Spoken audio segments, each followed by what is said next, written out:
also on our side, with the possibility to use analytical tools based on big data, et cetera, et cetera. And we have our esteemed speakers who will help us unpack these sort of complex issues and dynamics. And I wanted to maybe start with Javier and ask him an initial question. Javier, the Guardia Civil, which is the law enforcement agency to which you belong, has been involved in a multi-country operation that led to the disruption of a major clandestine banking activity. Okay. What is a clandestine banking activity, and how does the Guardia Civil deal with the criminal organizations that underpins it? Well, Stefano, first of all, let me introduce how we work in Spain. In Spain, there are two law enforcement agencies, National Police and us, Guardia Civil. And the Guardia Civil is deployed in almost the 90% of the territory, not only with people, but also with many specialities, let's say, judicial police, counterterrorism, knife, customs. That is very important because it brings us a really precise image about what is happening in the criminal world, let's say. And not only because we have really national sources, but also international sources. So according to these studies, we have discovered that traditionally the organized crime groups used to deploy the mission to their own members in collecting the money or hiding the benefits just in their own crime organized. But recently we have discovered that the most important organized crimes have chosen to look for another organized crimes that are specialized in money laundering, or not only to hide the benefits, but also even to pay the debts with another organized crimes. That is named crime as a service. So concerning to Guardia Civil, we have said that many of these organized crimes are deployed in the most luxury parts of Spain, Marbella, Malaga, Madrid, Barcelona. And to face up with this problem, we have promoted these investigations there, but also we have exchanged many information and really intelligence products, not only with these agencies, but also with international agencies like Dubai Police or like Europol. And also, we have organized regularly courses about money laundering and asset recovery too, not only with law enforcement agencies, but also with another agents, prosecutors, judges, even lawyers, just to give them the real image of this problem and how are the correct path to face against them. Thanks a lot. Patrick, I will turn to you now, and I would like to know, can you tell us something about the trends that you have been observing lately in terms of scam activity and money laundering from the leadership positions you have within Dubai Financial Services Authority? So I think, as was indicated in some of the presentations earlier this morning, online scams is a increasing threat, and we see that ourselves here in the UAE and in Dubai. We've seen a large increase over the last 3 or 4 years in the number of complaints we have received in relation to online scams, and also, and I think that sort of mirrors what we're seeing in other jurisdictions such as the UK, Europe, where during the pandemic, I think criminal organisations saw online scams as a very lucrative business activity.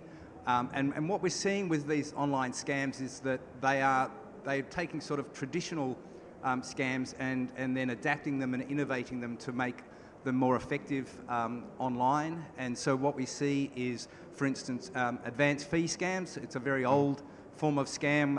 It was famous for Nigerians to do that back in the 80s and 90s. Now we see it has many manifestations, and one of the important elements of these advanced fee scams is impersonation of authorities to assist the sort of credibility of the scam, if you like. And the DFSA has seen a number of instances where it's been impersonated, where fake DFSA documents have been created, where DFSA staff have been impersonated, and we've put out a number of alerts in that regard. But online scams pose particular difficulties from a law enforcement point of view, because it's very often the case that they are being perpetrated from outside the jurisdiction. And so then it really, it's very difficult to actually track them down. And so what we've seen is that we are adopting other methods to try and disrupt this sort of activity. And so you have the sort of reactive efforts like the use of alerts and awareness campaigns and things like that after the event. You also have some jurisdictions where you can get orders to take down the websites, but that becomes like a game of whack-a-mole, if you like. So once you take down one site, then another one pops up somewhere else, and so you're sort of constantly chasing your tail in that regard. So I think there's been more of a focus now on actually stopping these scams getting online and working with the internet service providers and the platform providers, social media providers, to try and get them to understand that they shouldn't be hosting these sorts of activities. And so what we've seen happen very successfully in the UK is that the UK authorities worked with the major social media and internet search engine players to get them to agree not to take paid advertising from unauthorised financial service providers, and that, I think, has resulted in a considerable drop in the amount of activity.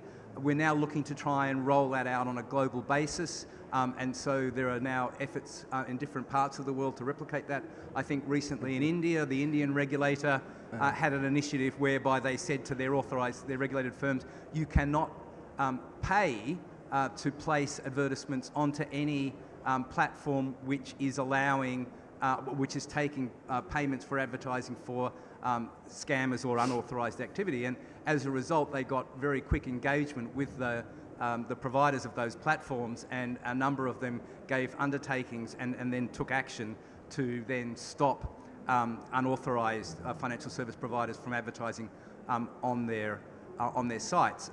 IOSCO also is the International Organisation of Securities Commissions, has also developed an initiative to deal with this on a global basis, and is working on providing a letter to the world headquarters of these platform providers to essentially send them the message: you need to be taking responsibility, you need to be doing more, not just on a country-by-country basis, but globally. Many thanks for this information, and I appreciate the fact that you highlighted not only the ongoing threat, but also started to talk about the policy tools, the innovative policy tools, and measures that you are taking on a preventive basis. And now to Adrian. Can you now, at this stage, after having heard Javier and Patrick, can you give us an overview of the role of the National Economic Crime Centre in the UK and how it works with international partners? Yeah, so in the UK, we've recognised that economic crime is one of those crimes, and I heard this phrase earlier, that we can't arrest our way out of. This isn't just about the response from law enforcement. What we need to do is bring together the work of law enforcement, regulatory partners, wider government, and in particular the private sector, to drive our collective response to the threat. And so the National Economic Crime Centre was established now over 5 years ago to do that in the UK. So it's housed in the National Crime Agency, and I am a director of the National Crime Agency, but we recognise we need to bring together those collective efforts better. So within the NEC, we have representation from the likes of the Financial Conduct Authority, our key financial regulator in the UK. We have representatives from our HMRC, our Revenue and Customs Department. We have representation from some of our government colleagues, from policing partners, and also we have people from the private sector in the next. So we are really driving at a whole of system solution to the problem. Picking up on the aspect of international cooperation, we recognize this isn't just a UK problem. Clearly, it's one which affects all of us. So the NEC is also heavily involved in developing our partnerships with international colleagues. So, for example, Burkhard, who presented earlier, he and I work very closely together. Similarly, we work on a range of Interpol operations. So Jackal, Haichi, the NEC and the wider National Crime Agency have been heavily involved in those. But we also work bilaterally. And I'm really keen to take the opportunity today, while I'm here in the UAE, to talk about some of the work we're doing here with partners. So I mentioned that I also oversee the work of the UK FIU, and we have developed, in partnership with the UAE FIU, a new approach to bring together our operational understanding and to, in time, we hope, develop shared operations against the targets who operate in the UK and the UAE. And that, we hope, in time will lead to seizures of assets, potentially prosecutions here and in the UK. Also, we are working with the UAE FIU on enhancing our partnership with the private sector. So it's often the case that criminals are operating both in the UK and in the UAE, and currently for the private sector, in particular the banks, to report that into us via the SARS, the Suspicious Activity Reporting process, is quite complex. They have to report separately to us, and to an extent have to hope we then bring that information together. So what we've decided to do, working with a number of key international banks, is to refine that process. So shortly, banks will be able to report to one of our FIUs, but make it very clear that they've also got information that relates to the other country. And that will then be shared far more quickly between the relevant FIUs. So we're looking at a number of different ways of enhancing international cooperation. And I'm really pleased to say, actually, what we're doing with partners in the UAE in many ways is groundbreaking. Back to you. Thanks, very interesting. And I would like to stay with you, if I don't mind, for another question that comes to my mind. Adrian, in many countries, financial investigations are unfortunately rare. We have a situation where investigative authorities investigate the predicate offense, which is the offense that generates proceeds, but stop short of focusing on the financial component of the overall criminal scheme that is done for various reasons that have to do with lack of resources, lack of knowledge, expertise, etc. So my question would be, how does the UK National Crime Agency ensure that financial investigations are rather a systematic occurrence? And what will be your practical tips and your advice for the law enforcement agencies of those countries that are still lagging behind in this regard? Yeah, I recognize the challenge that you're identifying there. And in the UK, and I know this is true in other countries, we have established dedicated economic crime units. So within the National Crime Agency, we have something called a Complex Financial Crime Team, the CFCT, and their job is to investigate financial crime, both money laundering and fraud-related criminality. We're also working very closely with partners in wider policing in the UK. So in the UK, we have a police force called the City of London Police, and they have a primary role in investigating traditionally economic crime related to the city, the financial centre in the UK, but also more generally economic crime across the UK, working with policing partners. And more recently, we have established in regional organised crime units, so in locations, big locations across the country, economic crime teams who are specifically focused on investigating economic crime. So we recognise the challenge you've called out, and so we now have dedicated resource looking at the threat. Fantastic. Follow-up question to Patrick, maybe. I understand that you're very active in reacting to complaints that you receive about online scams whenever they fall within the jurisdiction of your authority by taking the necessary investigative measures. So my question would also be, do to what extent can you also launch proactive investigations?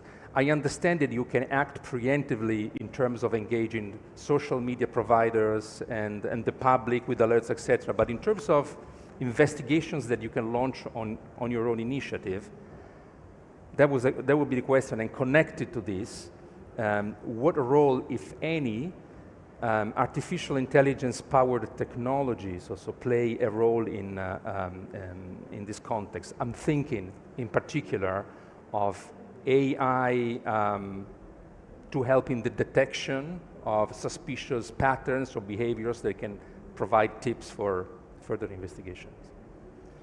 Okay, so in relation to proactive investigations, where we get intelligence, and so what we do is we have an intelligence capability, and we're always looking for potential unauthorized activity within the jurisdiction, or looking for people who are trying to represent that they're authorized by the DFSA when they're not, or trying to somehow use the DIFC and presence in the DIFC as a way to give themselves credibility.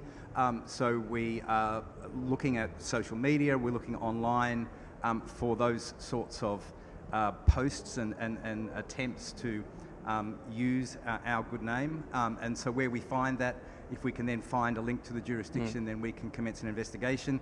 If they aren't in the jurisdiction, then all we can really do is issue alerts.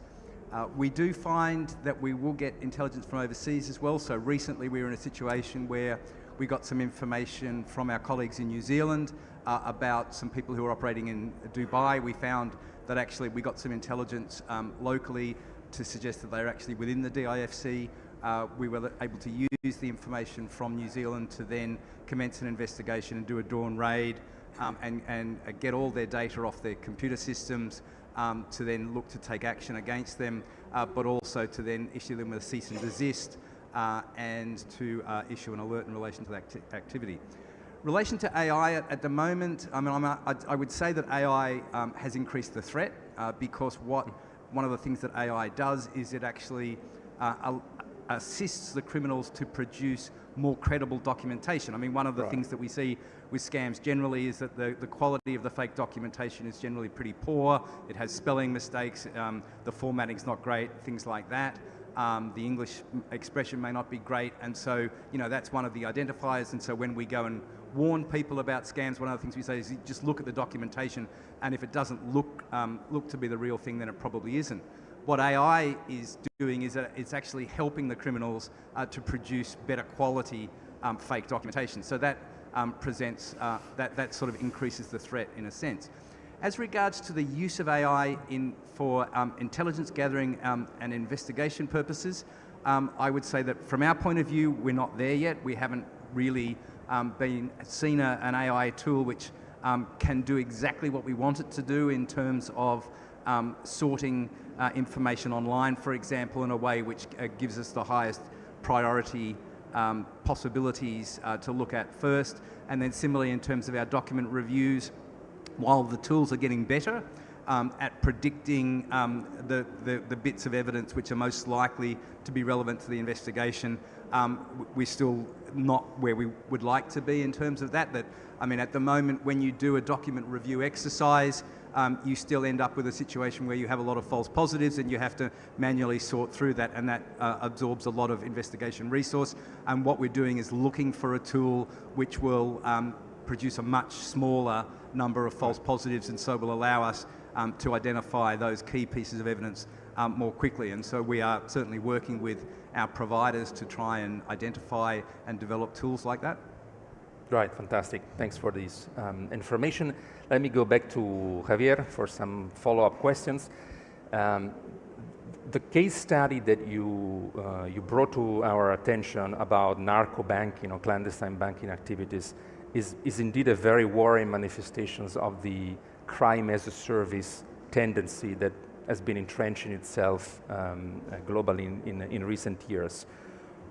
What I retain from your initial presentation is that this clandestine banking system that you investigated are primarily used for money laundering purposes. But what about other services that a legitimate bank would typically provide to its customers, and I'm thinking in particular of the provision of loans, for example. I'm thinking, for example, of, I don't know, a criminal startup that doesn't have the necessary resources to start their criminal activity, and they need seed money to kick off. This could be a very worrying scenario, because you would have a criminal organization that is actually providing monetary incentives for the birth and the development of new criminal organizations. Do you have any insights in this regard? Yes, of course. It's true that as the head of Economic Crime Center has said, and the economic director in Interpol too, right now the money laundering criminals are composed by not only one nation members, but also with many of them. No? So at the same time, they use a whole amount of tools or techniques to make easier and more comfortable to the rest of organized crimes, to make that possible, to hide the money or to start with another campaign of crime activities. That's so profit for them that they have developed a economic structure really similar to the legal ones. Right. You can find money brokers in the criminal side, which assume the same competencies that an current local bank account that we could have in our countries. Our confidence local bank, which, for instance, we can sign our mortgage. So they runs like any other legal apartment. That's the reason that the international cooperation is essential.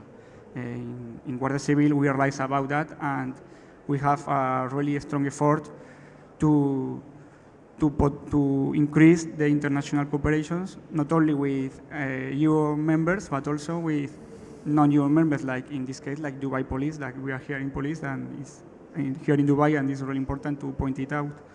In fact, we have organized many meetings with the Dubai Police, not only to exchange intelligence, but also really operative information, because of the point in common with several targets, and not only in economic organized crimes, but also in narcotics crime, because there are many points in common with these different organized crimes. So that's why you have pointed out that they have built a really good, because it's the truth, it's a really good structure to make easier and attractive to organize their benefits like these structures. Scary scenario. And has the COVID-19 pandemic, with its various lockdowns, travel restrictions, supply chain disruptions, somehow played a role in promoting and in helping the development of these clandestine banking system networks, or not? What is your assessment? Yes, it's true that the pandemic has helped to these organized crimes to make easier their protocols, because the lack of people outside make easier the move of money through the new technologies. And is for law enforcement agencies, it's true that it's more difficult to identify these organized crimes, but we have learned how to adapt it with more investments in cyber crimes or things like that.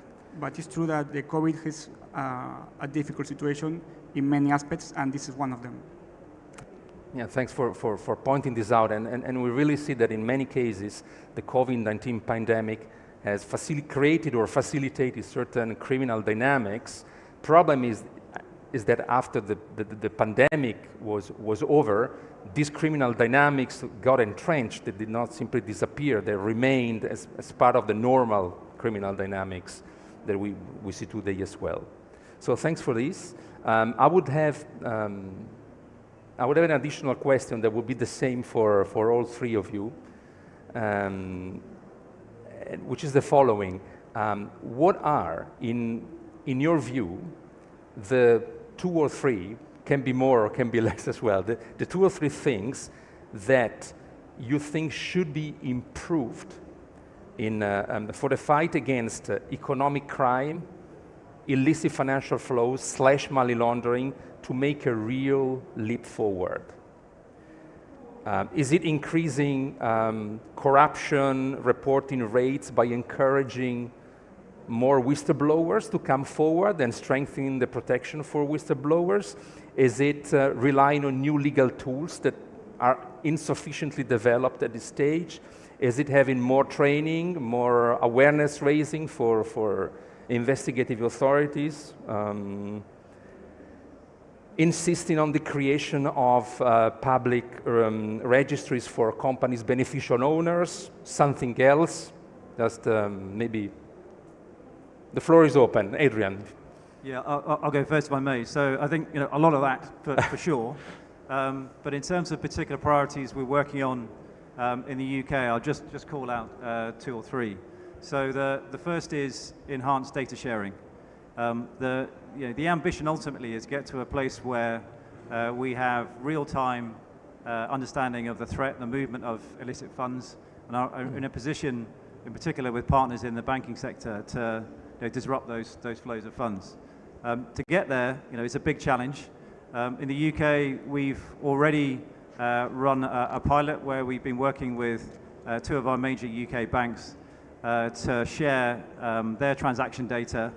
We've then washed that against our own data holdings, our crime databases, and we were able to identify activity which we shared with partners for policing outcomes, but also we shared back information to the banks which enabled them to de-risk some of their customers. So that was a pilot we ran a year or so ago, and we're going to be doing something significantly bigger than that in the year ahead. But for us, certainly data sharing and making more use of data is a fundamental shift that we need to make together.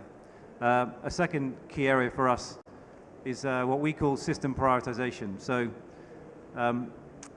in the UK, we have tens of thousands of people in the banks, but also the wider regulated sectors who work on economic crime. But the reality is most of their work is focused on compliance.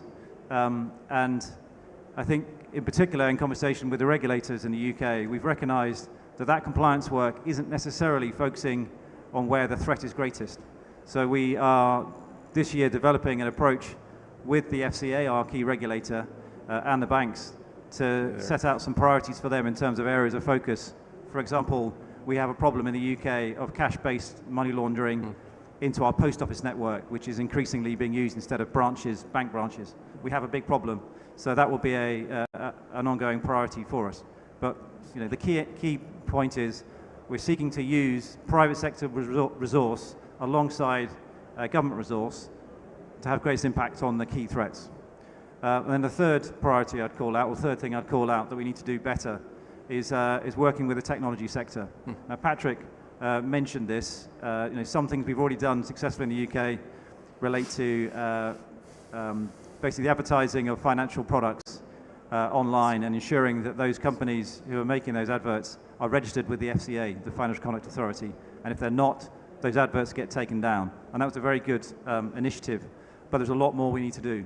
And in the UK, some legislation's been passed recently, which will be encouraging the tech sector, in particular the big social media companies, to look more carefully at their controls around user content. So the sort of material that gets put out by users which is fraudulent, what can colleagues in the tech sector do to take that content down themselves? And as part of that sort of piece of work, or linked to that, the NEC itself is now working in partnership with 10 of the biggest tech sector companies in the UK, and obviously by extent internationally, to come up with a shared set of ambitions for how we make more use of their own understanding of the threat. So if they're starting to see user content of concern, can they share it with law enforcement? Can we take law enforcement policing action against it? If we see things in our own investigations, can we share those back with the big tech companies so they can then take down that content themselves? So the NEC has a very good relationship with the financial sector. Its relationship with the tech sector is not yet where it needs to be. So I think to get on top of this threat, recognizing it's ever more technical in its basis, we need to work better with the tech sector. Over to you. So I think what we've heard a lot today is about the fact that these are global issues, that online scams are cross-border and they're perpetrated by criminal organisations which are essentially multinational businesses. And so the challenge, I think, for us as law enforcement bodies is the fact that we are operating as national agencies and we have jurisdictions which are nationally focused. And the challenge then is to think outside that particular box and find ways to cooperate and assist each other globally and try and find global solutions to problems and enhance that. And so we're seeing that happening already. I mean, through IOSCO, we've seen some sort of global and multilateral initiatives, and I think that those sorts of initiatives will certainly help to deal with the problem, and particularly dealing with big tech. I think you need to have a sort of a global approach to that. But then also identifying those areas where there are, which undermine that international cooperation, so uncooperative jurisdictions, corruption, those sorts of things where you can have the best systems in the world, for example, in relation to anti-money launderings in most of the jurisdictions, but if you have some jurisdictions who just aren't playing ball, then that can undermine the whole sort of fabric of the system. And the other thing is, I think, looking at, and once again, with things like, for example, crypto, where crypto creates risks in relation to money laundering, it creates risks in relation to fraud, that we still haven't got a sort of a consensus, a global consensus on how to deal with crypto and how to actually bring it more within the sort of regulatory regime, so that the threats that it poses in relation to money laundering and scams can be more properly addressed.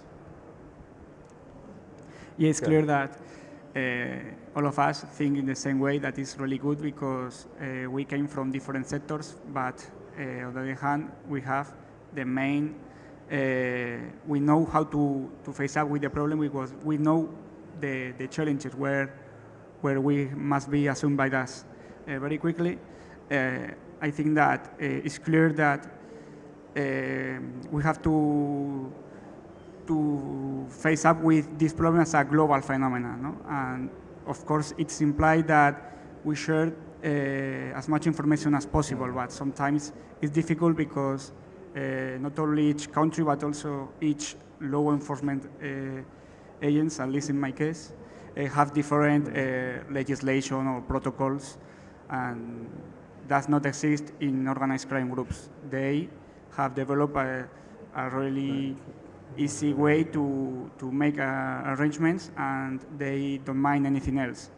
That implies that sometimes the correct side of the part are behind the organized crimes. So I think that the most important is try to improve these protocols or these tools to share information or intelligence in an easier way. I think that must be the most important to take into account in the future. Many thanks, Javier, also for this information. And I think that at this time we are almost finished our session. This really brings it to the end. I think it was a very, very interesting session as promised, that would clearly deserve more time because the issues here are complex and are enmeshed with each other.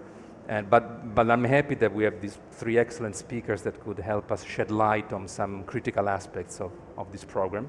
So please give a huge applause to all three speakers, and many thanks to you. Thanks.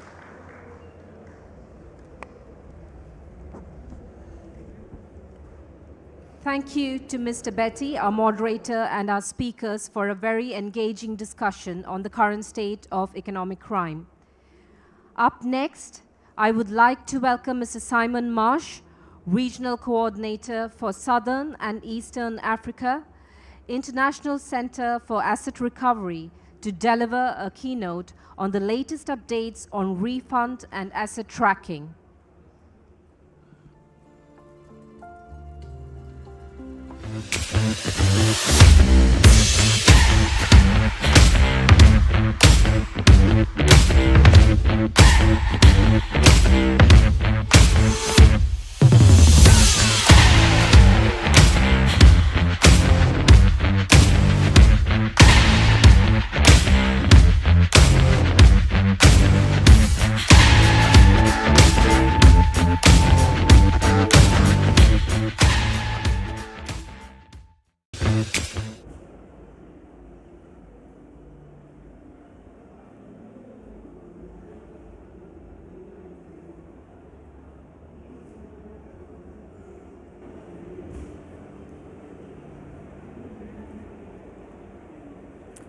Good morning, ladies and gentlemen.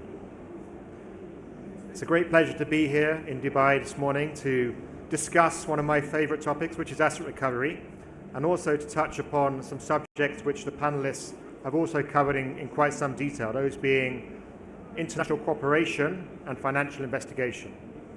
My name is Simon Marsh. I'm the head of Southern and Eastern Africa for the International Center for Asset Recovery. ICAR, to use its abbreviation, is a not-for-profit, donor-funded foundation which essentially seeks to make itself redundant by equipping partners with the skills to undertake complex, multi-dimensional investigations in relation to corruption and organised crime where there is significant loss to the state. We have our headquarters in Switzerland, and we have two regional offices, one in Nairobi in Kenya, which I run, which covers Southern Eastern Africa, and the other one in Lima in Peru, which covers Latin America. I have teams spread across Southern Eastern Africa, ranging thousands of miles, and all of those teams are embedded with investigative and prosecutorial agencies working with them on their most complex and challenging cases. So briefly about me, I've been in law enforcement for almost 25 years. Prior to joining ICAR in 2013, I was in UK law enforcement, and the vast majority of my career has been in international organised crime and corruption. I've been with ICAR as head of Southern Eastern Africa for quite some time, and as mentioned, I have been based in Kenya in East Africa for the last decade. So where do we start when we're working with our counterparts in country? One of the things we have to bear in mind is that a lot of our accountability institution partners are not well resourced. They have finite resources, and they have budgets which do not necessarily allow them access to the sort of technology which more advanced jurisdictions might have. So we make sure that we start with the basics, and we look at what the nature of the investigation is and make sure that we are taking things one step at a time. The very important aspect of any investigation we work on is to make sure that open source intelligence is done correctly and comprehensively from the outset. And it was very interesting yesterday to walk amongst the exhibitors outside yesterday to see some of the technology that has come on with OSINT and to identify how that can be applicable to our partner agencies. We have to bear in mind, often we're working with international conventions and legislation which is decades old and doesn't necessarily reflect the sort of society we live in nowadays and the amount of technology which is available to us. We also need to accept that many of our partners may have been in law enforcement for a very long time and may not necessarily be aware of the range and scope of open source facilities which can be utilized by their agencies. Once we've done a comprehensive OSINT, we also need to think about what we can do informally. A vast number of the investigations we're supporting cross borders internationally.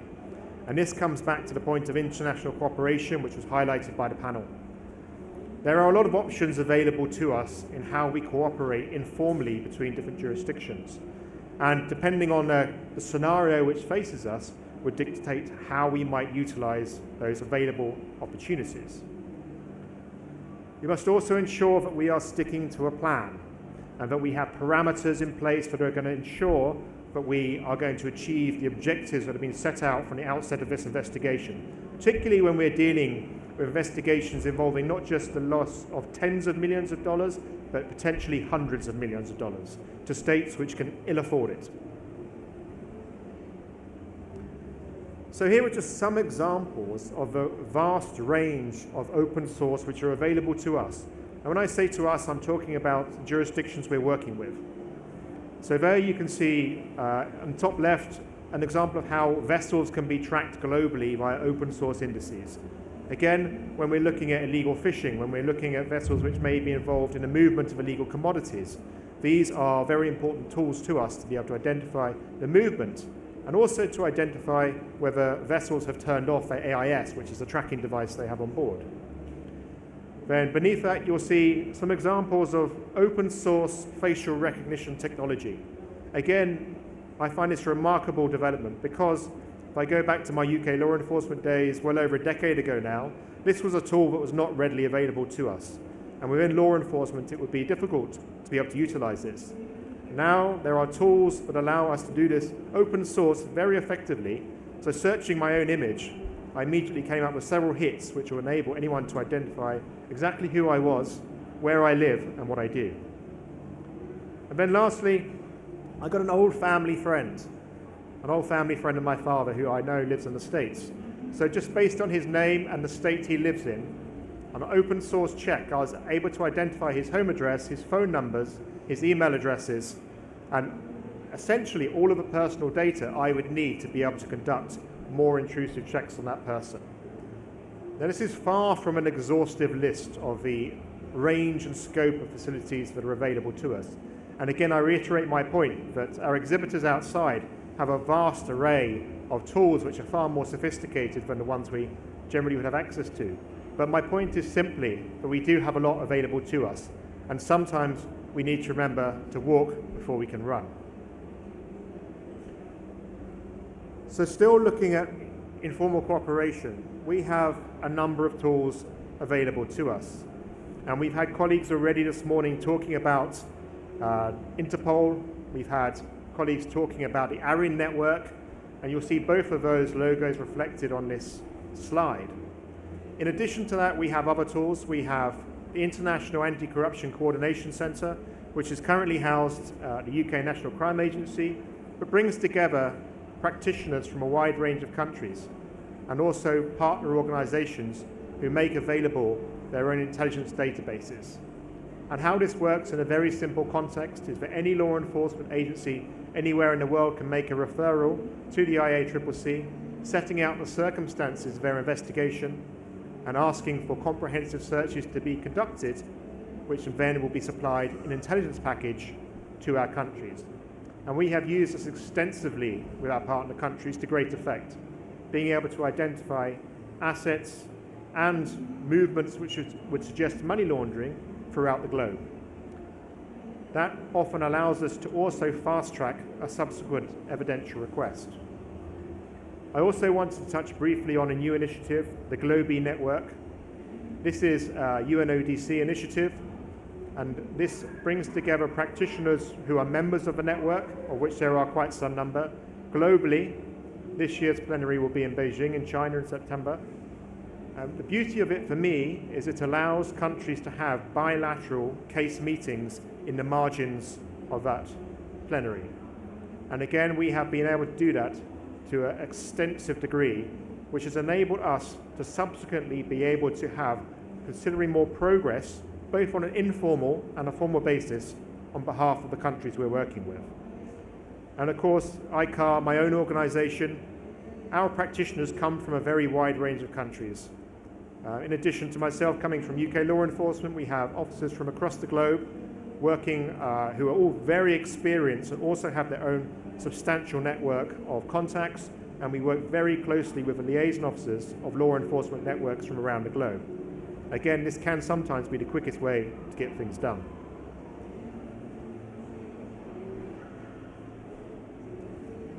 It's not what you know, but what you can prove. We all know this is one of the first things that's taught to us when we join law enforcement. Our suspicion will not hold up in court. We need to be able to demonstrate evidence. And when it comes to asset recovery, this is, of course, a very critical step. And whilst our intelligence may give us a very clear indication of where the assets we're seeking to recover might be located, we need to have admissible evidence which will enable the courts to litigate and to adjudicate on the recovery of those assets. And this is where we come to the thorny issue of mutual legal assistance.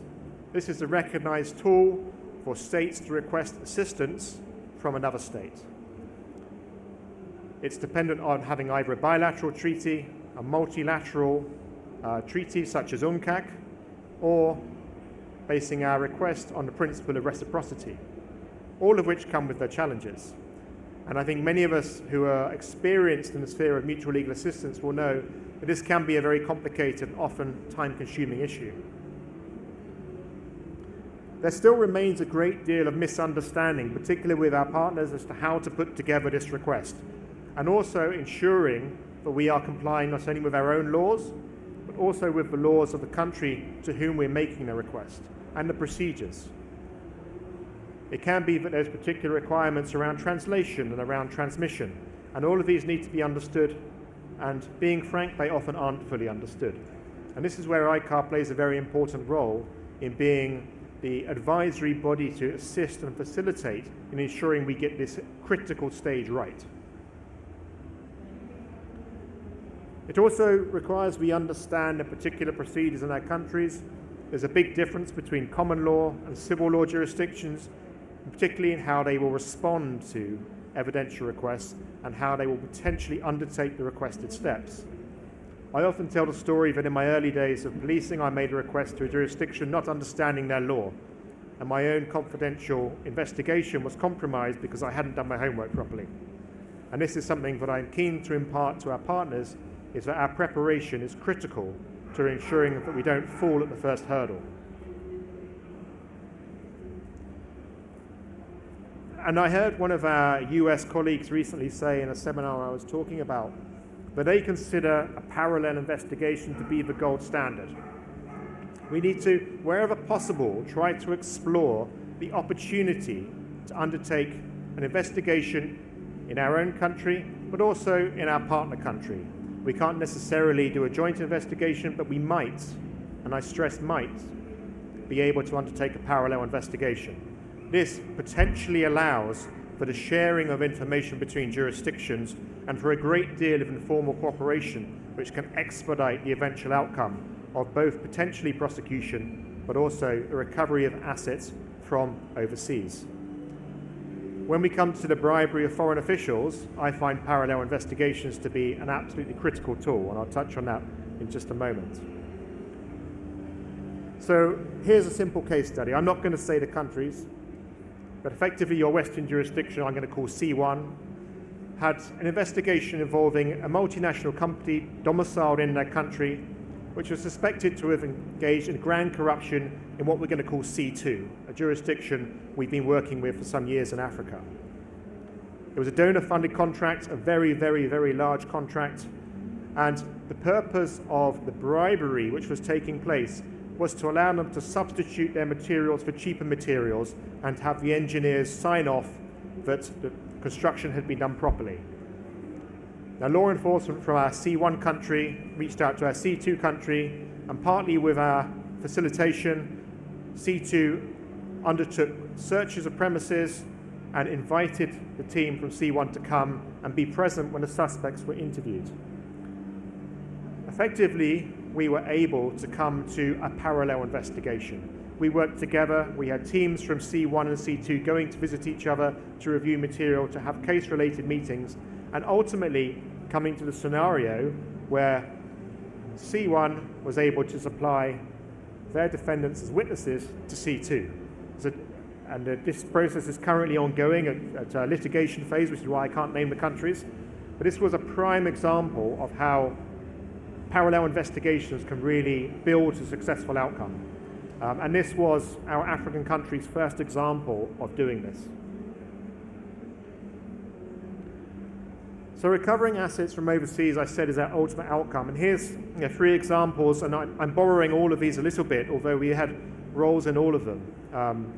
So on your top right is a recovery of £3 million, which might not seem a lot, but is symbolic, from the bailiwick of Jersey to Kenya.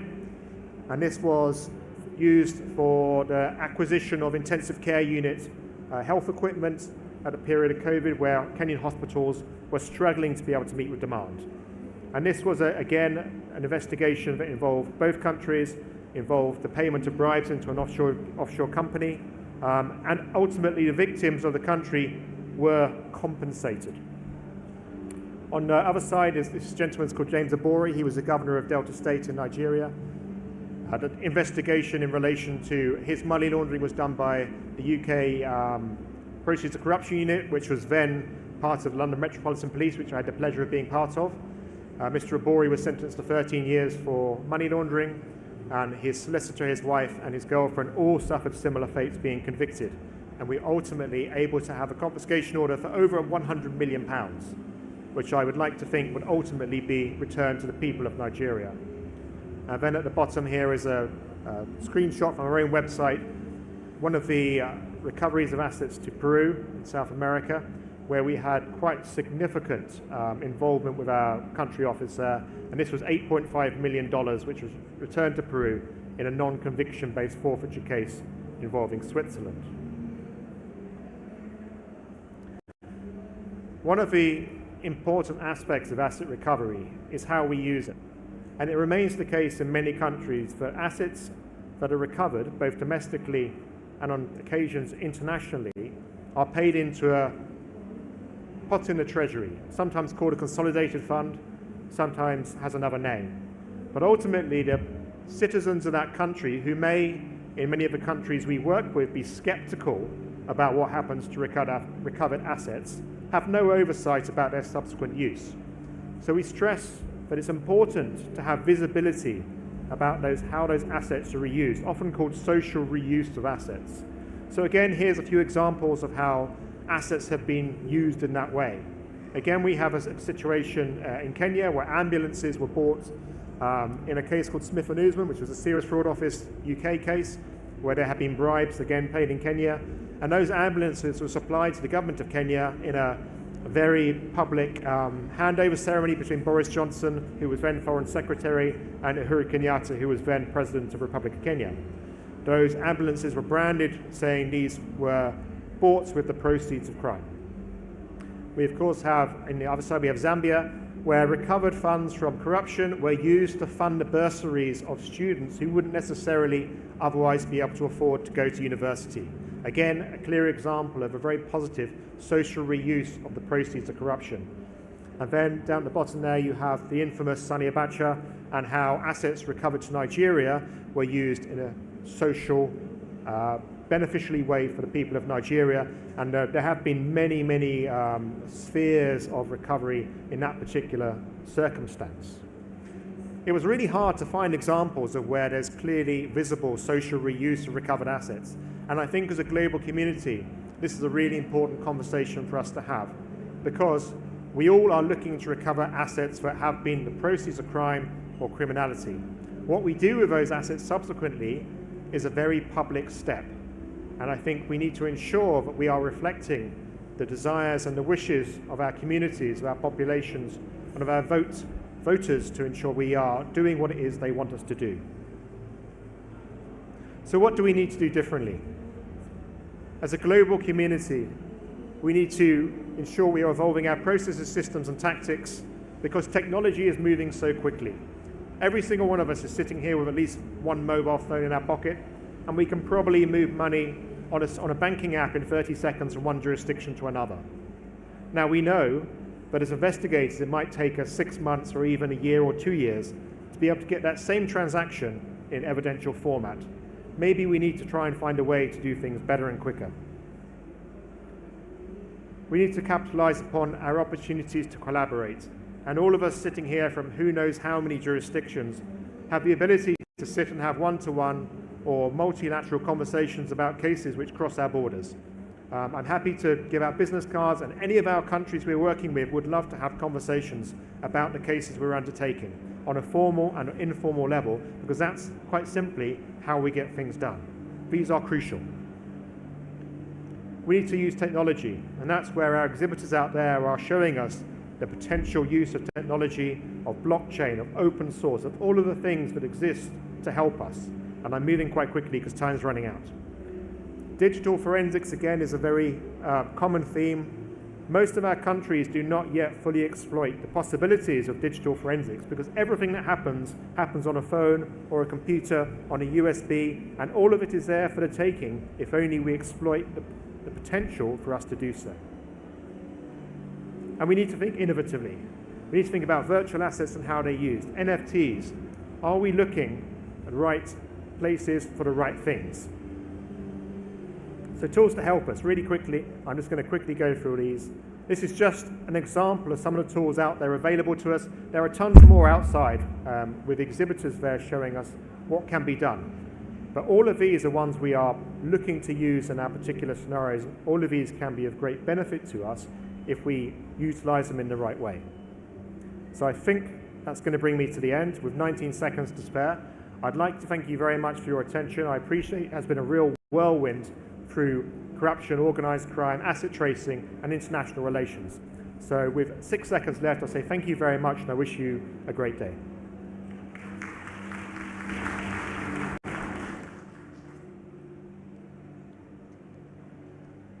Thank you, Mr. Marsh, for an insightful presentation. Our next speaker is Dr. Robbie Bogwa-Joroge, CEO of Anti-Counterfeit Authority at Kenya.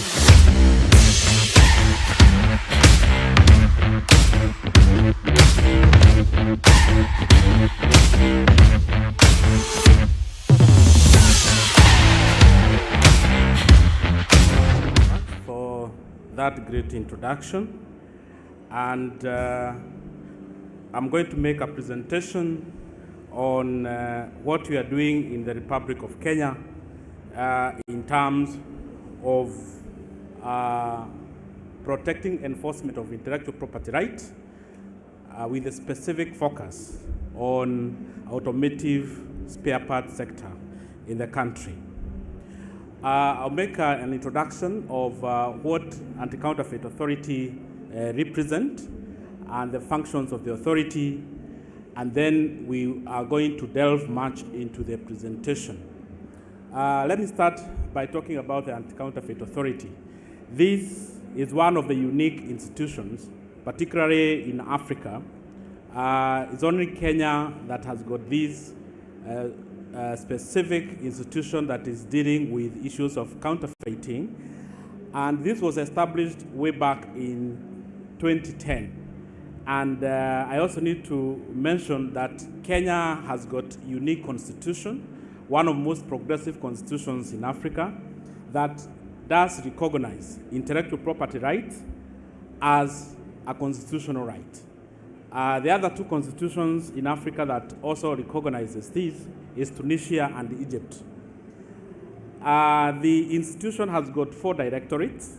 We have legal, enforcement, research, policy, planning, and corporate services. The core function of this authority, they are 7-fold. The first one is to enlighten and inform public on matters relating to counterfeiting. We have combating counterfeiting trade. We also obligated to devise and promote training program to combat counterfeiting in the country, coordinating with the national, regional, and international organization involved in combating counterfeiting. We are also in charge of advising the government through Cabinet Secretary on policies and measures concerning necessary support, promotion, and protection of intellectual property rights, as well as the extent of counterfeiting, and finally to carry out inquiries, studies, and research into matters relating to counterfeiting and protection of intellectual property rights. That is our strategic push currently. We have 4 pillars. As you can see there, we have enhancing strategic repositioning. We have engineering and delivering effective enforcement of IPR, data-driven research, planning and policy, and finally, enhancing institutional capacity and sustainability. We have some relevant statistics I would like to share with you, that since inception, we have handled about 6,109 complaints. That is 2,272 complaints from IPR owners and about 4,000 complaints from consumers. And since our inception, we have seized counterfeited goods worth about 4 billion Kenya shillings. And most of those goods that we have seized mostly are footwear, apparel, and clothing. However, we also have energy, electrical, and electronics at about 22.4%. 16% of the goods that has been seized also include alcohol and beverages, while hardware, materials, and automotive parts constitute about 15.6%. Automotive spare parts constitute about 7% of seized counterfeit goods and valued at about Kenya shillings 312 million. In 2023,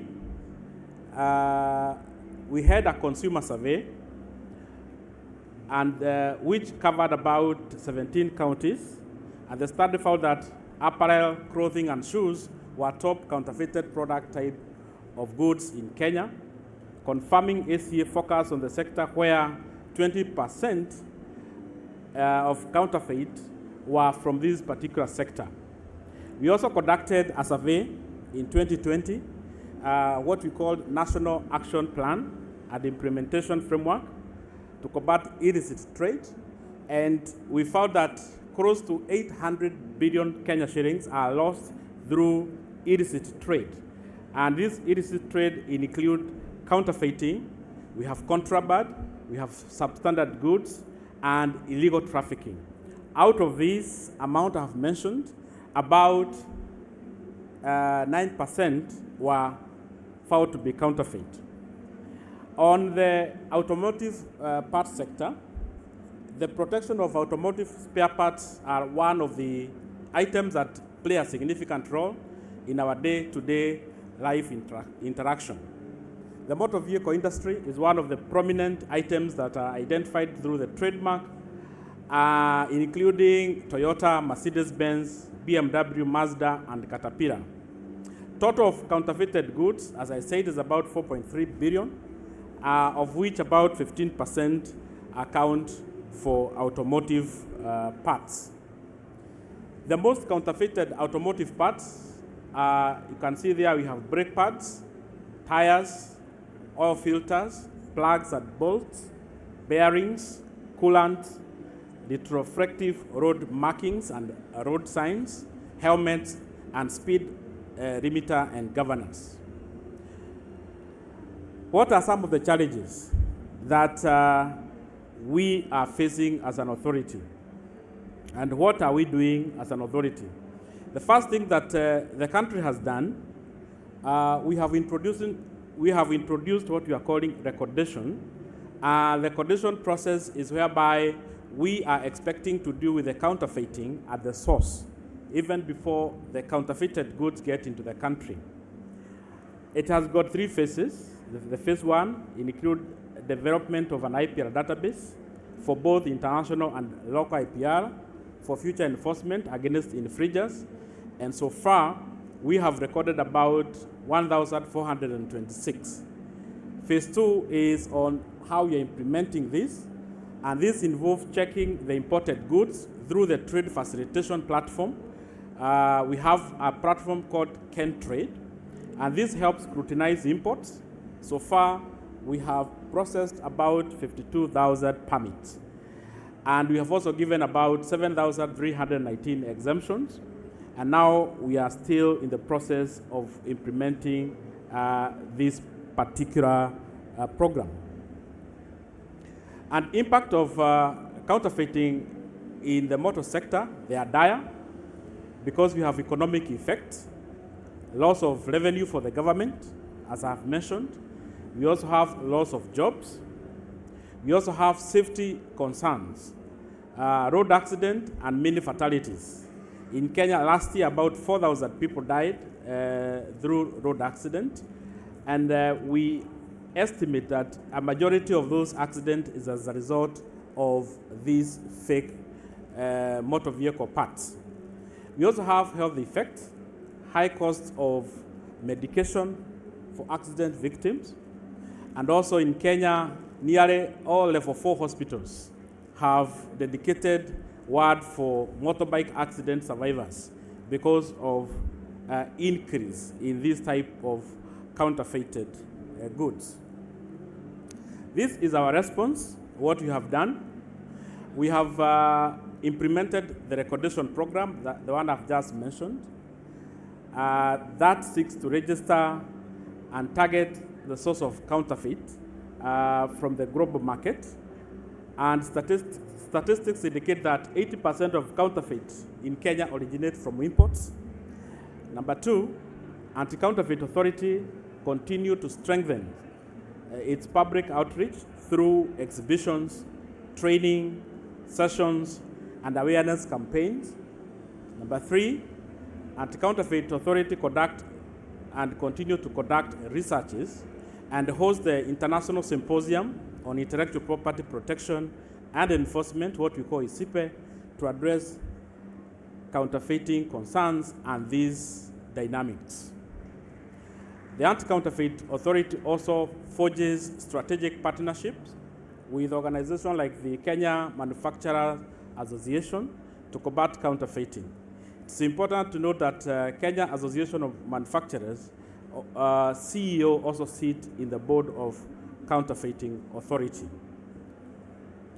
And this is some of the way forward and what we are suggesting now that we're in the international fora, that the recent launch of Africa Free Trade Area provide immense opportunities to advance a continental approach to a balanced IPR system that responds to the aspirations contained in Agenda 2063 and targets in the 2030 Agenda for Sustainable Development, that is within the African continent, and particularly Article 4 of the Africa Free Trade Agreement, which prescribes the cooperation of state parties on investment, IPR, and competition policy. We also are looking forward to creating a cooperative framework with industry stakeholders across the world, and also improve surveillance of imported parts and provide product training for enforcement officers and share intelligence to identify counterfeit product distribution. As I have mentioned, we have this conference that is the second one that is coming up in June, between 5th and 6th June 2024 in Nairobi. This is the second International Symposium on Intellectual Property Protection and Enforcement, and is coming and coinciding with the International Day on Anti-Counterfeiting, which will be celebrated on 8th of June. So we're also inviting participants to consider coming and sharing their ideas on combating counterfeiting, as well as illicit trade. How do we deal with the illicit trade across the world? I'm willing to engage further and share also my contact in order to actualize this intent. As Shakespeare said, brevity is the soul of wit. I wish to stop there, and thank you very much for listening. Asanteni. Thank you very much.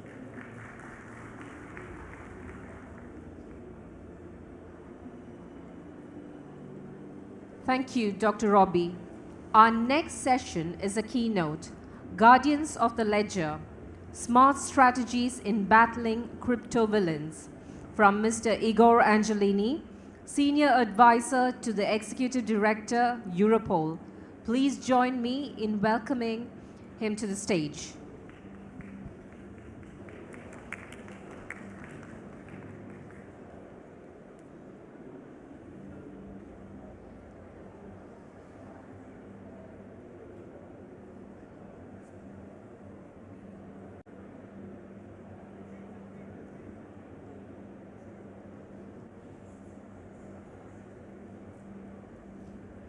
Well, good morning. Can you hear me?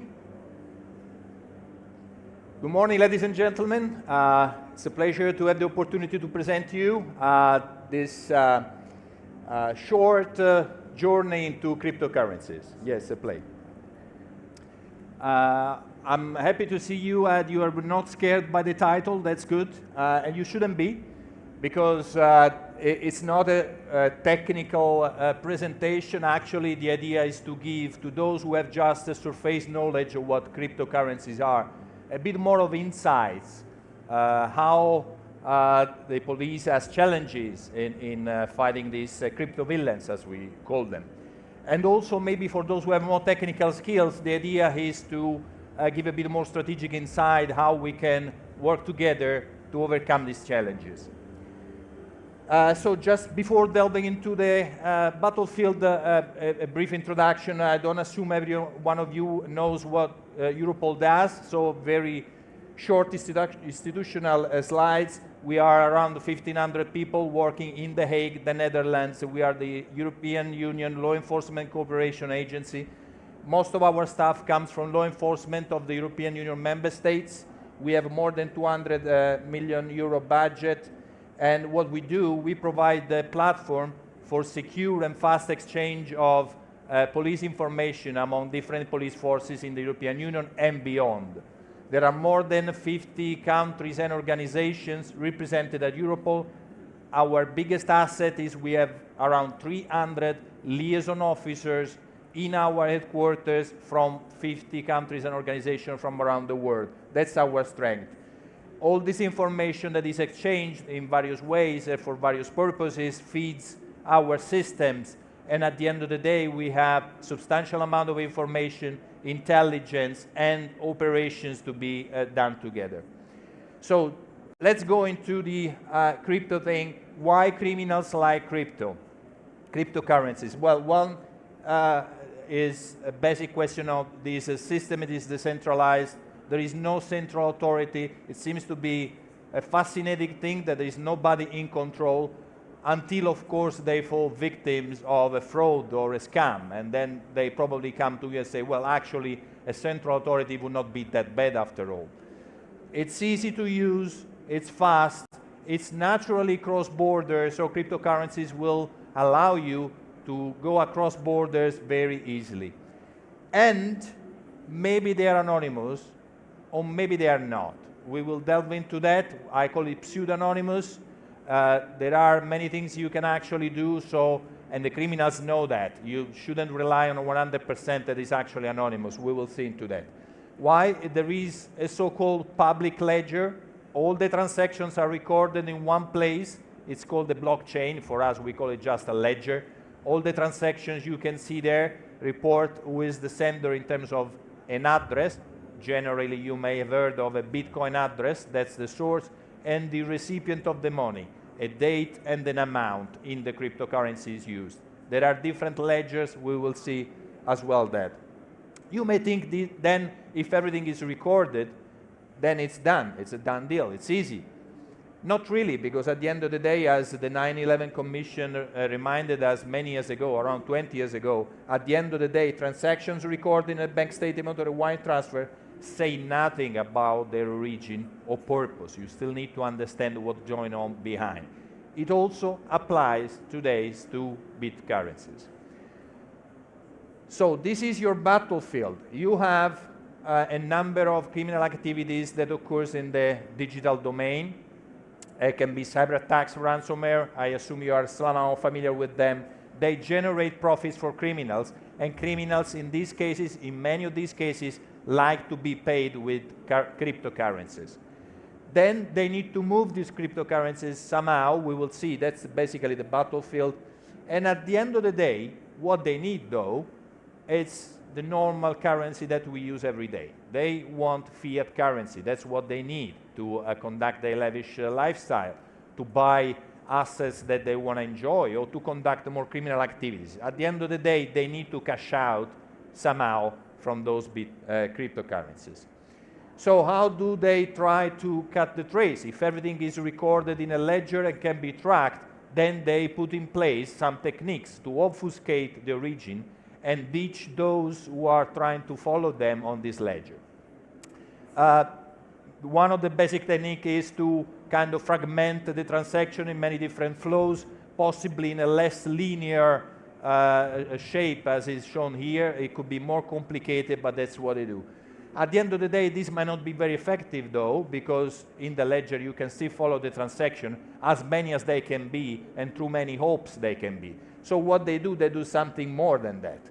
There are services in the internet that you can use to mix your tainted money, your criminal money, with other sources that are just legitimate. So this, what you see in the middle, is just a sort of washing machine. It mixes, and it's called actually a mixer. It puts together cryptocurrencies from different origins, bad and good, put it together, and then generates an output. This output is then used to conduct further transaction and at the end cash out. As you can see on the right side, it's difficult at that point to understand whether the money coming out of the mixer is actually criminal money or is legitimate money. But then there is more than this. Another technique is called swapping. You can just resort to an intermediary who is able or is willing for a fee to accept money in a given cryptocurrency, and separately from that, give you an equivalent amount of money in a different cryptocurrency somewhere else. You see this approach kind of cut the line between the two origin and destinations. Obviously, this will happen in different ledgers, so we'll have a different blockchain. There will be a blockchain for the cryptocurrency A and the blockchain for the cryptocurrency B, and this will make more difficult for you to track. But to track the transactions, you need to start somewhere. Where do you start? For the crimes that are committed on the left side, some payments are made by victims who fall for scams and frauds. Those will make the first payment. At some point, they will realize it was a fraud, will come to the police and say, I was actually tricked into pay this. I used this address. This is my original account, let's say. So you have that to start tracking, and you will see to whom that sum has been paid. So that's the victim telling you where to start. In other cases, like in the dark markets, those are the criminals make a payment to other criminals to buy criminal services or goods. Could be drugs, could be counterfeit products, could be even more nefarious child sexual abuse material on the internet. They will make the payment. They will not tell you, of course, this. So how do you find those? How do you start tracking those? That's where a more complicated activity kicks in. You have specialized companies who try to gather intelligence on who is behind these dark markets. How they do that? Or could be law enforcement. They simply have a sort of covert activity. They see on the internet, on the dark market, someone is selling drugs or other criminal goods. They will just try, in a sort of fake or maybe real purchase, and they will be given an address to which to make the payment for the goods, illicit goods that they bought. At that point, they will know where to start the tracking. You may understand that this is a sort of covert activity. So in a way, this should be reserved for specific police operations. But there are companies, private companies, I will come back to that, that somehow are able to retrieve this information and give it to you. Those are the typical cryptocurrencies tracking analysis companies that give you intelligence. As I said, this is a covert activities. At that point, these companies, or maybe you as law enforcement, you'll be able to give a label to understand whether that particular address is actually a swapper, whether it's a seller on the drug markets and the dark web, or whether it's an exchanger. This is crucial intelligence that along the chain will give you the possibility to understand where to intervene at the moment of the cash out, for instance, and find a real name behind these accounts. As I said, this is a covert activity. Do not try this at home. It's rather dangerous, and if you do and you get caught, don't say that I was showing it to you, please. We have seen that now these techniques, how you can make sense of them. This is the academy, let's say, of cryptocurrency tracking. When you have a swapper, as I said, you can conduct a sort of cross-analysis between different ledgers, and you will try to see, combined with the intelligence that I mentioned before, you may identify the swapper and connect transactions on different ledgers. Or, especially when it comes to Mixer, you will see that softwares use specific algorithms, and they can be analyzed to see patterns. So for a given input from accounts, for instance, used by criminals, they will generate a specific recognizable output. But as I said, this is quite complicated, and there are specific skills required. Attribution is a very important thing. As I said, you may not always be able to find the name behind, but sometimes you can recognize the groups, the same group who is behind. This can be done through malware analysis. This particular code, they can be attributed to particular groups. But sometimes code is planted in a malware on purpose to defy, let's say, the objective of identifying who is behind. So this is particularly true for state actors or state-sponsored groups. So false flags operations. You may find different identifiers. These are to do with the forensics. Whenever the police intervene, is able to seize a computer, may see the use of cryptocurrencies accounts, they can possibly retrieve information through that, and then you will find identifiers. Even passwords, you may be surprised to know that criminals sometimes across different platforms, they use the same password. So that's something that can also be used to identify. But also the techniques, specific techniques are used by specific groups, recurring patterns in the use of the techniques as well. An important aspect to say what happens on the chain and off the chain. So whenever you use an exchanger, you may exchange cryptocurrencies with users within the same network. So it's like we are all, I don't know, customers of a specific bank, like Barclays. If I send money to another Barclays bank, the transaction will remain recorded within the system of the bank. The same is for the exchanges. Whatever transaction occurs between users of the exchanges, they will be the only one looking at the records. So whatever happens there and whatever happens outside the exchanger is a different thing. You can see the transaction in the public ledger as far as they occur, let's say, in the public domain. You won't be able to see the transaction within an exchanger unless you go there, serve a warrant, and you ask for the records. So that's the big difference between on-chain, off-chain transactions. So while you may encounter off-chain transactions, you may think, I'm not able to track them anymore. The other positive result is that you at least have an entity, a third party, like an exchanger, to whom you can serve a warrant to ask information about their users. Some of them will cooperate, some of them may not, but that's something that you may want to try. But because they know this, and criminals don't use accounts directly within an exchanger.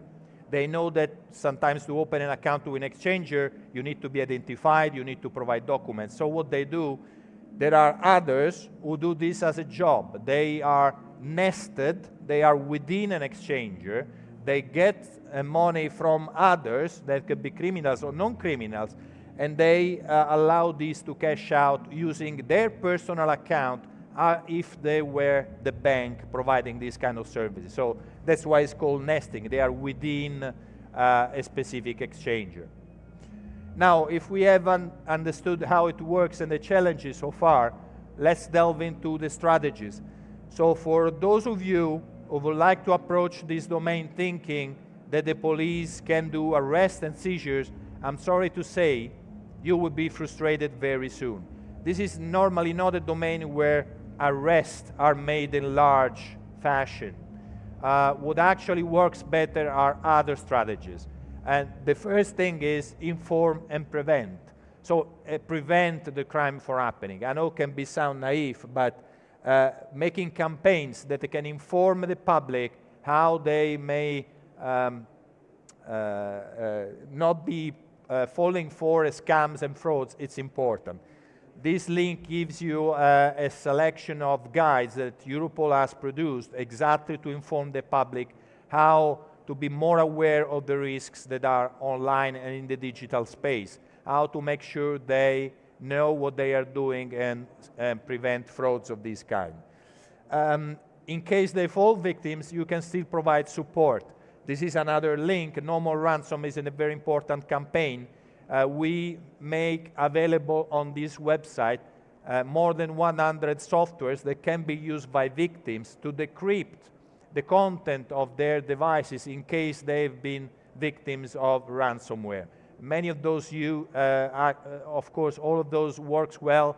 Not all unfortunately, the software used by criminals for ransomware have been decrypted, but many of them are, so they might not be, they need to look further. This is a useful tool. But otherwise, the strategy is also to focus on the so-called high-value targets.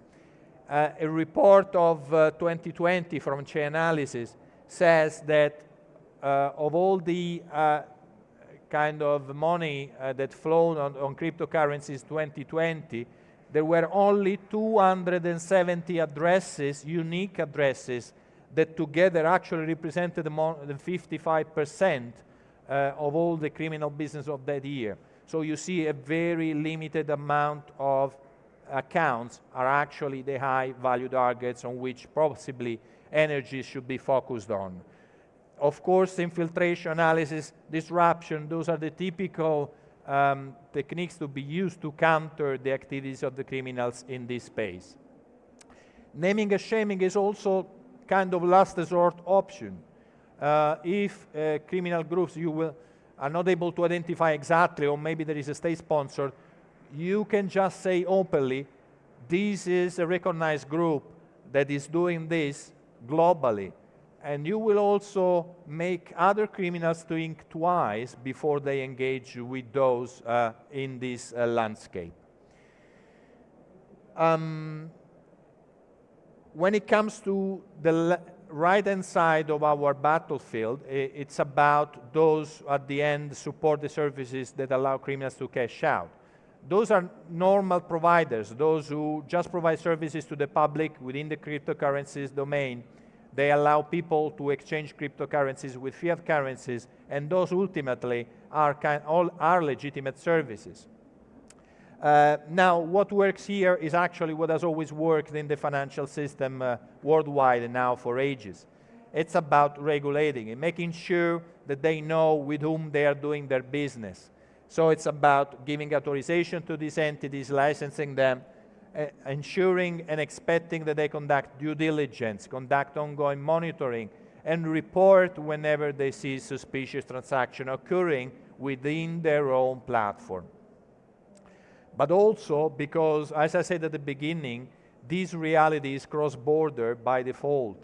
So you will not be able to act alone in this space. You will need to seek cooperation on both across jurisdictions, but also across sectors. You will have to engage with your colleagues in other countries doing your same job, but also with private entities that are often quite big and have a global reach. So those who are operating in the field of cryptocurrencies are by default also in the private sector quite global.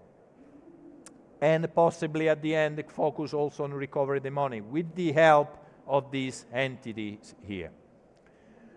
So to conclude, how do we see the future? I mentioned already the role of the private companies. I know some private companies are represented here, those who provide services to track who's behind the cryptocurrencies and those accounts that I mentioned. They do a tremendous job. They provide insights into the criminal techniques as well. But at the end of the day, this is something that is becoming also extremely relevant for the work of the police itself. I can voice some frustrations when police have limited resources and they need to resort to something that is outside the remit to conduct something that ultimately is in their legal mandate, to conduct investigation also in the digital space. And this, unfortunately, can be predicted to increase in the future, this risk of outsourcing. We also need very specialized skills for that. Maybe the problem is not as much as to recruit talented people, but to retain them. Once they have developed these talents, they become easily, the target for even poaching from the companies I mentioned before. Of course, private sector, more often than not, let's say, is more profitable in general for those who have these kind of talents. I said already about the role of state actors or state-sponsored groups. There is only so much law enforcement can do. Many of those groups actually are not after the money, as you may know. They have other objectives. And because of their role is so peculiar, the mandate of law enforcement is a bit struggling there. And this, you may have other agencies within your country for which you ask for support. I cannot conclude without mentioning the future impact of artificial intelligence. Of course, it's a tool also for the police, but more importantly, the big risk is that will be leveraged so much to conduct attacks at scale to a level that can actually overwhelm even the forces that are trying to prevent and fight these kind of crimes. This concludes my presentation. I thank you for your attention. I thank you very much, Dubai Police, for giving me the opportunity to present to you today. Thank you and have a good continuation. Thank you, Mr. Angelini. Audience members, please bear with us for 2 minutes while we set up the stage for our next panel discussion.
And we are back. I would now like to invite our moderator, Mr. Stephen Sargent, Crypto Compliance Consultant at Airdrop, to moderate a leadership discussion on tracking the currencies in digital age. Thank you so much for the introduction. That was actually a really great presentation, and we're going to be covering a lot of that presentation here in this discussion around tracking cryptocurrencies and other digital assets in this digital age. So we're going to start by introducing my fellow panelists here. Faisal, why don't you say who you are, what you're doing, and then we'll go down the line to Susan. Thank you. Faisal Mohammed Shimri, Head of ESG and Corporate Strategy at Mashraq. Previously, I served as a colonel in the Ministry of Interior and in Abu Dhabi Police as the Executive Director of Digital Transformation and AI, in addition to being a CISO. Hi everybody, I'm Malcolm Wright. I wear a couple of hats, but I'm the MENA and APAC Policy Advisor for Global Digital Finance, which is the world's largest industry body for supporting both industry and regulators on their journey towards how to introduce regulatory frameworks and educate and really build policy. And then day job is I'm head of regulatory for the second largest crypto exchange by volume, which is OKX. Hello everybody, good morning. My name is Suzanne Gunn. I'm the head of Economic, Transnational and Organised Crime Policy at the Department of Justice in Ireland. And as part of my remit, I work closely with law enforcement in order to build strategies to effectively tackle and combat economic crime in all its guises. That's awesome. Malcolm, GDF has probably responded to more consultation papers than anyone in this industry. Let's start the conversation. What are some of the concerns around regulating digital assets that you've heard from industry stakeholders as well as regulators around the world? So I've been involved in this space of the crypto compliance regulatory space for now coming on, must be around 6 years. So I've seen quite a lot of change in that time. I think the three things come to mind. The first one is really around understanding and experience. So it's a complex area and it requires a lot of technical expertise. It requires a lot of understanding of how to operationalize on both sides, so from both the public sector and the private sector. And that, if there's a lack of understanding or a fear in the technology, that can lead to adverse regulatory outcomes. That's not necessarily the best way and the best approach. So this is where I think public-private partnerships really have their strength. So I was trying to think about this morning while I was having breakfast, and I was sitting at a table with 4 legs. And I was thinking, okay, that table's quite stable. It's holding my plate, it's holding my food. And those 4 legs, if we transpose that into public-private partnership, are the policymakers, regulators, which will be not only financial regulators, but also, for example, data privacy. It will be law enforcement, FIUs, and then it will be the private sector, so it will be industry as well. And through that partnership of collaboration, it's really the opportunity for both sides to talk about how we do it, what we need to do, and what really produces the best outcomes to ensure safety and security in all we're doing, but at the same time allows for an industry to flourish in the right kind of way. The second part is around regulatory fit, which is how to actually make sure that the regulation is the right size and right shape, or do we put it into the IOSCO standards of same activity, same risk and same regulation or similar regulatory outcome? Or is there a different way to do this and a different way to consider it, as happened here in Dubai with VARA, who I was working with last year. And that's a unique, independent regulatory framework that is very activity focused, so it allows for scalability with new regulation as we go. There's been a lot of interest in this and a lot of jurisdictions looking at that approach. And then finally, I think the last challenge is cross-jurisdictional risk. So, okay, we can regulate in one location, as a regulator, and our regulatory perimeter is here, but if you have a global firm, what's happening over there that could impact? So that cross-border starts to introduce some risk as well. And that's best handled by this public-private partnership so that global firms can really understand how to build a strength of approach. So a uniformity, so KYC being the same regardless of which jurisdiction, and AML monitoring being standardized across the whole organization to really help to reduce any arbitrage risk that certain things could happen in one place and not in another. And we're going to talk a lot about public-private partnerships, but Suzanne, you're fighting transnational crime and organizations. What are some of the risk and concerns that you see with digital assets as you're creating policies across Ireland? Yeah, I mean, I think the fact that there's a policymaker on the stage in this particular arena is indicative of the exponential rise in this issue as a risk, not just in Ireland, but transnationally and across borders, because of course this is an issue that crosses all borders. At home, domestically in Ireland, I caught up with some of our national enforcement units before I left, just in relation to what's happening on the ground at the moment. And we have 2 principal units in our national police force, the Garda Síochána, who are dealing with this on the ground, the Garda National Economic Crime Bureau and the Garda National Cybercrime Bureau. And the indications from both of them are that the threat is exponential. I mean, every day they're dealing with cases which involve crypto assets in terms of their investigation, and most of those investigations will involve jurisdictions beyond our borders, beyond Europe, and including, you know, as far afield as South Africa, the US, the UK, really all across the globe. So it's a very difficult issue to deal with, and I think as you know, as Malcolm said, and as one of the legs of his table, I think it's really important that we put together national strategies to deal with this issue and that we talk to all of the main actors and stakeholders in order to do that. But also international collaboration is absolutely fundamental and key. We have to be talking to each other across the international stage in order to do that. And I think that's why summits such as this are so valuable in order to, I suppose, get us all together and get us talking about these issues. That's great. And speaking about exponential growth, Faisal, you were with the police for almost 2 decades before the Bitcoin white paper. What are some of the emerging trends around illicit activity or risks that you see in crypto assets?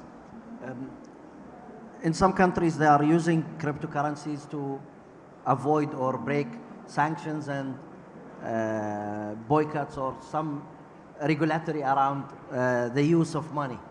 But in this region, I foresee the challenges evolving around abusing subsidies from the government, specifically what I call illegal mining. Illegal mining by abusing existing subsidies on electrical tariff is an evolving challenge that we need to address. In some other countries where hydroponics were abused to grow, let's say, weed, etc., and there is either a flat growth or a flat consumption of electricity or utilization of sustainable energy while no input in the grid, even on the days that they should have. Using AI and analyzing the pattern of usage or consumption of utilities such as electricity is critical for us as a nation to prevent such abuse. In addition, regulatory needs to meet the evolving challenges. At the end, UAE is evolving to become an international financial center. And we are taking our place in that area where we need to take the regulatory best practices from everywhere else and at the same time address our own priorities to meet the expectation. And speaking of regulatory, we see here even in Dubai that you might get a license, but getting a bank account is a totally different thing when it comes to a crypto exchange. Malcolm, you work for one of the largest crypto exchanges in the world. How tough has it been to either obtain or maintain banking relationships, especially after FTX and Celsius and other debacles in the crypto industry? Yeah, I think so. I'll talk generally about bank accounts. It's not a new problem. This is a problem that existed when fintech came around, and back in sort of 2016, 17, I was involved in fintech firms as chief compliance officer, and even then it was a struggle. This was in London, where the fintech scene was really vibrant. It was still really hard to get a bank account because it's a risk reward for the banking sector. Is it actually worth just taking this risk? And that can sometimes become a barrier to innovation at the same time. So banks are starting to open up on this, though. We are seeing some movement now. So in different jurisdictions, there are bank accounts that are becoming available. Generally, it's easier for operational accounts rather than accounts for client money, but it is starting to mature. It's helped as well by, again, the industry support. So in GDF, over the last couple of years, we developed a due diligence questionnaire based on the internationally recognized Wolfsburg questionnaire for correspondent banking. So we took that, we amended it for virtual assets, and then we handed it out to the world to allow banks really to say, okay, we've now got a standardized way to measure this that looks and feels very similar to what we were already doing in the traditional sector. And then the last part, I think, is this catch-22 that exists, which is, in order to get a license, sometimes part of that license requirement is you need a bank account. And in order to get a bank account, you need a license. So you kind of go round. So I think the way that we're starting to articulate this in some of the forums that we have in GDF is, for the banking sector, having almost like an in-principle bank account that says, okay, when you get your license, the bank account is there. It's pre-approved, but you can't use it until you get your license. When the license comes, then everything starts to fall into place. So that's a change I think that would be most welcomed to be able to create that balance. But it is changing, but it's helped by regulation, and it's helped by industry best practices and firms actually behaving correctly and the right way, and considering particularly AML, CFT, sanctions, proliferation financing risks, and being able to handle those properly. That in-kind bank account sounds like kind of like a pre-approval for a mortgage. You know, once you get the house, you get the mortgage. Suzanne, Faisal talked about AI being used to identify maybe suspicious activity when it comes to utilities. We've seen automation, we've seen AI out there, and machine learning, we've seen AR and VR. There's everything out there in that display with different vendors. What are some of the advantages of this technology that you've seen in some of the work that you've been doing either with the FIU or other organizations on the public sector side? Yeah, I mean, it's certainly the case that the public sector has to upskill and it has to invest in the resources necessary in order to combat, I suppose, the threat actors and the offenders on the other side of the type of tech that they have at their fingertips and seem to have endless resources, as we know, to invest in themselves. So from our perspective, it's absolutely essential that we upskill on our side of the house in order to ensure that we have similar specialization, similar training, and similar tools, I suppose, at our fingertips in order to combat those threats. I think it's interesting what Malcolm said there as well, though, because oftentimes, the cold reality of it is that no matter how wealthy a state is, we simply do not have endless resources to invest in these things. You know, resources are not endless, and you know, states have to invest in other aspects of society. You know, health, education, housing, all of these other things that unfortunately the criminal actors don't have to involve themselves with. And so I suppose we have to get creative and we have to really think about how we're going to combat the threat.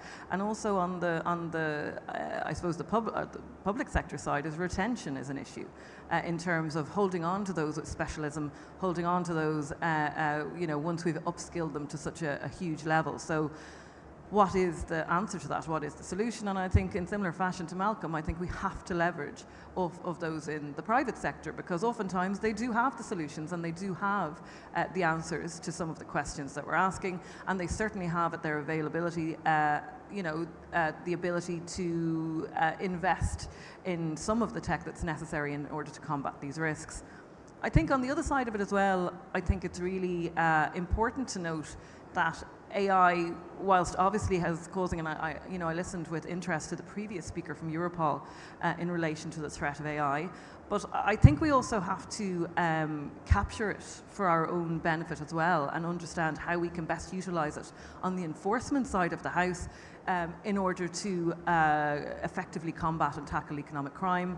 I think probably in the Irish context, possibly in the European context, that really comes into potentially using AI in order to deliberate through vast data pools of information. I mean, really nowadays when you're uplifting material on foot of searches and so forth, you know, even a phone these days can contain vast amounts of data, and that's a real challenge to law enforcement in order to how to effectively look at that data set in an effective time period, and also to be able to digest that potentially before a jury is evidence. So we need to invest in AI in order to engage in that. And then on the other side of the house, we need to ensure that those on the other side of the criminal justice system, judiciary and so forth, lawyers, are also upskilled, and that they have the information at their fingertips in order to be able to, I suppose, complete the criminal process in relation to it. That's awesome. Faisal, you were with the police for over 20 years. Is there any tools that you wish you had then that we still aren't seeing today? Is there any technology, and there's a vast amount of technology out there, is there any gaps that still need to be filled from your experience either now or when you were with the police? When we do transactions between cryptocurrencies and real, I don't know if I could call it real, if we will convert the cryptocurrencies into something tangible, a real asset on ground, or currencies that we need to do or use in our trade or business, the shift or the transition between the digital platform and the financial platform would require KYC kind of source of fund. And by regulating this, we are challenging the concept of cryptocurrency, which is basically privacy and anonymity. The regulations around that area will need to evolve, addressing the evolution of digital economy.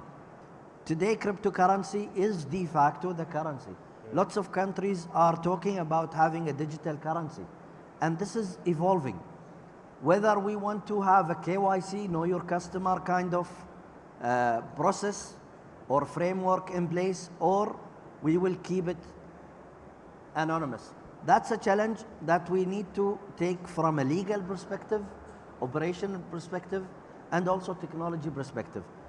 Using AI in identifying what I would call digital laundering would be de facto a necessity now. Lots of extortion, blackmail, and other illegal activities are using cryptocurrency as a source of fund.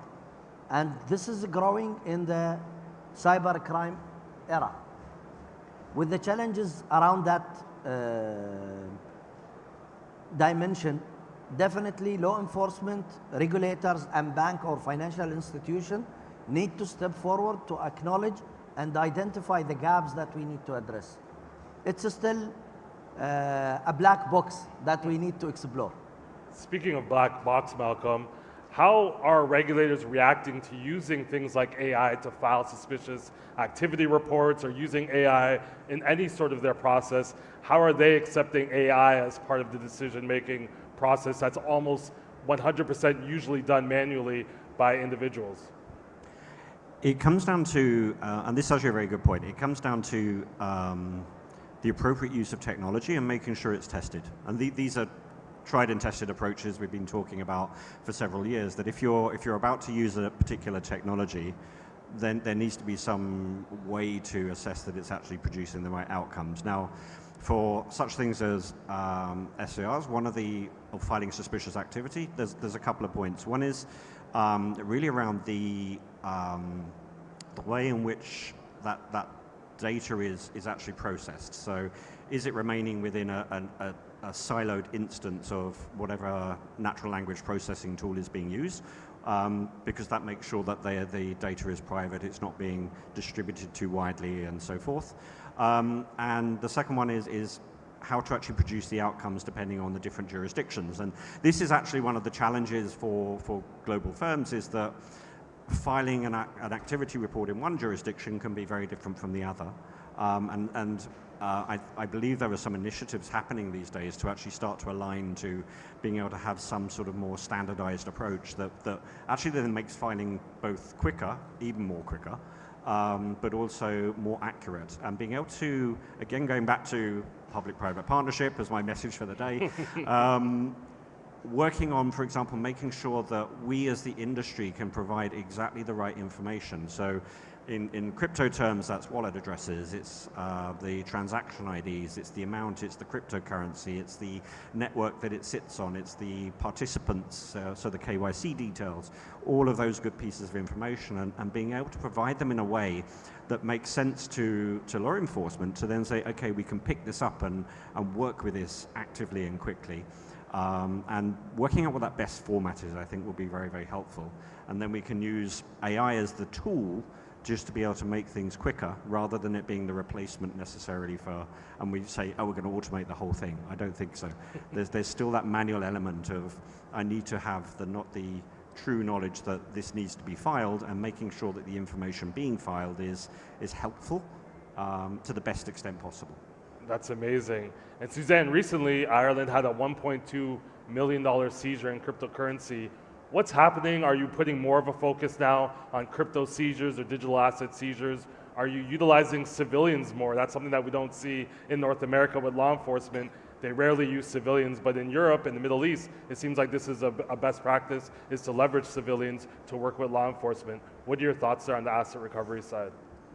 Yeah, and I suppose that the case that you've referenced is one that derives from the east coast of Ireland, and it was the arrest of 9 people in a case involving money laundering and smishing offences, actually. And one of the really interesting things about that, and in similar fashion to spoken about earlier, is I think that particular case involved South Africa, it involved many European nations, and it also involved Dubai as well. So, so it really went to the, the international, transnational element of that type of offending, and that case is ongoing in Ireland. But I think it also highlights that particular case, one of the real key focuses in terms of law enforcement generally, which is, firstly, obviously, as I said before, it is certainly the case in Ireland that we have invested hugely in terms of upscaling and training, and that leads to all of the benefits whereby you effectively identify more offending, so it can actually, that type of investment can lead to an uptick in your stats, if you like, because you just have the capability to identify more offending. But there was an awful lot of other assets that were seized during the course of that operation as well.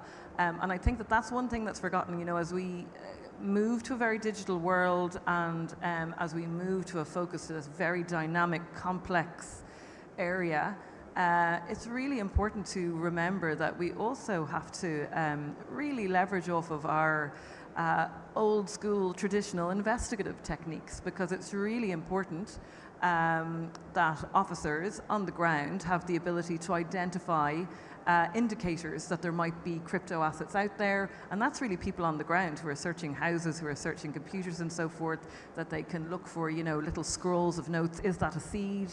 If they identify, for example, a crypto credit card, most of us don't have those in our wallets, notwithstanding, how crypto is evolving. Most of us still don't have crypto credit cards, so if you search a house and it does have one, well, that might be an indicator that there's something underpinning that. So yes, we have to investigate, or we have to invest in upskilling, but we also have to have a focus on our traditional skills as well, really important. In Ireland, we have a virtual asset investigation unit, which has been embedded in our Garda National Economic Crime Bureau, and they have been, again, huge specialisation, very upskilled in terms of all of the latest tools and so forth, and keeping on top of the issue. But the really important thing is that they're going out to divisional units in order to share that knowledge, in order to assist in that knowledge. And I think that's really important because, as I said before, retention of specialised staff is really difficult. So you need to make sure that that information is travelling by osmosis to the whole of your enforcement cohort. In terms of civilianisation, I think we do have in Ireland a number of enforcement agencies which have a civilian element to them, and certainly it's the case, particularly in terms of financial investigation, that we have a significant amount of both digital analytics investigators and also financial investigators who would be professionals, so accountants and so forth. And I think that that has been really, really key, particularly in terms of the large, complex investigations. So yeah, I would advocate for that. It shouldn't be too hard to find who has cryptocurrency now, right? When the price goes above 69,000, everybody's posting on their Instagram stories, right? The dollar that they bought in cryptocurrency back in 2017. So it shouldn't be too hard to find out the criminals have crypto nowadays. What's interesting is FATF and Interpol have now prioritized asset recovery. Malcolm, you sit on a lot of those conversations that are happening behind the scenes. Do you think FATF and Interpol are realizing that's a lot maybe easier to seize digital assets versus a 45-foot yacht that they have to maintain for 2 or 3 years? It's a good question. The FATF and Interpol have run 2 sessions called FIRE, which was FATF Interpol roundtable engagement. These were held over the last 2 years. The first one was the initial kickoff. The last one, you could see the marked difference over the course of that year, and congratulations to the FATF Singaporean president at the time, Raja Kumar, who's outgoing now, for that initiative, because I think it really did change the focus towards actually looking at asset seizure and asset recovery. Now, that wasn't just in crypto. That was across the piece. But just an observation is that actually when we do see seizures in crypto, I think that they can be larger. If you look in the US, for example, we have a 1 billion seizure, which is, in cash terms, that would be a lot of cash to actually find in one location, as opposed to on a USB or on a Google Drive or something like that. So I think that that's important. There are still, I think, some challenges, one of which I'm going to say is like, in crypto terms, who you're going to call, which is when you're looking, you're conducting investigations, for example, let's say you have an address, how do you know which jurisdiction is involved, which firm is involved, and how to then make the appropriate requests for whether it's information or asset seizure or so forth. And actually a call out to, I think he is there, Steve Cheng from OKX. He runs all of our law enforcement engagement. So if you have any questions about how to make inquiries to OKX, he's the guy. So then there is the speed, I think, the speed at which assets can move. So as fast as one might say, they're there, then they can move. So being able to identify the correct crypto exchange or custodian or whoever it might be to then make those appropriate requests to the right entity in the group to then get what you need to be able to hold those funds, I think is very, very important. And then there's international jurisdictional issues. So having both the knowledge about how you do cross-border agreements and move quickly towards being able to fulfill them, I think is also quite key. Faisal, what Malcolm's talking a lot about is like KYC requirements are the key to a lot of these crypto cases, but that goes against the whole ethos of decentralization and no central authority when using cryptocurrency. How do we balance this need for decentralization and privacy along with the KYC requirements that are integral for these financial crime investigations? When we look at something called TRL, Technology Readiness Level, we see that we are looking at business and the readiness of technology to be evolved into a product or a merchandise. But nevertheless, until today, we didn't see public safety and security or national security even being prioritized when we do any TRL, Technology Readiness Level assessment.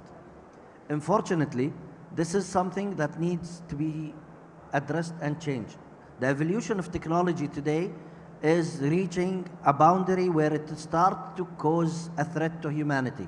When we talk about AI ethics and we talk about AI regulation, some people are saying we are limiting technology evolution. We are not. But we need also to prioritize other critical factors. At the end, technology is there to serve humanity, not to cause them damage or harm. So regulations is a key foundation and a pillar into enabling technology to serve its purpose. At the end, is the purpose to have cryptocurrency or the purpose to utilize cryptocurrency as a mean or a tool of a futuristic currency? KYC and regulations have concerns from privacy perspective. I understand that totally, but at the same time, ensuring that the source of money or the source of income is legit is a critical method in countering money laundering and organized crime, which sometimes escalate to nations who are behind it. It's not anymore a group of organized crime mafia kind of thing to utilize the money. If we look at history, money laundering was the cause of lots of challenges in civilizations. Yes, in some cases, it built up Las Vegas. In some cases, it helped economies thriving. But at the end, it will cause damage to the overall human side. And if we address it from an SDG perspective, Sustainable Development Goals, we need to address that. If I look at people who are abusing subsidies on utilities for food security and stealing the electricity, and this is stealing, to generate or doing a crypto mining, that's a risk and a threat against food security, which will put any nation at harm. Addressing the SDGs from that angle and other angles is definitely critical. And from a regulatory perspective, I see that the balancing between expectation and regulation is critical. You talk about money laundering thriving some, nations.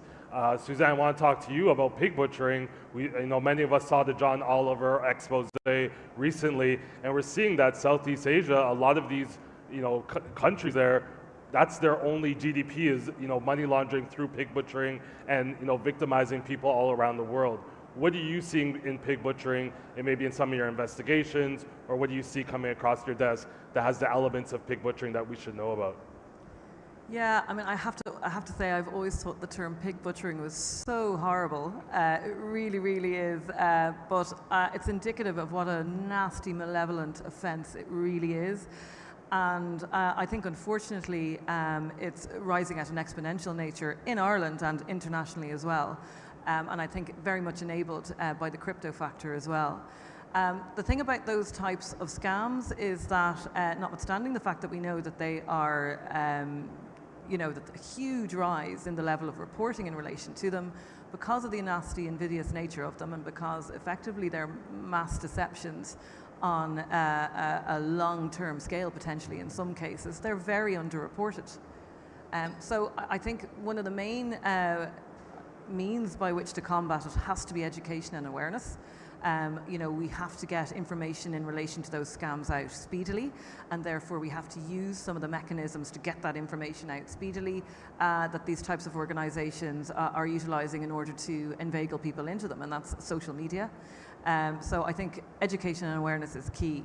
I think there has to be an understanding that these are industrial level offences, as you say, that are deriving from some jurisdictions, but also globally from a lot of different jurisdictions. So where you might have one, for example, crypto investment scam identified in Ireland, and we've identified quite a number of them in our jurisdiction, when we engage with our international partners, such as Europol, such as Interpol, we find very speedily that the same crypto exchange accounts, for example, are involved in investigations throughout Europe and in lots of other jurisdictions as well. So one of the key ways in which to fight or tackle that type of crime is international cooperation. From our perspective, I suppose in Ireland we have engaged very heavily with our partners across the EU, with Europol, and also with law enforcement agencies further afield, very much with the US, with the UK, and also here in Dubai and throughout the UAE. So that's absolutely critical, because it's very, very important to understand how these networks are coalescing and how they are going about hiding the assets from it. Because I think, one of the interesting things about all the different presentations this morning is I think the 3% statistic has been thrown out quite a bit, which is that only 3% of economic crime is confiscated, the proceeds of. So if we think about the billions of euro that we are confiscating through effective law enforcement, that's only 3% of what's out there. So it really shows and evidences the challenge that we're all operating under, and industrial level offending like pig butchering is just a part of that. That's great, and we'll be actually on a panel later on with Malcolm, speaking to Aaron West about pig butchering later on. Malcolm, one thing that Faisal did mention was around privacy. I noticed OKX did actually delist privacy coin Monero, probably partly because of performance, and the other part of the regulatory scrutiny. What are your thoughts around privacy coins and where they fit in centralized exchanges? I think it's a good point. I was actually just going to reference the latest Chainalysis report, which came out I think last week, that was looking at, for example, scams, and the majority of tokens that are used in scams would be Bitcoin, and sanctions evasion, it tends to be stable coins, and there's actually good reason for that. There's reasons why it's, Bitcoin is more available, so therefore it's easier for ransomware and things like that, but that's not the whole case. One of the factors really around the privacy coins or coins with anonymity enhancing features and characteristics is around the fact that they can't be traced. So we saw earlier around tracing and traceability. So they are still attractive for illicit finance. And to that extent, where we want to build a robust framework across the industry, we see from a regulatory perspective that there is a desire not to encourage or have anonymity enhanced tokens or tokens that have those features. And on the other, we have, for example, where OKX is seeking regulatory to be regulated and to have that higher bar and that higher approach towards ensuring compliance, then it becomes necessary to and desired to ensure that we have that level of due diligence across everything that we do. So that traceability is really key. I think that's really the fundamental that sits underneath it.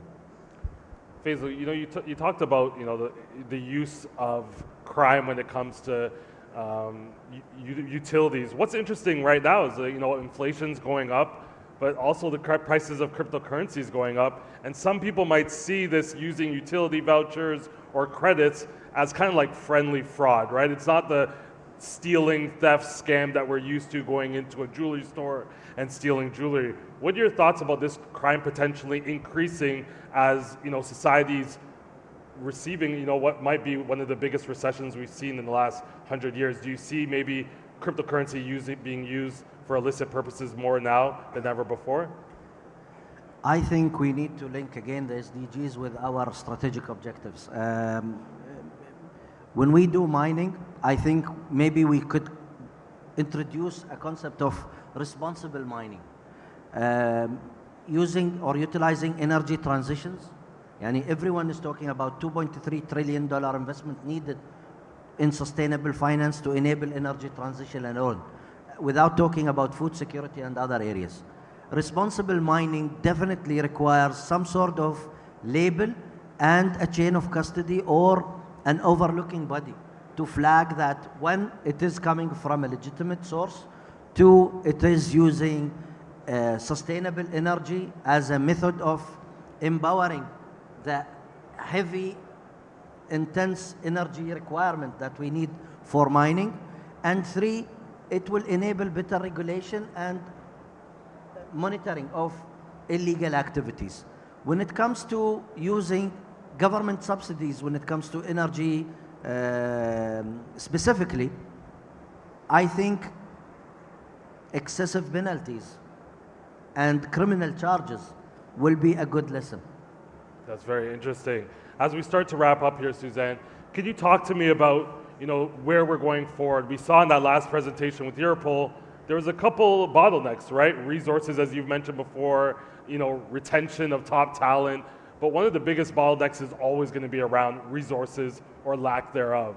With law enforcement in the room, how do we fight this lack of resources? How do we put more resources into tracking things like cryptocurrency and other digital assets? Well, yeah, I think it comes back to one of the main themes that I've spoken about, and indeed that Malcolm has spoken about throughout this presentation, and it's twofold, really. It's a transnational global threat, so we need to work together. So we need to leverage off each other's resourcing and training in order to upskill ourselves amongst law enforcement agencies, absolutely. We have to collaborate on an international level, both in relation to particular investigations, but also more generally in relation to the threats both on an emerging basis and already existing. So international cooperation and collaboration is key. And also, we have to engage in partnerships with the private sector in order to leverage off of the skills and resourcing that they have, and to utilise that to our best advantage. And I have to say, from an Irish perspective, we are devising our own economic crime strategy at the moment on a national level.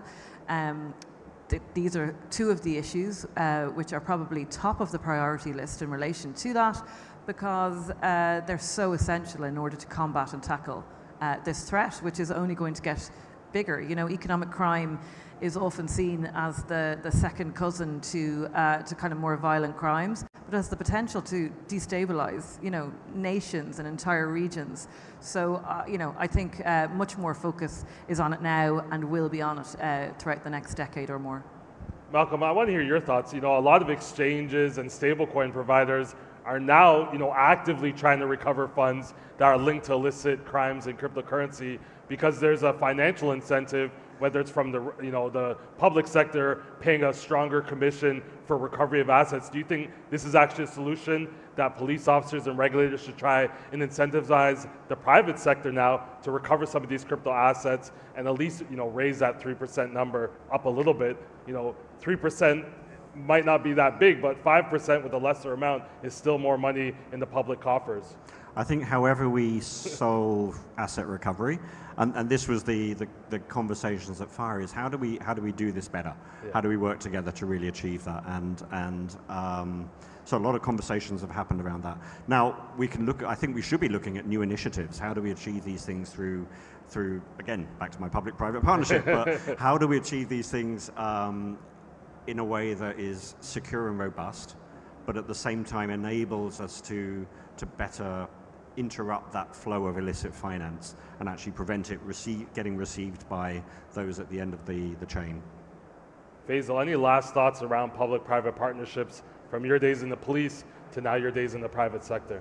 Well, definitely we need to redefine our public-private partnership.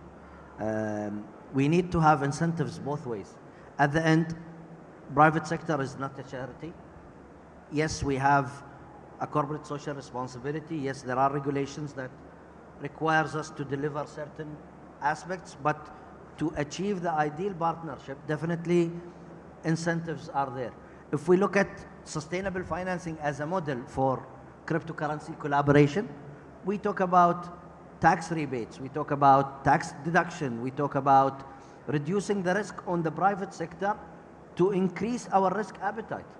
So when we talk about cryptocurrency and enabling a better or an evolution of partnership, definitely we need to look at the same mentality. We need to consider what are the risks there for us as a private sector that we need to put on the table, and we need to address jointly with our counterpart as regulators, law enforcement, or others from the public sector. And then what's in it for us? At the end, for police, it's a score. They capture a case or they prevented a crime. From a regulatory perspective, that's again a score. But from private sector, you need to put yourself in my shoes and to consider what's in it for me. I love it. This was an invigorating conversation, thought-provoking insights here. Thank you, panelists, and the World Police Summit for allowing us to share some of our insights today. Thank you, Stephen. Thank you.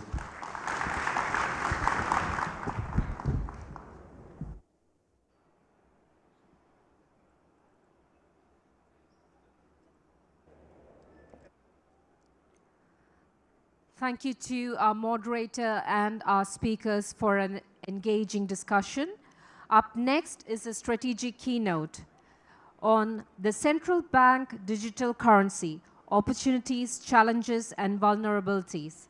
Let's welcome our speaker, Mr. Mardeya Kona Yerukunundu, the first Deputy Governor of the Bank of Mauritius.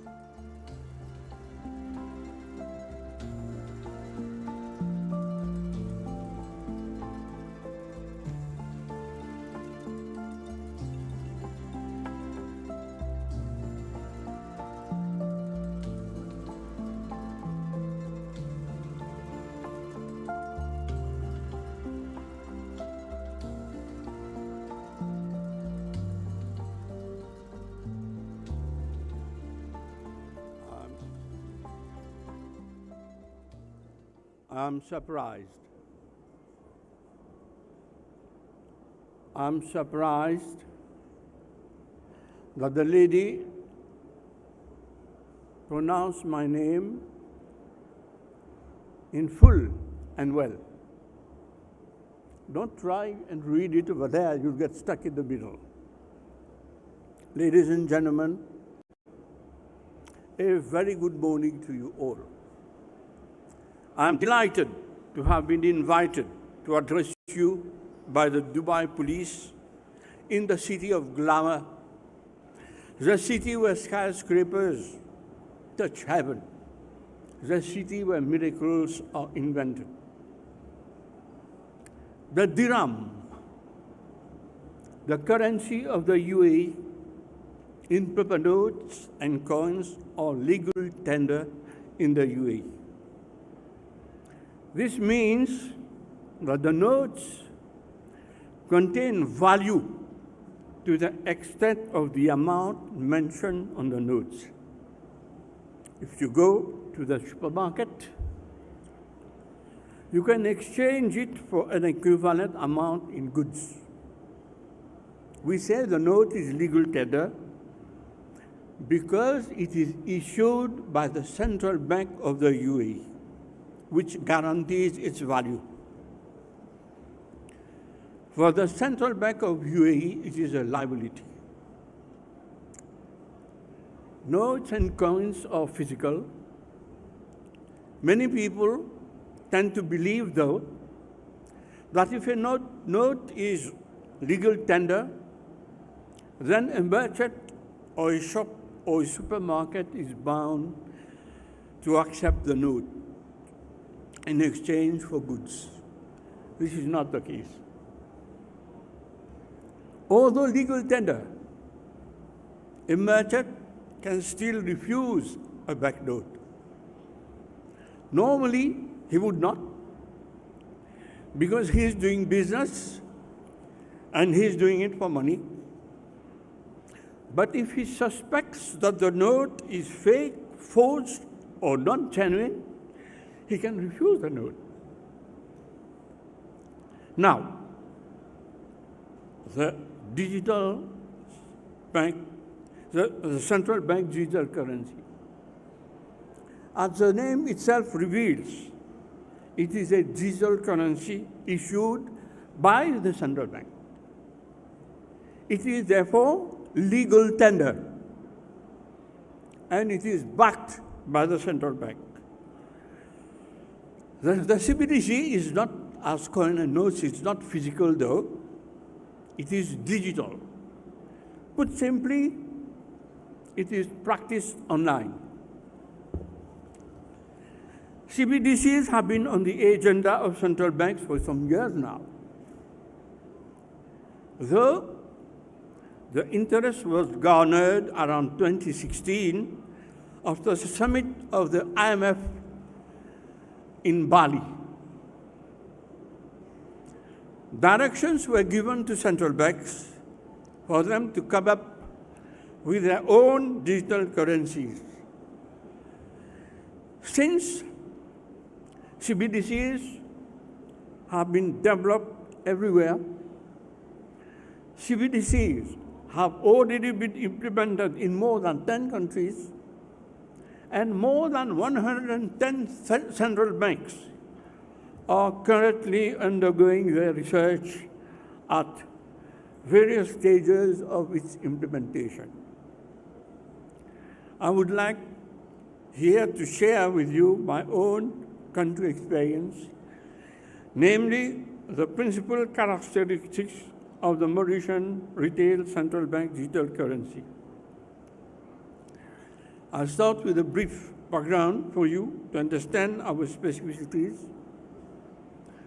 Mauritius has a relatively developed payment system. The main objectives of the bank are to provide the population with a cash-like and risk-free digital form of money. The digital rupee is expected to enhance the resilience of the current payment infrastructure of the country as an alternative to physical banknotes and coins. Mauritius being an island, it is prone to cyclones and flash floods which can damage its infrastructure. We have the digital rupee as a complement to cash, and we are fortunate enough not to have a financial exclusion problem. Our research on the CBDC started in 2020.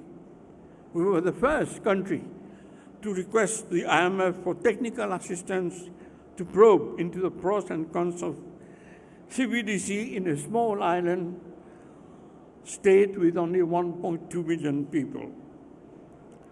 We have well progressed since with the expertise of the IMF and our discussion with academics and peer central banks. Early 2022, we engaged with our local banks to get their views on the potential implementation of the CBDC. In June 2023, we launched a public consultation survey to seek the views of Mauritians and even foreigners. This is a key point in Mauritius, as we welcome more than 1.4 million tourists per year, and they could be potential users of the CBDC, given its easy access and convenient features. The Bank of Mauritius has identified the extension of the retail CBDC to tourists as one of its 3 use cases. The second use case pertains to the provision of social security benefits to more than 300 potential beneficiaries. The third use case is providing a digital mode of payment that is safe, convenient, and less costly to those engaged in the informal sector. At the start of 2024, we kick-started our pilot with one commercial bank, and other pilots are expected to follow. The motivation of the IMF to give those directions to central bank at the Bali summit was to use the CBDC as a means to counter the cryptocurrencies which were being used all around the globe. In 2019, there were more than 2,000 cryptocurrency assets in circulation and over 10,000 crypto assets trading platforms. They were private. Whether or not the CBDC will be able to counter cryptocurrencies in the future remains to be seen. But for me, myself, I'm very skeptical about this. The FATF classified cryptocurrencies as virtual assets. Those assets are not issued or regulated by the central bank. They operate on blockchain technology, enable transactions from person to person, and offer alternatives for cross-border transactions. The transactions are even faster.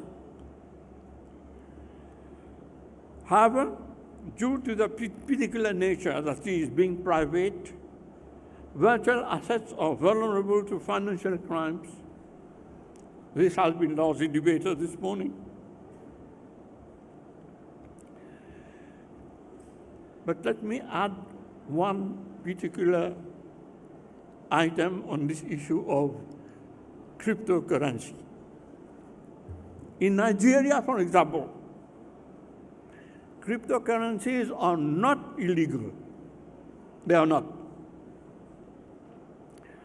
Firms need to register with the authorities to operate cryptocurrencies there. But the breaking news is the Nigerian government ordered a cryptocurrency firm, Binance,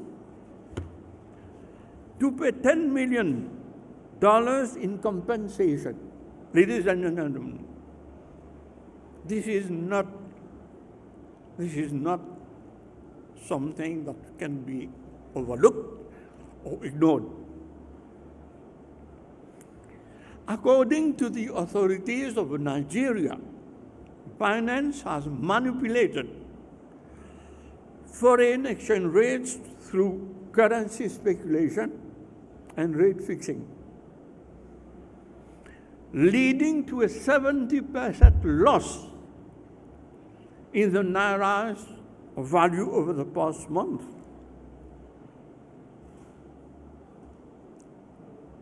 It can damage a whole economy if it is not properly regulated.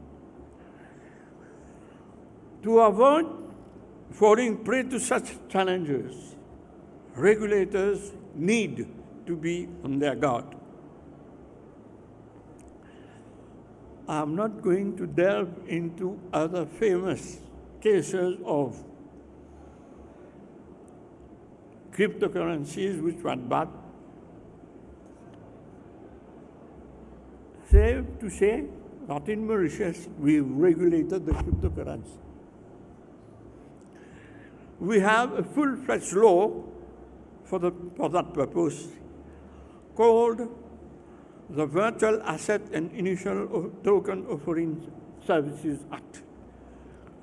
It is required to be licensed. They all the time fall under the purview of the regulator. The regulator has powers to carry out investigation and supervision, just as for banking,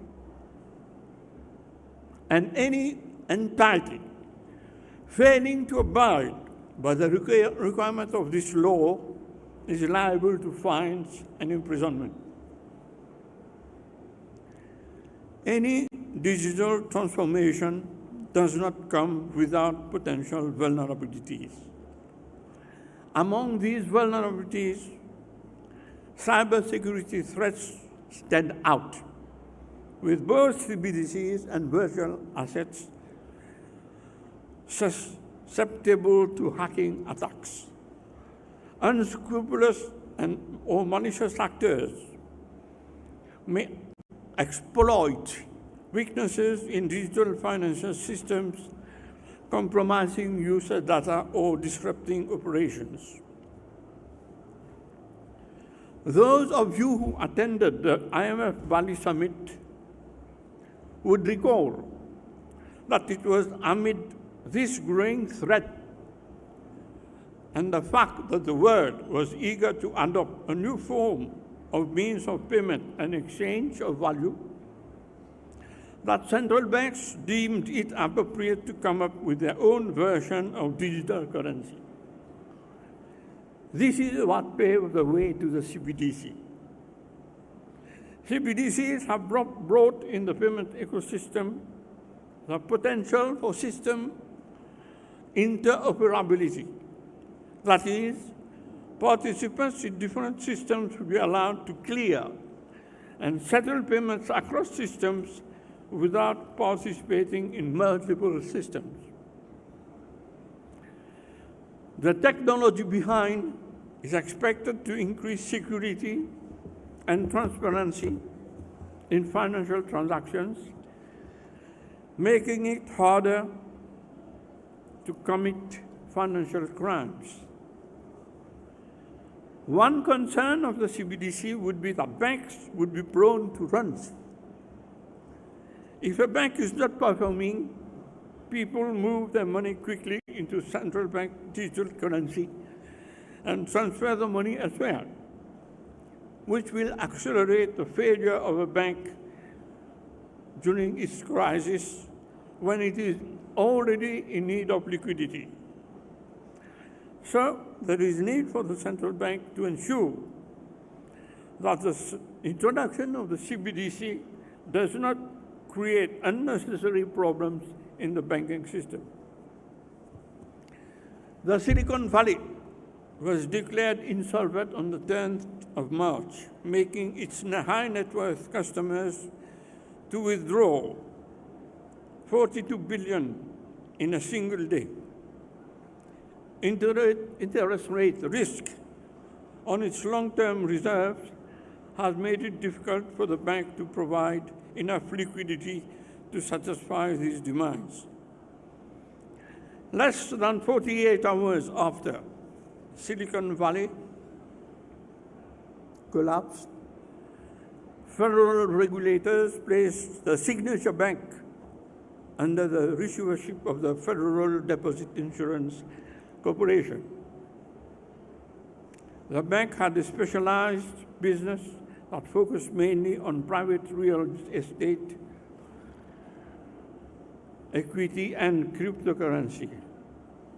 However, the breakdown of the Signature Bank stands out because of its connection with the Silicon Valley Bank failure and ensuing fears that health of the banking sector as a whole.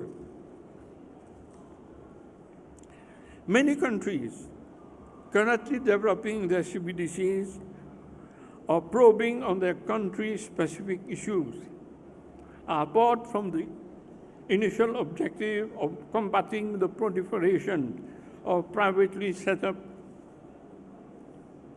digital currencies. If we look back at history, Senegal and Tunisia had already issued the digital currency operating on blockchains, whereas at the same time, the Venezuelan experience with Petro Merida had failed, making us conclude that not all systems operate and succeed due to domestic considerations. In mid-2018, Hong Kong had issued a statement that it would not issue digital currency due to the existence of an already efficient payment system in Hong Kong. And this, according to me, is a key factor. Recently, the UK has shared the concern that the introduction of a central bank digital currency might lead to other unintended consumer concerns, of which privacy. Ladies and gentlemen, one should think of a CBDC as a high-speed train. For this train to work both efficiently and effectively, we need good rails. The regulatory framework is expected to be robust enough to provide for safeguards against the misuse and criminal activities in the digital financial realm.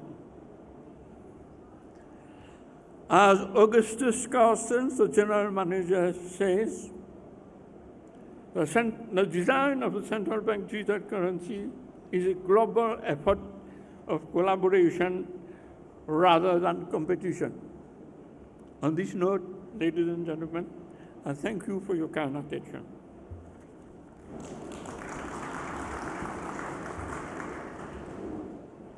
Thank you, Mr. Yerukunundu, for sharing your insights. Ladies and gentlemen, we will now take a short break and resume at 12:45. See you then.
Ladies and gentlemen, we will start in 5 minutes, so please take your seats.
I'll start with a quick introduction of myself.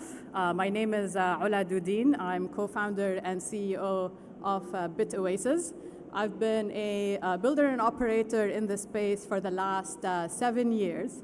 And BitOasis is the first and largest today virtual asset service provider, VASP, headquartered here in Dubai, supervised under VARA, and a reporting entity to the Financial Intelligence Unit. We have long-standing relationships and partnerships with Dubai Police and other law enforcement and security agencies here in the country. And for us, regulatory compliance is part and parcel of what we do.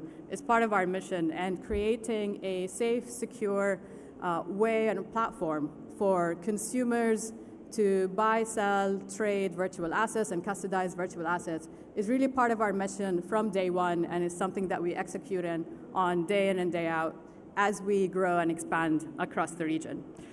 For the panel today, for the session, I will be touching on 3 main topics. I'll be covering the growing adoption of virtual assets and a global map of where we're at, trends in virtual assets, illicit activity in terms of crime and fraud, and some of the challenges that both operators, platforms, and law enforcement agencies face. And lastly, the significance of public-private partnerships in tackling this space and creating a safe environment for adoption. So adoption of virtual assets has been on the rise, particularly over the last 3 to 5 years globally. We see high levels of adoption across the globe, particularly across Asia and the Americas, North America and South America. And what we also find is that levels of adoption across the region has been growing consistently, I would say, over the last 3 years. This is a map that shows the level of adoption across the globe in the last year, where the depth of the color shows the rate of the adoption. So the deeper the blue, the higher level of adoption in terms of holders of virtual assets. This shows the levels of adoption in the last 12 months.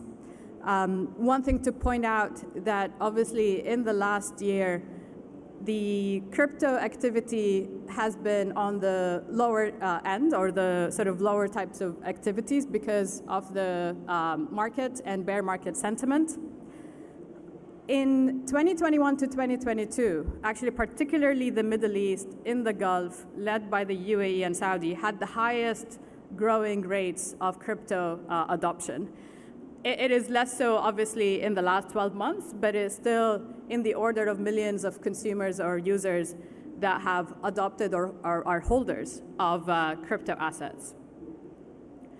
2024 has started with higher levels of price increases and adoption of crypto. We're definitely witnessing that on our platform as well.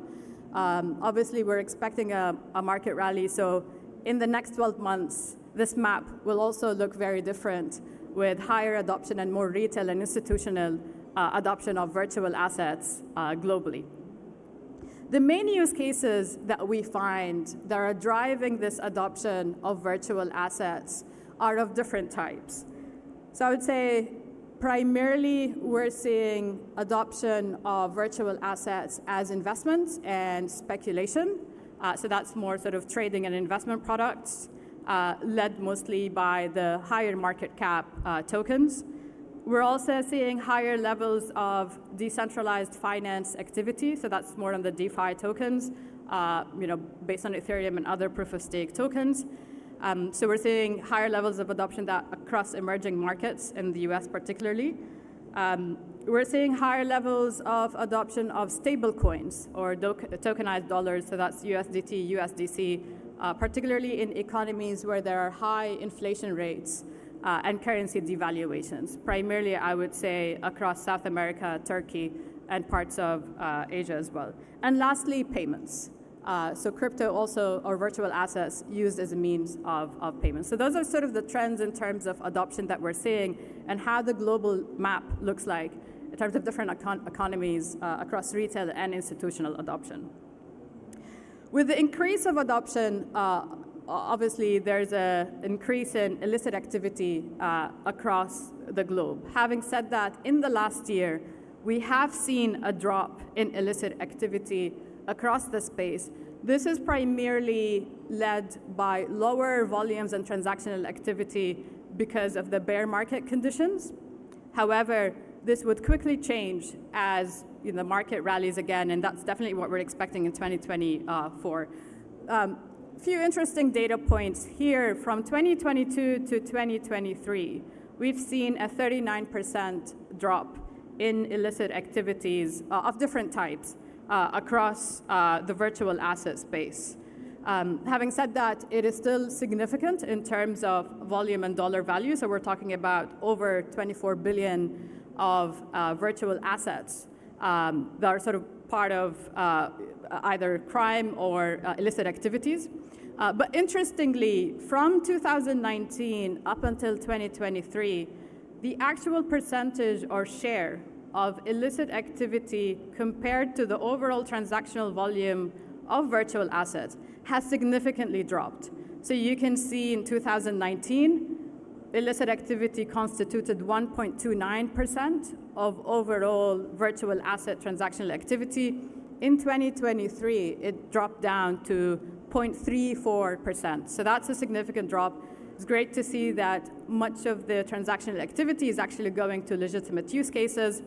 Having said that, the data that we have here from Chainalysis is on virtual assets that have public blockchains, and that doesn't include some of the privacy tokens such as Monero, Zcash, and others, where we're seeing sort of much of the illicit activity shifting from some of the more public blockchain-based protocols to privacy tokens.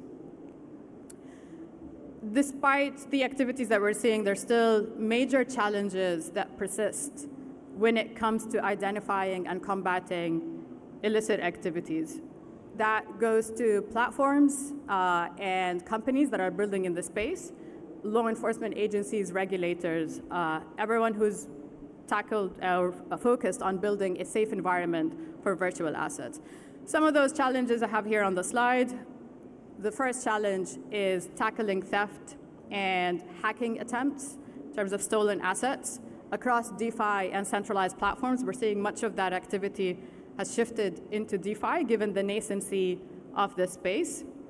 From 2022 to 2023, we have seen a drop in the actual dollar amount stolen due to decrease in some of the DeFi hacks.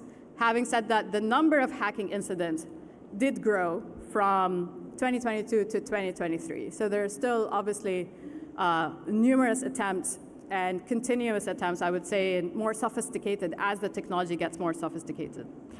As regulation matures, particularly in the DeFi space, where we see much of this hacking activity, we believe that will help further reduce and decrease those incidents. The increase in the actual maturity of the technology and the smart contract development in the DeFi space, and that can also be driven by requirements from a regulatory perspective, will also help to significantly decrease some of the challenges around cracking down on theft and cybersecurity risks. The second challenge is tackling scams and fraud. We definitely have seen a slight, or to a lesser extent, smaller drop from 2022 to 2023 incidents related to scams and frauds. Again, because of bear market conditions, obviously some of those attempts are reduced because there's lesser retail activity on the network and overall on platforms. What we've seen from different market cycles, that scam and fraud attempts proportionally increase to the increase in prices and overall levels of adoption and transactional activity in the space. So with us gearing up to a bull market, or what it seems it is in the crypto space based on the ETF, Bitcoin ETFs that got approved, we would expect an increase in scams and fraud events, and those getting more and more sophisticated as some of those protocols also mature.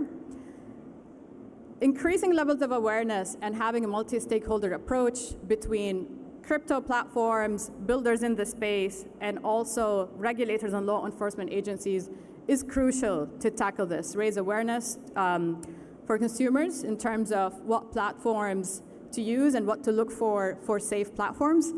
and ensure that they have the right mechanisms to report on any scams if they've been victim of that. So that's where a multi-stakeholder approach becomes very crucial. And lastly, in terms of challenges that persist with the growth of the virtual asset space, is tackling money laundering. Now, obviously, what we've seen that also those attempts get more sophisticated as the protocol and the technology and the platforms also become more sophisticated. Having said that, the tools to tackle that in this space have continued to mature as well. From recent reports, what we've identified that majority of the illicit funds when it comes to money laundering end up to centralized exchanges. Much of that obviously unregulated or essentially platforms that are not under any regulatory supervision. That's where the role of regulation is very important, particularly when it comes to tackling challenges around money laundering, where there's essentially several efforts of cracking down on platforms that are unregulated, introducing the right regulatory frameworks, reporting mechanisms, and the right levels of monitoring, and ensuring the right also tools and infrastructure that regulated platforms would have to identify such risks. On that, BitOasis was actually the first virtual asset service provider to register with the UAE Financial Intelligence Unit. We're also part of the 2021 National Risk Assessment, FATF National Risk Assessment, and we've had a long-standing partnership as well with Dubai Police, where we've worked on multiple cases as well. A recent survey of different law enforcement agencies globally provided great insights, particularly when it comes to collaboration between private sector and VASPs and regulatory and law enforcement agencies. So what we've seen from a recent survey by TRM Labs is that overall, there's high levels of willingness and empowerment on an organizational level from law enforcement agencies to tackle crime in the virtual asset space and combat illicit activities. So overall, what we find is that close to 80% of the survey respondents have high level of willingness and empowerment high up from an organization perspective to tackle that. And surely over the last few years, we've seen cases where there were asset seizures across Europe and the US that have demonstrated the seriousness and willingness to go after illicit activities. Having said that, despite the level of willingness, there's still a huge gap when it comes to the level of skills, know-how, sophistication of tools to be able to tackle the space and tackle illicit activities and incidents around virtual assets.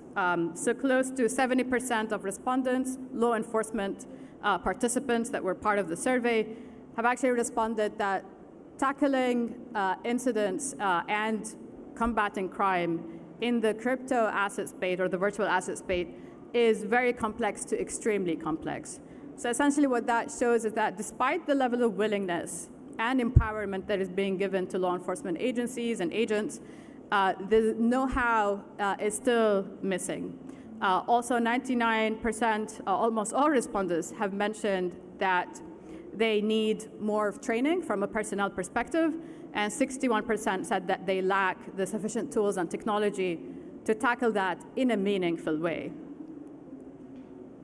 And that's where the opportunity for private and public sector partnerships lie. Private sector participants, platforms, VASPs, DeFi platforms, mostly operators in the space, are at the forefront of this technology. They have the know-how, the personnel, the engineering and product teams, including an understanding of trends and consumer behavior on this space that they can lend and extend to regulators and law enforcement agencies. And that can be in different ways. That can be by sharing the know-how and the understanding of trends and consumer behavior. That obviously can be in terms of information sharing via having the right regulatory frameworks and setup of well. Obviously, that is also appreciated by the participants of the survey in terms of law enforcement agencies, where over 80%, close to 90%, have actually mentioned that in order to tackle this gap that they've identified, having the right partnerships with private sector players that are focused on compliance and regulation is the way to be able to help them tackle the complexity of combating illicit activities across the virtual asset space. Now, the question is, how can you cooperate, or how would this private-public sector partnership look like? We identified 4 ways, and that's also what we're seeing in terms of trends across the globe, in terms of how operators in the virtual asset space have cooperated with law enforcement and regulators. Number 1, information sharing, supporting law enforcement agencies by assisting in investigations and proactively sharing relevant information, and that would be by way of introducing the right regulatory frameworks and the infrastructure and mechanism to be able to report suspicious activity reports, SDRs, or what may be required for the investigation. And I think that's where having the right regulatory frameworks early on is very important to be able to organize the activity in that market.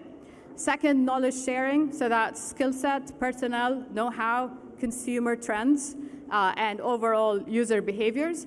And that's in the form of either training, workshops, or any sort of particular setup that would help private sector companies share this knowledge.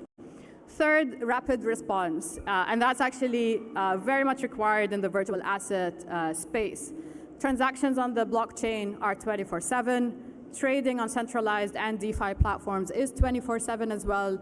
And that warrants the need to have a rapid response, and that can be by way of creating a formal hotline communication, having that structure that enable rapid reporting and response from platforms that are essentially coordinating and collaborating with law enforcement agencies that can accommodate for the velocity of virtual assets, and having the ability to very promptly respond to any illicit activities or combating crime in that area. And lastly, awareness raising, and that by organizing sort of mass awareness campaigns that would tackle or be addressed to consumers on how to safely trade or use virtual assets, and how to safely use platforms or regulated platforms in that space. On that note, actually, I'm very happy and proud to share that we are announcing our partnership with Dubai Police as BitOasis. We had a long-standing partnership with Dubai Police since we started BitOasis, but now we're taking it to the next level, where we're focusing on 2 verticals. Number 1, awareness-raising campaigns, creating long-term bilingual informative multimedia campaigns focused on consumers and virtual asset consumers to raise awareness and combat scams and fraud, and ensure all consumers have a safe experience as they adopt virtual assets. And I think this is very timely with the higher levels of adoption and price rallies that we're seeing right now in the virtual asset space. And the second vertical is customized, specialized training programs, where we are putting a program, a regular 2-week training for Dubai Police personnel, for us to be able, as BitOasis, to share industry-leading knowledge, consumer behaviors, trends, some of the tools that we have used on the compliance regulatory aspects, and overall expertise on countering virtual asset crime. So with that, I'll close the session. Thank you very much for your time. Thank you, Ms. Dudin, for an informative presentation. We will now take a 5-minute break to set the stage for our next panel. Please bear with us.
Welcome back, everyone, and thank you for being patient with us. We will now move on to a leadership discussion on the role of governing bodies and ministries in preventing money laundering. Let's welcome back Simon Marsh, Regional Coordinator for Southern and Eastern Africa, International Center for Asset Recovery.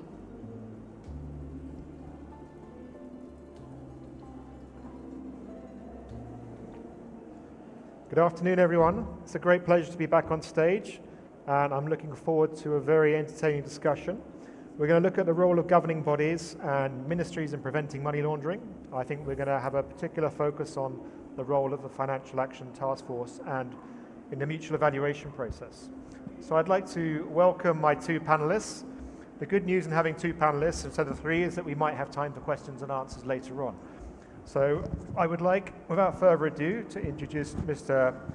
Faisal Balawi, who's the Chief of the FIU for United Arab Emirates, and Mr. Suleiman Al-Jabrim, who's the Executive Secretary of the MENA FATF. So gentlemen, maybe you could briefly introduce yourselves. Yes, thank you, Simon. Hello, everyone. Good afternoon. My name is Ali Ba'alawi, and I'm the Chief of the UAE Financial Intelligence Unit. I've been heading the unit since 2018, and I must say it has been quite a journey.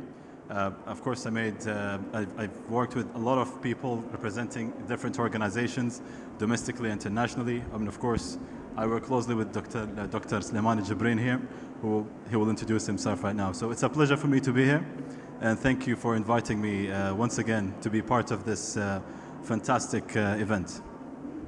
Thank you, Dr. Ali. I'm Suleiman Al-Jabrim. I'm the Executive Secretary of the MENA FATF, the Middle East and North Africa Financial Action Task Force. We're mainly, one of our main duties is to go to countries in the Middle East, assess their money laundering and terrorist financing systems, issue mutual evaluation reports based on that, and work with the countries to improve those systems and enhance their capabilities, and also work with our international partners to provide technical assistance where it's needed. Thank you very much.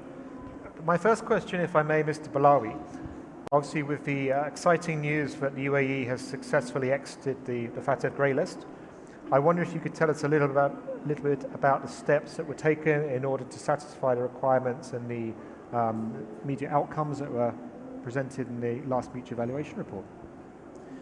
Sure.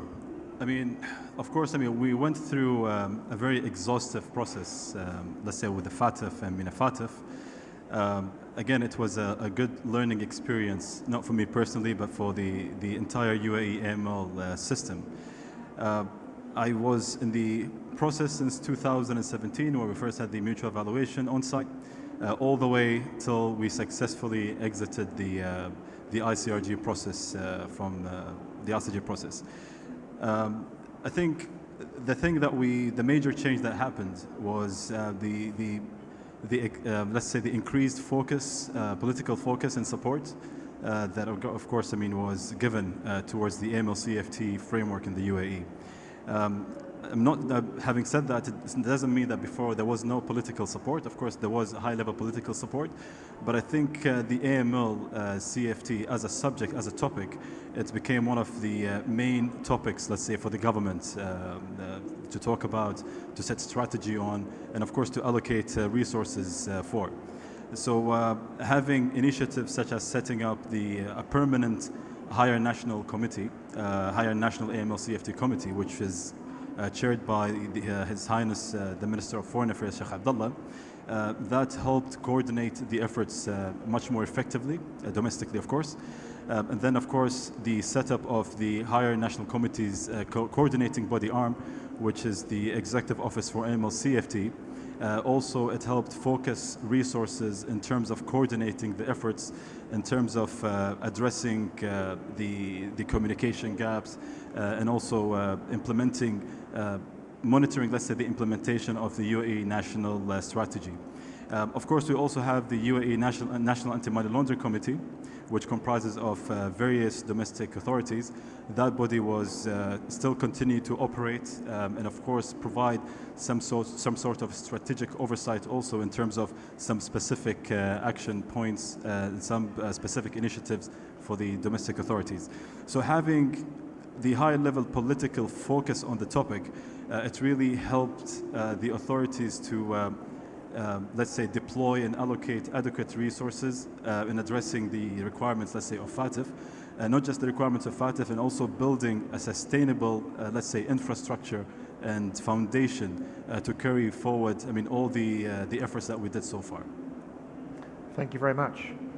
My next question for Mr. Al-Jabrin is, what is the role of law enforcement in implementing FATF standards, and how does it complement other government agencies?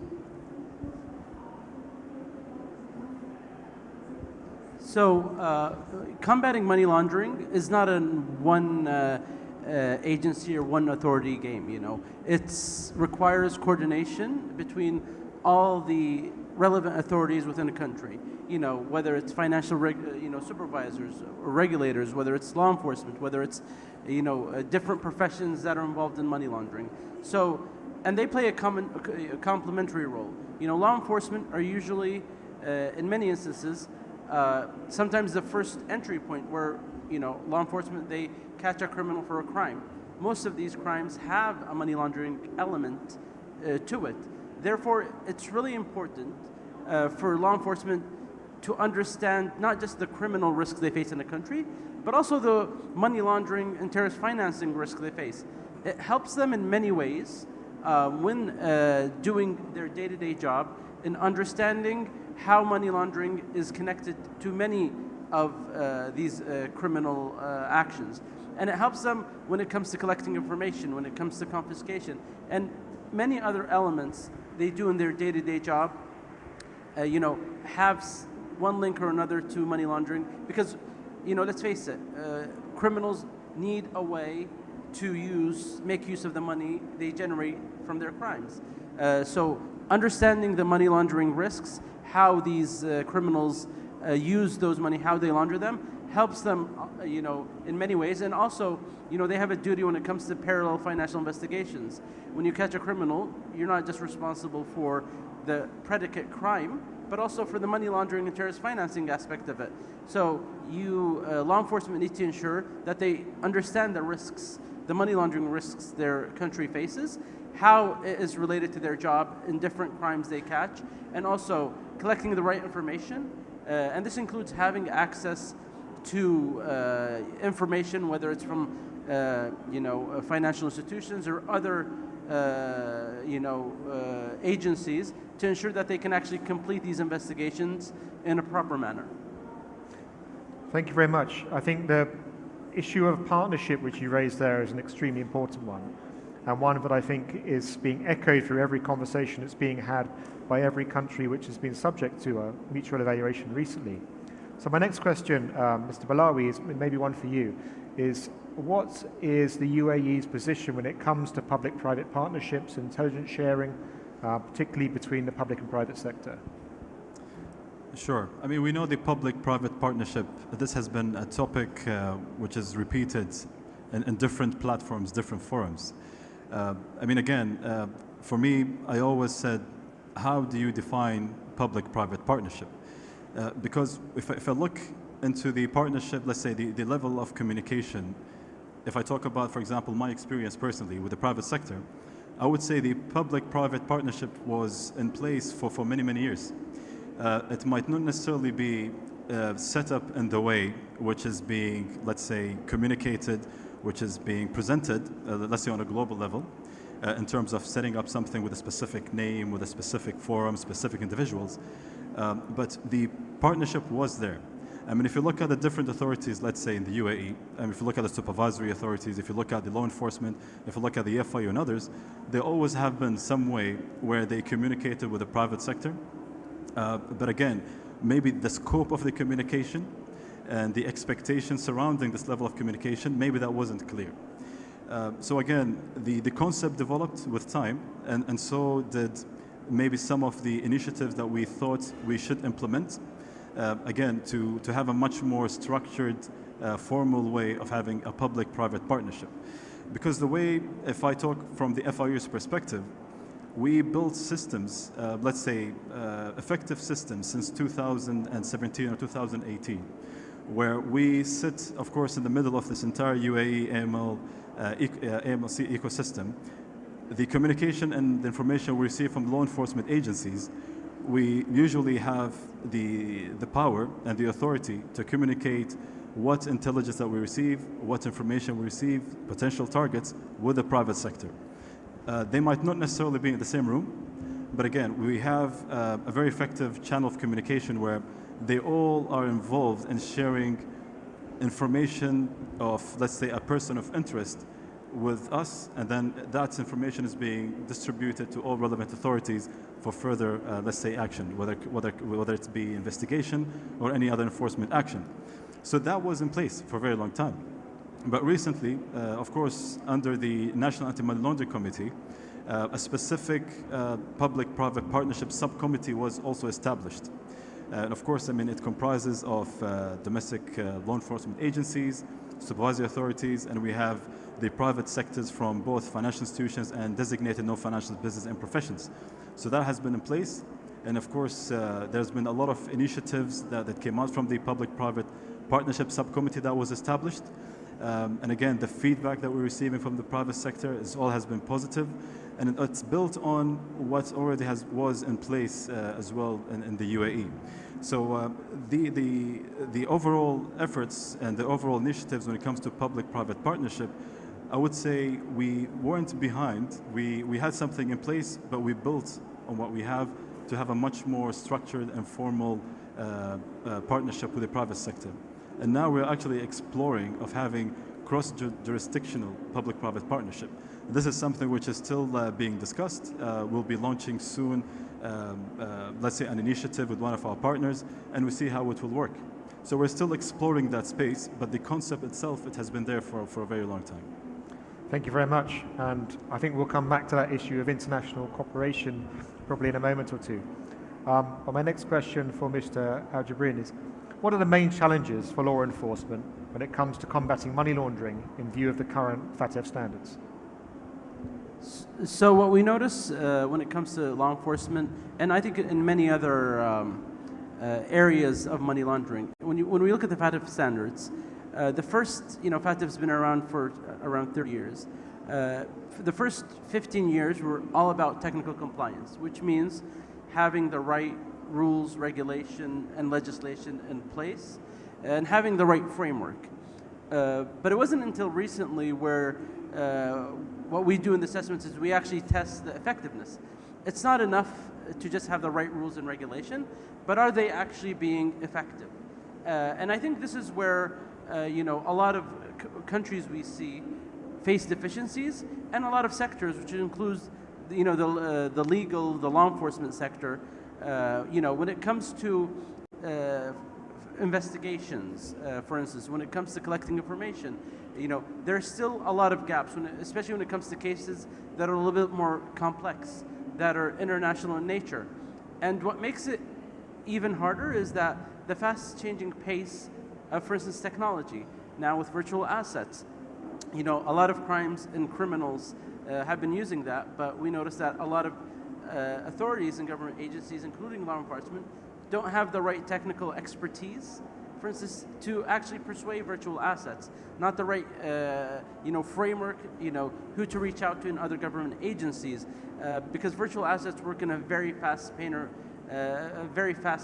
and if authorities don't have that expedited nature in their work to catch it, to understand it, how it's used, and how to, confiscate it and stop it, it becomes a very big issue.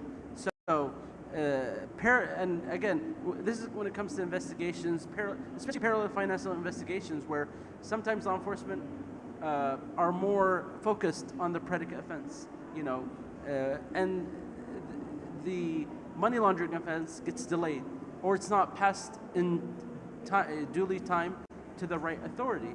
So this, this creates, a bigger issue for financial, for law enforcement agencies. And I think also another point that, we should work on is the expertise. Money laundering, like any other criminals, money launderers change their ways, change their trends, change the tools you use. So it's really important for law enforcement to be aware of these risks. Each country has a national risk assessment and also has a mutual evaluation report that's issued by FATF or MENA FATF.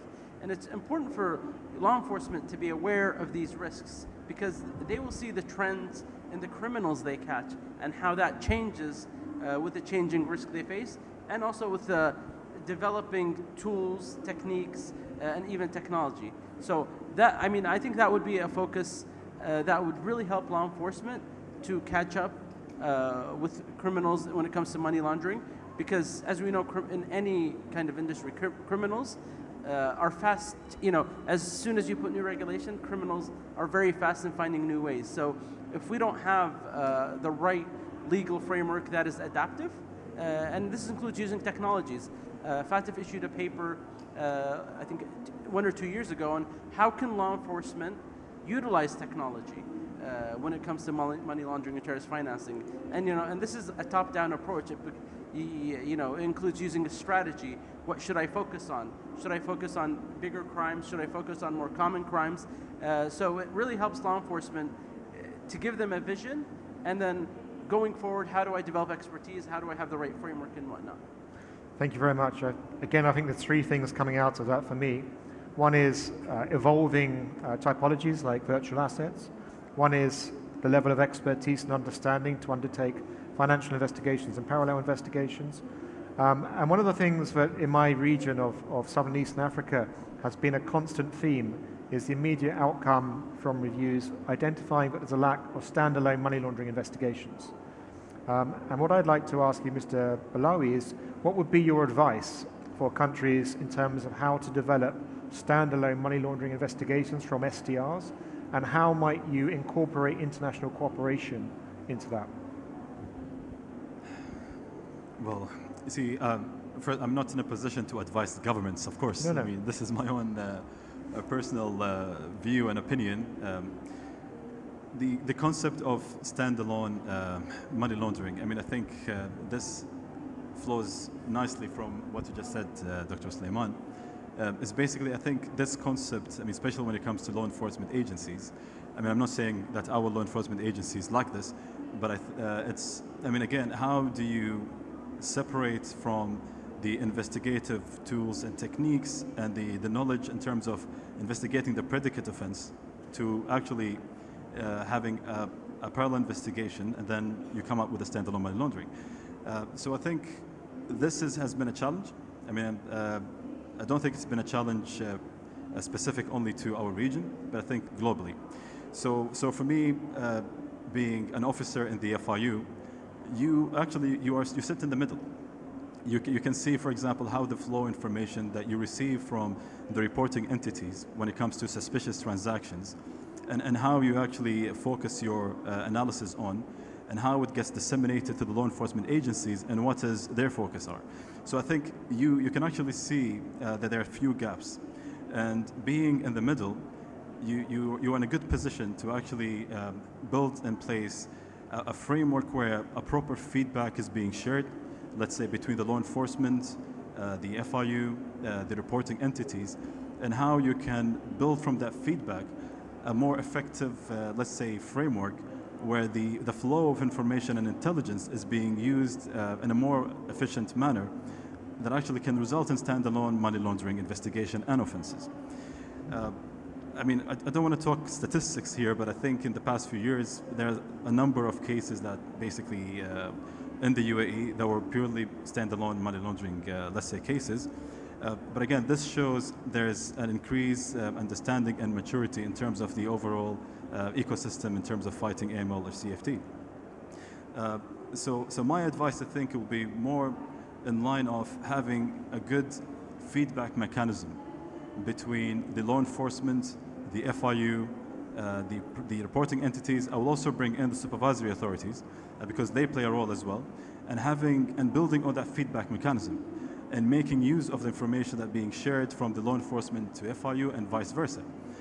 How you can actually put in place a strategy where this feedback is translated into clear action points where the intelligence is becoming more and more useful for everyone. One other thing is having a good, let's say, governing framework between the law enforcement and all involved, let's say, in terms of the flow of intelligence, where the priorities are aligned. Because the resources are limited, end of the day. I mean, of course, we would like to investigate every single piece of intelligence that we receive, but that's not doable. So how you can counter that is, again, you know the resources that you have, you know the capabilities that you have. So if you have an alignment between your priorities and the LEA's priorities and other relevant authorities' priorities, and have a very honest discussion in terms of the resources, whether it's human, technological, and what tools are available, I think this way the resources you have will be allocated in a much more effective manner.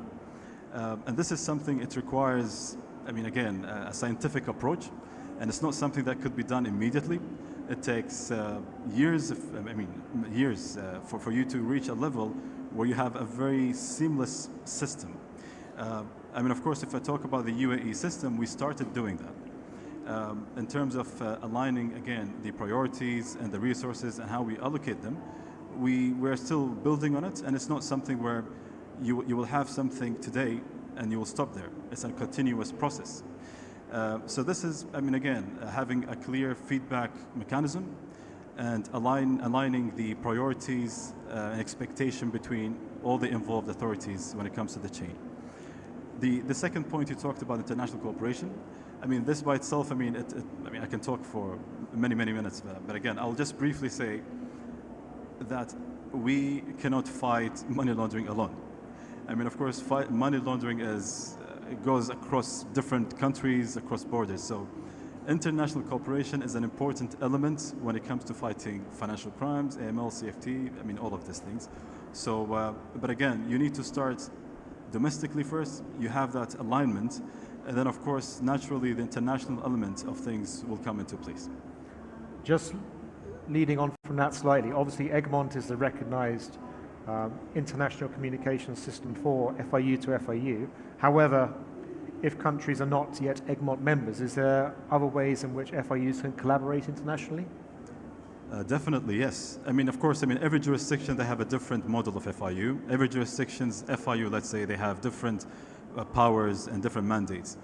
If I talk from the UAE FIU's perspective, we try to cooperate with any authority that will provide us with intelligence that, of course, that we can use, that we can use for us, again, to mitigate any risks that's within the UAE, and also share that information with our local partners, the LEAs. So for me, for example, if a counterpart FIU who's not part of the Egmont group of FIUs, they approach us, of course, we will agree on a mechanism of how that intelligence will be shared. We might also negotiate an MOU between us that, again, will govern the relationship that we have. But again, we never stop. Anyone who approaches us with any piece of intelligence that's concerning our financial system, whether be it FIU and also any other authority. Because sometimes we do have discussions with other LEAs, and they come to us with, I mean, of course, some intelligence, and definitely we get our domestic LEAs involved in these kind of conversations. So for me personally, I never really stop any communication, any approach from any jurisdiction. Thank you very much. The next question, Mr. Al-Jabrin. What are the most recent combating money laundering standard updates from FATF? So, you know, on this end, maybe I touched upon virtual assets, you know, in the previous question, but virtual assets has become a very important, prominent issue. Number one, it's cross-border and at a pace that we've never seen before. And I think the other issue there is that there's still no, you know, countries are taking different approaches to it. There's no governing body when it comes to the actual virtual assets. I think a lot of countries now have set, you know, certain rules and regulation. But when it comes to the FATF standards, you know, there's two approaches to virtual assets. If you are going to ban them, it's not just enough to ban them. You need to have the right rules and regulation to actually, you know, penalize unauthorized activity, whether it's, you know, through crime prevention, whether it's, you know, having the right penalties, having the right investigation units to actually, you know, make sure that they are not being, you know, implemented or used within your jurisdiction. But on the other hand, if you do want to, you know, allow the activities of virtual assets, you know, there comes a more comprehensive set of regulation when it comes to licensing the exchanges, when it comes to, you know, beneficial ownership, who are people that are using these assets, what are their uses for, you know, are they just assets to, you know, collect value, or are they actually being used in business and being used in trade? And having, you know, as an activity, having the right rules and regulation to supervise them and monitor them, and, you know, figure out what new trends are there, what risks that are coming from virtual assets. So that's one issue, and FATF is being more proactive. They've issued 2 weeks ago kind of a report on what countries are doing, especially the most active countries, to virtual assets, which are being monitored. And it's not about naming and shaming, but it's kind of telling, you know, the global universe, you know, these are the issues we have with virtual assets. These are what countries are doing, and it's kind of trying to let countries compete each other when it comes to its regulation. The FATF approach with technology is not, of course, banning it. You know, when it comes to money laundering, FATF is very neutral, technology neutral. But on the other hand, you know, if technology is going to be there, there needs to be the right rules, regulation, and system to make sure that technology isn't used to launder money. Another issue that's more prominent recently in FATF is beneficial ownership. Especially when we go to a lot of countries, you find that there's no national registries to a lot of businesses or even individuals that do conduct businesses.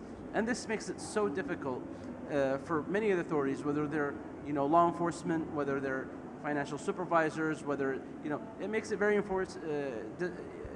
complicated, especially if there's opportunities to use, you know, multiple names, or to have use shell companies or trusts. So having those frameworks and having a registry to better understand the beneficial ownership makes it easier to trace, you know, these criminals, because some criminals may be using different trusts, different names, or even different, you know, structures, whether it's through companies, through lawyers, through notaries. So I think in this part of the world, we've done a better job to, you know, have these registries, but in other parts, even in developed countries, in G20 countries, they're still lagging. So that's another issue that FATF is trying to work with countries to enhance the measures there. And I think maybe a last one I'll cover, and which is currently part of the Singaporean FATF presidency, which is asset recovery. Countries need to do more, work together to recover assets. Because it's very important that if we ban criminals from using the proceeds of their crimes, it will be more expensive for criminals to do those crimes.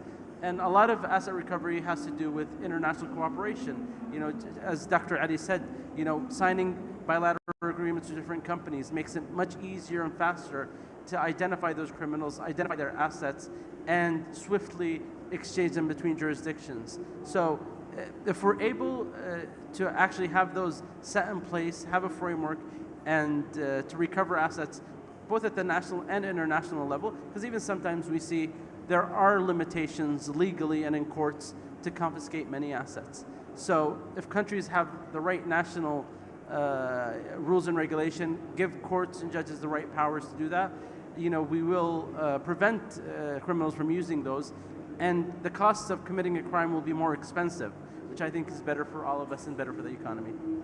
I think those are all very important points. I mean, the issue of virtual currency is one that comes up in every single country we work in, as does beneficial ownership, and of course asset recovery is the string that binds us all.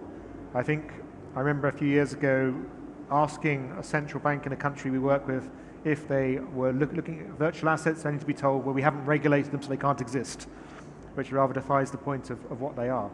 But I think you make some very valid points. I just wanted Dr. Ali to touch on briefly the issue of DNFBP, which you raised earlier. In one of our partner countries who recently was evaluated, they identified that they'd received a total of 2 reports from a DNFBP in the previous couple of years. I just wanted to ask you what you've done in the UAE in terms of building up the relationships with DNFBPs and encouraging them to be more progressive in terms of reporting. Sure.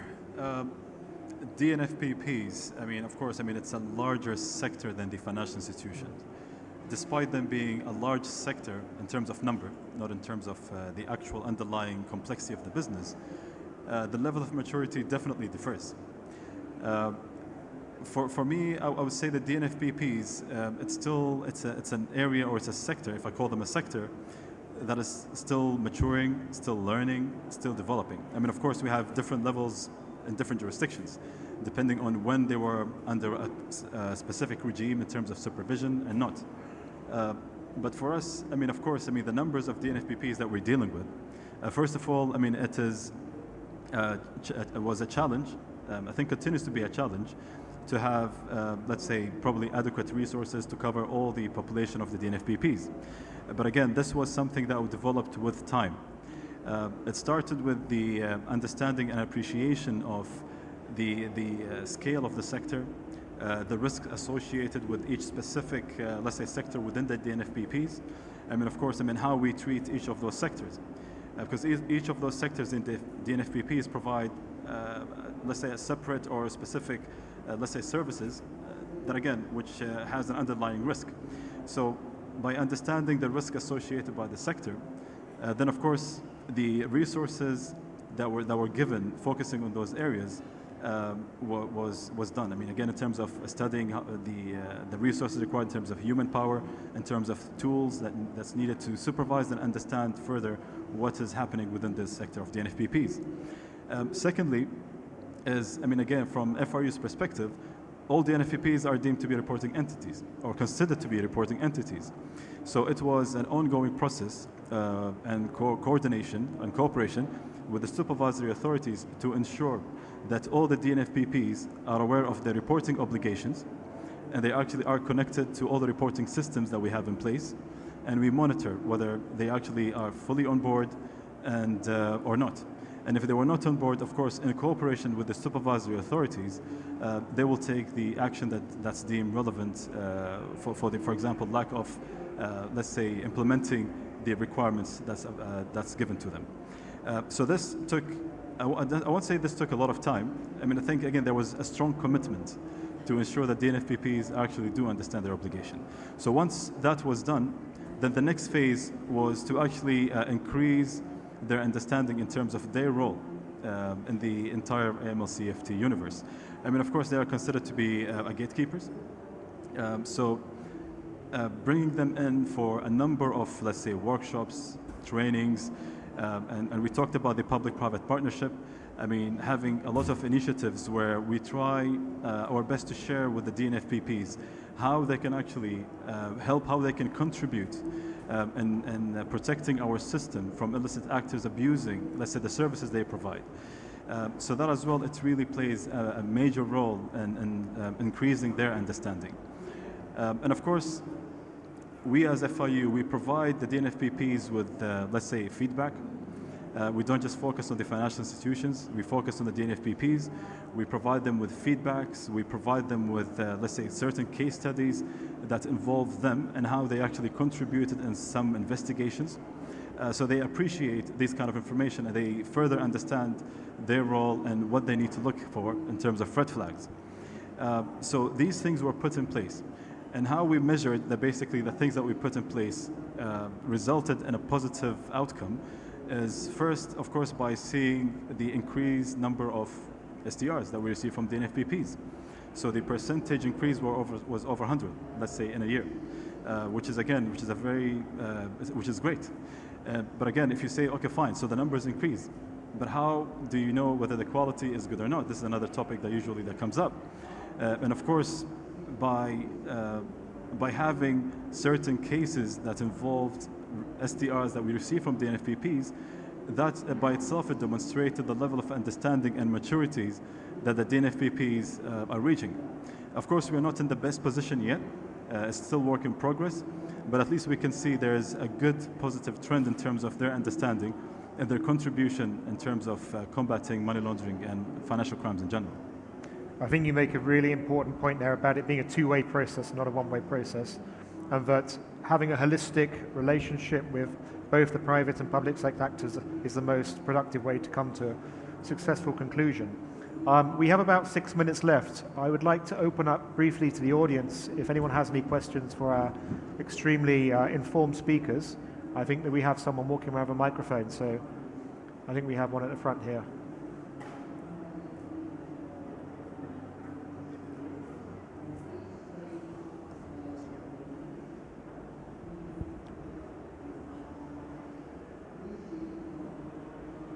Is it working? Okay, perfect. Yep. So my name is Tariq. I'm the head of the Virtual Assets Crime Section, Dubai Police, and my question is for Mr. Sulaiman Al Jibran. We've talked a lot about virtual assets, and we know it's a new trend and it's coming further. And as you've mentioned, there isn't any international organization that has somehow linked a way of communication of channels between authorities or having a uniform regulation, at least at that level. Is there anything coming up from FATF in the next or the fifth MER evaluation is going to happen in the fifth round that will try to have certain improvements or expect certain improvements on the Travel Rule 15, and how could it be easily implemented, knowing that not all states can afford the technology to trace those kind of aspects or have the technical capabilities or skill sets? Is there a certain guidebook that may be coming from FATF to somehow bring that kind of level up, or to have a certain uniform standard across different jurisdictions? I hope my question is kind of clear. Did you hear that clearly?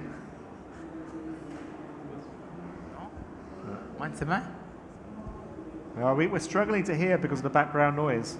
I'm not quite sure where the speaker is. So I think it was regarding Recommendation 15, the travel rule, and what FATF is doing, especially in the fifth round. Correct. Yeah. So I think, first of all, when we see the FATF mutual evaluation reports, Recommendation 15 is probably the recommendation with most deficiencies within the global network. And of course, when we talk about the global network, we're talking about FATF members, but also FATF-style regional bodies like MENA FATF and ESAM-like. So to this end, FATF started this project regarding, like I mentioned earlier, first of all, issuing a report that's periodically updated regarding countries with the most activities of virtual assets, what they're doing to make sure that money laundering isn't used in there. And the purpose of that report, first of all, is just to identify those countries, make those countries known to each other, but also to understand what gaps there are.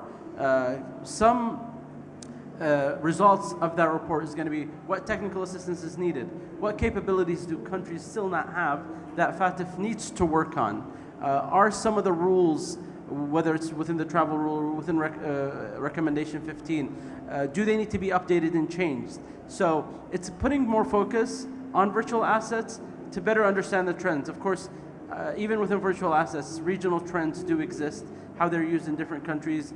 for money laundering does exist. So sometimes you do find regional typology reports on virtual assets, but it's something that FATF does want to focus on. So when the fifth round comes up, I think countries have a better view on how to be more compliant, but also FATF has a better view on what gaps there are, how do we cover those gaps, and how do we work with international partners to provide, whether it's technical assistance or even to review Recommendation 15 if needed, to make sure it's easier to give countries a better guide on how to be more compliant. I think it's important to note there are a lot of international partners out there who are specifically designated to work with countries to develop these capabilities, and it's very important that the whole wide range of actors is able to bring their particular skills to the fore. I think we probably have time for one more quick question, if anyone has any. Otherwise, gentleman there, please. You keep it very brief, please.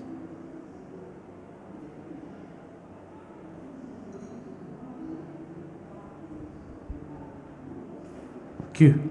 My name's Sayed Yawar from Grant Thornton. Just a quick question. We talked a lot about cryptocurrency, virtual assets, etc. What are the other key trends that you see, emerging risks in regards to the money laundering space in the coming 12 to 18 months? Dr. Ali, maybe you could give a brief answer to that one?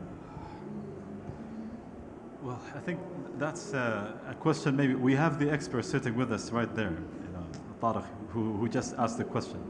I mean, I think it's an area which is being looked at the moment. We did a study 2 years ago when it comes to virtual asset space. But again, I think that study now it's historical. But I know things developed from that time till today. But currently, unfortunately, I don't have a specific answer in terms of what specific, let's say, trends or patterns that we see.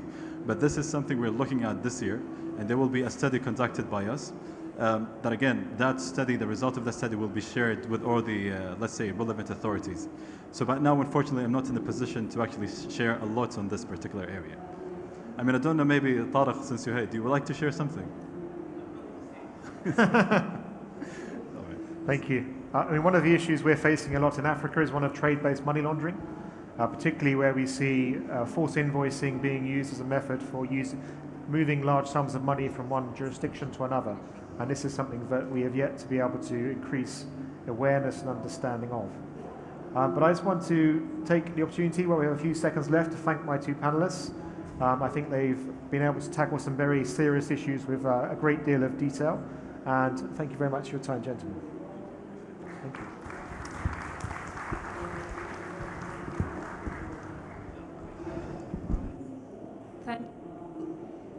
Thank you to our moderator and our speakers for that engaging panel.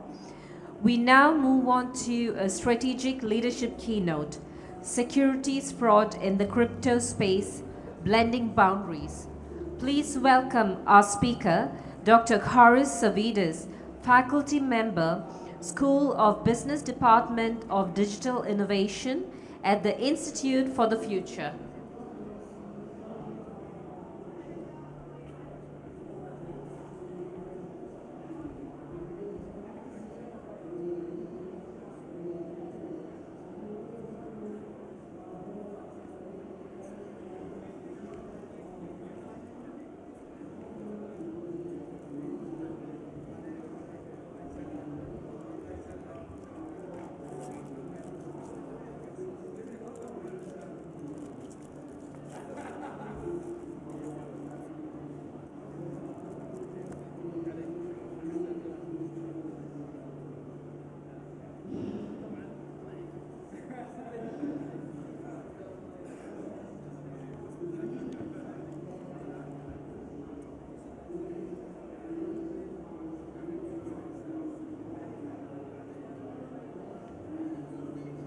Ladies and gentlemen, we will start the session in a minute. Thank you.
Sorry, I know you need to start. No worries.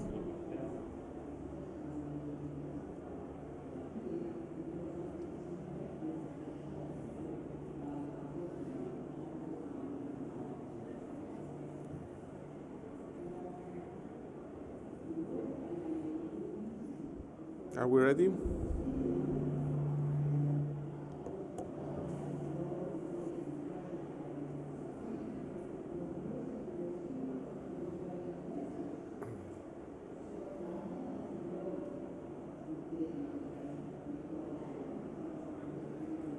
Ladies and gentlemen, we now have Dr. Karis Savides.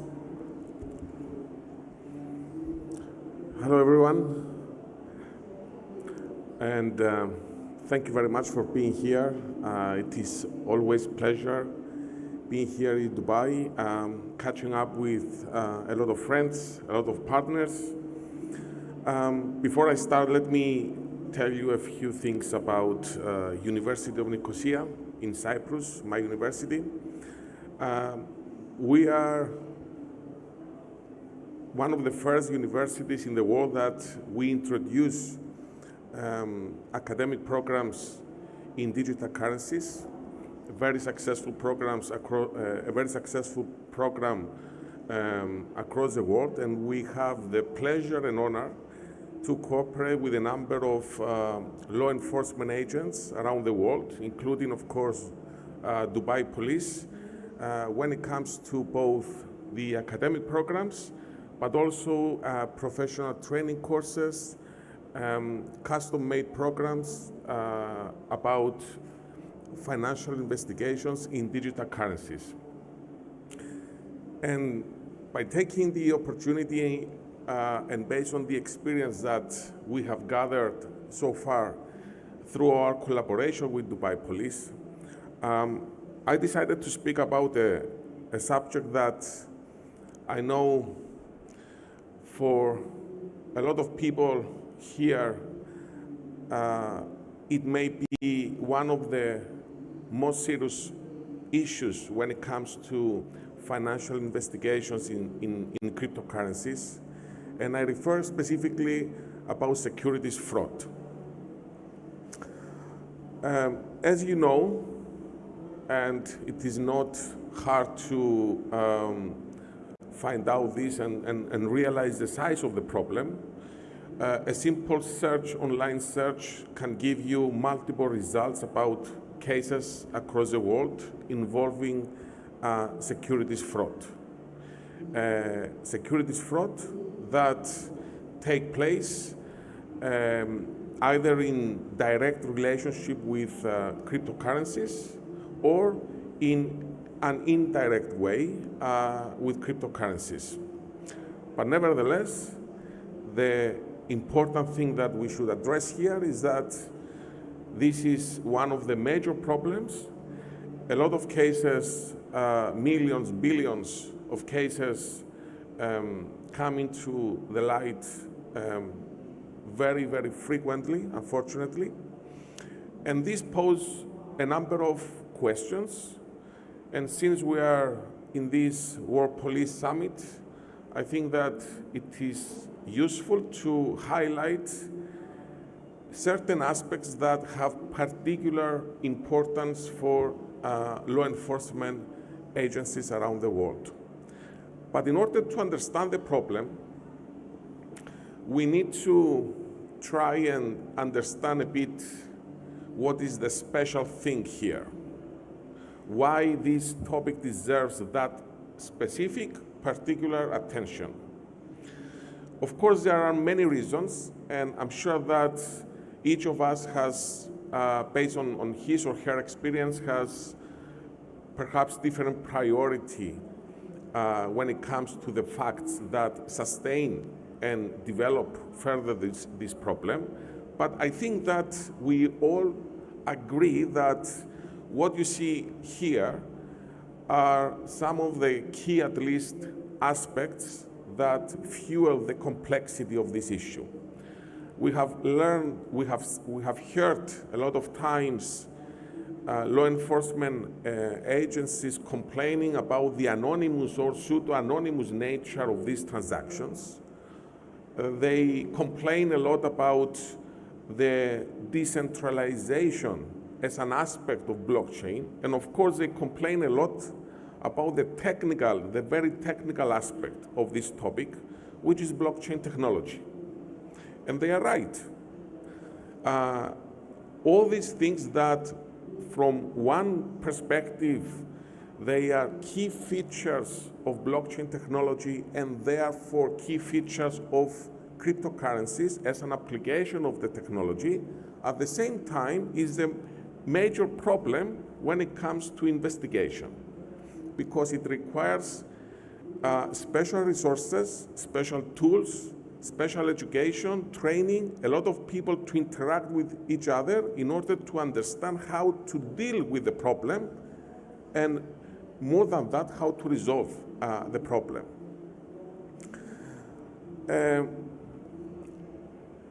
Again, I believe that if not all of you, at least the majority of you, you came across the infamous story of initial coin offerings, ICOs. Especially from 2015 until 2019, there was a period of time that for at least, I think in all countries, that there was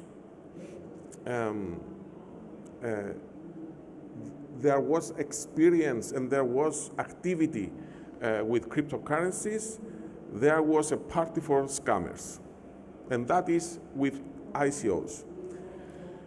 It is not the time and the place to analyze in detail the various cases of ICO scams, but based on the topic of today's session about securities fraud, I think that there are certain lessons that if we have not learned yet, we should learn definitely in order to understand how we proceed. I've tried in one slide to give you, next to this picture, 11 aspects that I think cover the lessons that we should learn about ICOs. I'm not going to go through all of them in detail, but I want you to highlight a couple of them. First of all, the case of ICOs, which was literally an open door for anyone who wanted to do a crowdfunding model to open the door worldwide through a website, inviting people to send their crypto in return of a token with some promises in the future.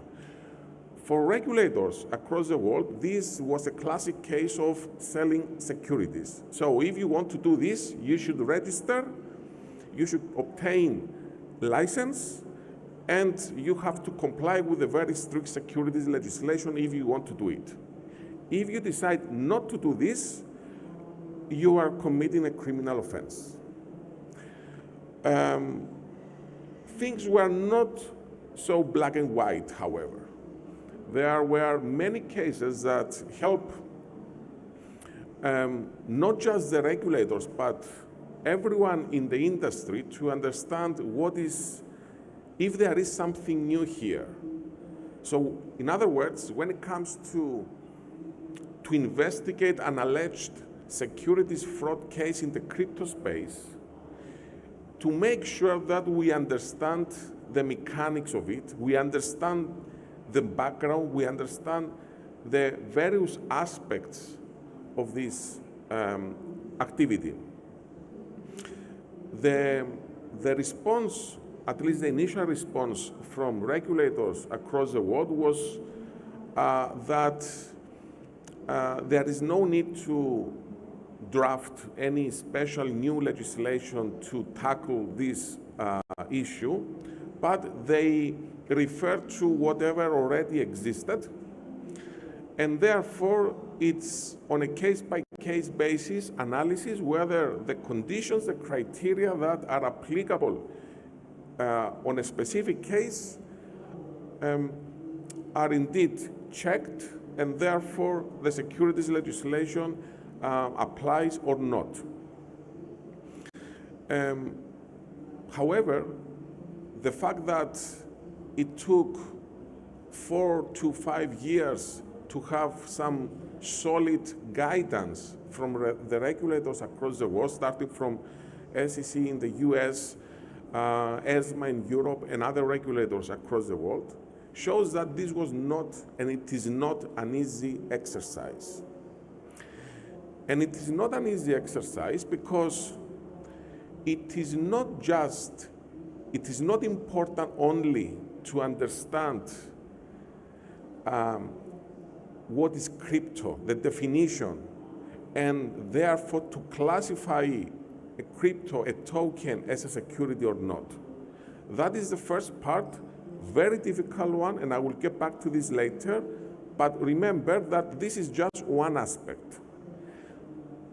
Procedurally, a second aspect that is also important to note, and I think that this gives the size of the problem, is the fact that we have an activity that by default takes place across the globe.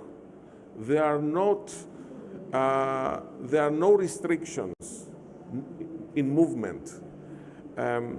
Literally, you can sit in front of your desk somewhere in Asia, and you can have clients in America, in Europe, in Africa, wherever in the world. And the question now is that what happens, what kind of collaboration we need to have between not just the regulators, but the law enforcement agents, that they have the burden, let's say, to investigate, first of all, whether a criminal activity is taking place or not. In the absence of a certain framework facilitating this collaboration, there is absolutely no luck to complete successfully this kind of investigation. And I will give you another aspect within this procedural issue. I'm sure we have a lot of policemen here, and let's take the example where you are entrusted to investigate a case involving securities fraud in crypto. Number one challenge is for you to understand what to do. Number two is to find the right people to collaborate, coming from the technical side, from the legal, from the financial, from whatever other area is needed in order to help you to understand how to investigate. Number three challenge is that you need to collaborate with the prosecution, and the prosecution must be at least at the same level of knowledge with you in order to understand what you are telling them.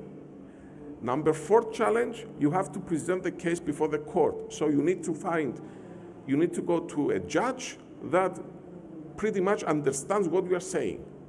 And I'm skipping the defense side now, where you be sure that you will be challenged the most until you reach a conclusion in your case. So I presented to you 4 or 5 challenges that you have even if you are investigating something in your country. Imagine now and multiply the challenges when you have to deal and cooperate with law enforcement agents across the world, in a second, in a third jurisdiction, everywhere in the world. So you understand the size of the challenge and the problem. And here I have my final slide, gathering pretty much what I have just told you, with extra emphasis on the 2 things that I believe they sustain this gray area in securities fraud involving crypto. And this justifies my title, which is about blending boundaries. Number one, the one that I introduced before, and I promised to get back to this, is the variety of use cases. You have already heard, I'm sure you have already come across various definitions, various classifications about crypto, about tokens, starting with payment tokens, stable coins, e-money, securities, utilities, NFTs. And the question is that, what is all this about? from where I should start investigating a security fraud case. Is something that is classified as NFT the same like a security, or I should look something else, or the definition does not really matter, but it is something else that I should do? There are answers, not clear answers every time, but I'm just giving you now the context of how gray is this area.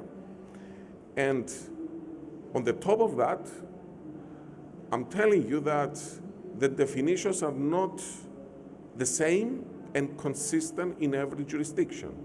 So when a crime is taking place in multiple jurisdictions and the victims reside in various countries, you can understand, again, how complex it becomes. So classification is one major issue, but it is important because if you are going to investigate a security fraud case, you need to, this is a starting point. The starting point, whether a security is involved or not, and under what jurisdiction. On the other side, something which is unfortunately quite neglected so far is the dynamics of the market. You don't listen very frequently that perhaps we are living in a period of time where something new is coming up. In other words, so far what we have heard and what we consistently being advised by the regulators is that we should be very strict with the securities legislation. Here is the framework. You should comply with it. And you know that in most of the cases, when the discussion goes to crypto, it's like something dodgy, something dark, something bad is going to happen. We have to admit that this is the reaction we get so far. But I think that we should also start thinking the other way around. Maybe the market dynamics and what the people that actually prefer to invest in crypto or using crypto, they actually want. You know, when it comes to the application and enforcement of security legislation, number one priority always is the protection of investors. But we never ask, actually, so far, we have never asked crypto investors whether they actually need or want this kind of protection. We take it as a default, as a principle that we know better than them the kind of protection they want. But we never question the other side. Again, I'm not going to get into details about this. I'm just setting this question now because it is important. And as you can see here, when it comes to question a fraud case, there are certain criteria, certain conditions that they must all fulfill in order to reach a conclusion that, yes, there is a fraud here. And one of those conditions, as you can see there, is the justifiable reliance by the victim and the intention to deceive. In other words, if in front of us now we have something new and we need to spend time to understand better, maybe, I'm saying maybe, this is a time to perhaps look deeper and investigate further whether a fraud case involving crypto, it is actually a case that should be approached only through the conventional, the traditional securities legislation. Perhaps something else might be drafted. I don't know. That is a question. So we have the time limitation. I really wanted to take you further and elaborate more on this topic. I'm sure that we have the chance to catch up with some of you later, but I'm happy to have a Q&A session if there are any questions here.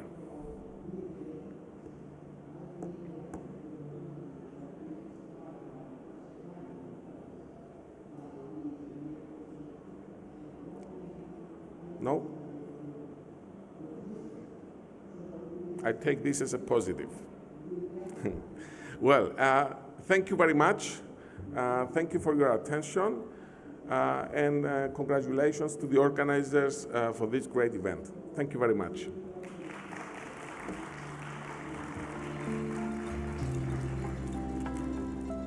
Thank you, Dr. Paris. Audience members, please bear with us while we get the stage ready for our next panel. We will be ready in 2 minutes.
Thank you for your patience.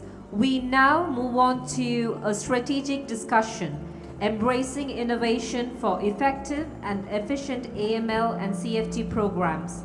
Let's welcome back to the stage our moderator, Stephen Sargent, Crypto Compliance Consultant at AirDropped. Thank you so much for joining us for the last session of the day. We will have a Q&A at the end where we'll have runners with mics. Thank you so much for introducing me.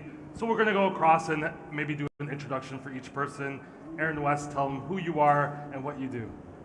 My name is Erin West. I'm a Deputy District Attorney in Santa Clara County, California. For the last 8 years, I've worked for the REACT Task Force. It's a high-tech task force made up of local detectives and a Secret Service partner. And we investigate and prosecute crimes involving cryptocurrency. Awesome. Andrew?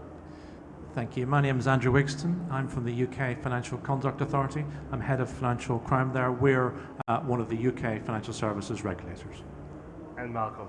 Hi, Malcolm Wright. So I am MENA and APAC Policy Advisor for Global Digital Finance, which is the world's largest industry body that's looking very much at policy, regulation and so forth in digital assets. And then I'm also head of regulatory for the second largest crypto exchange by volume called OKX. Awesome. Andrew, let's start with you. What is the FCA doing to support innovation when it comes to some of your programs that you're rolling out? Thank you. And first of all, it's a real pleasure to be here today at such a great event.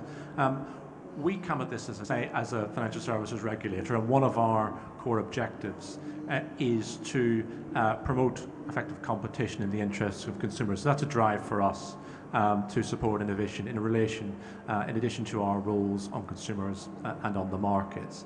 It's something we've focused on a lot over the course of our over 10-year history. We started out putting in place what we describe as the regulatory sandbox. And that is designed as a safe space for firms to come and test innovative projects. When we put that in place, and it's back in 2014 now, it was world leading in its ambition, and it's been really great to see other jurisdictions around the world put in place similar schemes. And we've built on our success in that further from there. More recently, we launched what we describe as another sandbox that focuses on data and other sort of similar issues. What that has is a marketplace for APIs and for data. It also has a testing environment where firms can bring those new products where they can test that with data security, and it also allows firms to build networks and collaborate. So to give you an example of something that we're doing in the financial crime space on that, we're currently developing a synthetic data set, and that will go in to that digital sandbox and will allow firms to test their AML transaction monitoring systems. We've also been a great fan of the tech sprint tool. That's something that tech companies would call a hackathon, but as a public service authority, we can't call it a hackathon, so we have to call it a tech sprint, where we bring together a diverse group of individuals. We put them in teams. They work together, sometimes over a few days, sometimes over a few months, to solve a particular problem. In 2022, we put in place one that dealt with fraud, with combating fraud. That was a real success, and we took the data set that formed the foundation of that work, and we've launched that through the digital sandbox, so that's available for firms to use from here. Malcolm, you've been in your fair share of sandboxes around the world. What are some of the stopping points that regulators have or concerns they have in more innovation within the ecosystem, especially when we get into crypto assets and fintechs? Sure. Firstly, thank you to Dubai Police, and thank you to the organisers as well for the invitation today. It's an honour to be here. Actually, as we're talking about efficiency and effectiveness in AML and CFT programs, I also wanted to commend and congratulate the UAE for the recent removal from the FATF grey list. I know that there was a huge amount of work that went into uplifting the program, so yeah, really, really great.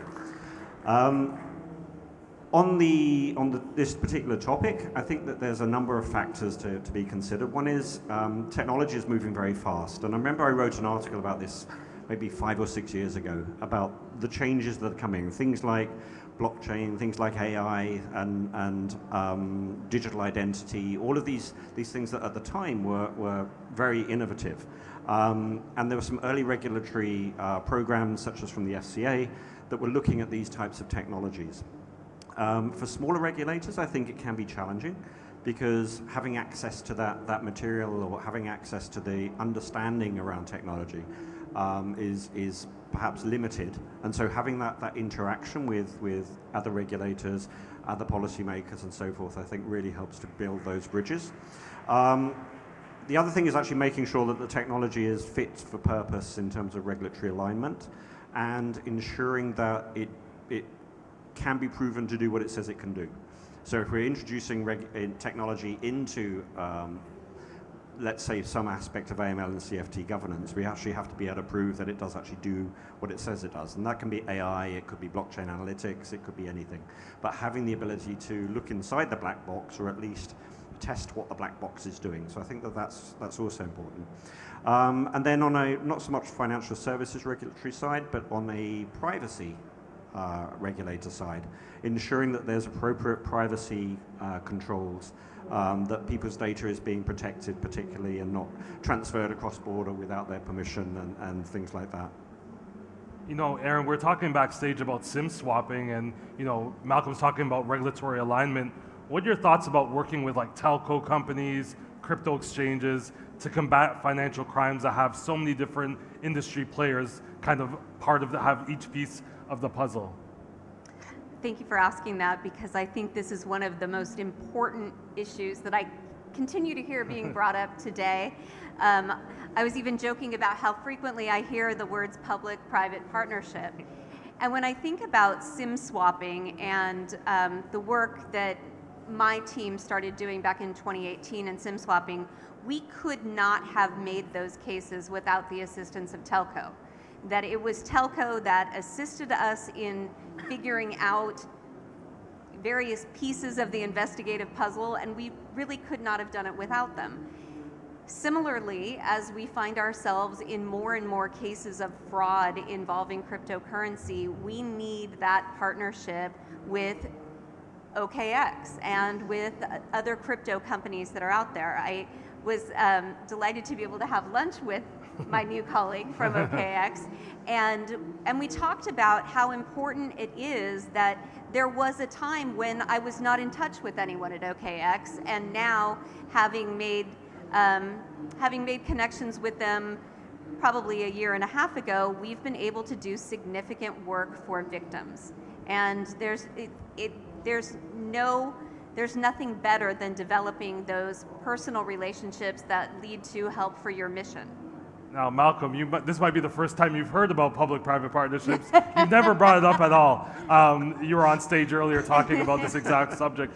Tell us why you're so passionate about this. What have you seen work really well with these partnerships, and how well do some of these informal partnerships, like what we're seeing today, where all industry providers are under one roof having conversations over coffee, how powerful and impactful are these sessions to the AML programs around the world? So I remember back in 2016-17 being involved in a program called the Future of Financial Intelligence Sharing. That was looking at both the public sharing of financial crime information about how to better work across agencies, but also that public-private partnership. How, at the time it was financial institutions, how financial institutions could better support the work of the public sector. That was very early days. We went to sort of 6 different countries and we looked at 6 different jurisdictions.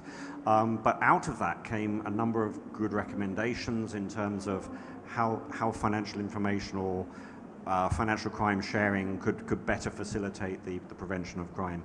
And we saw groups like the Joint Money Laundering Intelligence Task Force in the UK, JMLIT, come into being. Also that I thought was very, very powerful, I think it was around 2018, was the FCA's first AML tech sprint. And this was good in a number of ways. First of all, there were about 400 developers, from what I remember. We crowded into an office.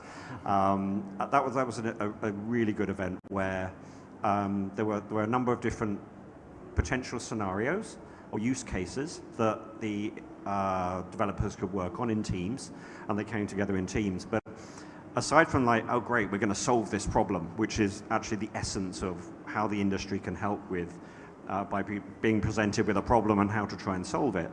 The other side of it was the understanding on the industry side from the regulatory side. So I remember at the time Nick Cook, who was then the head of innovation, he produced this video that gave us the why.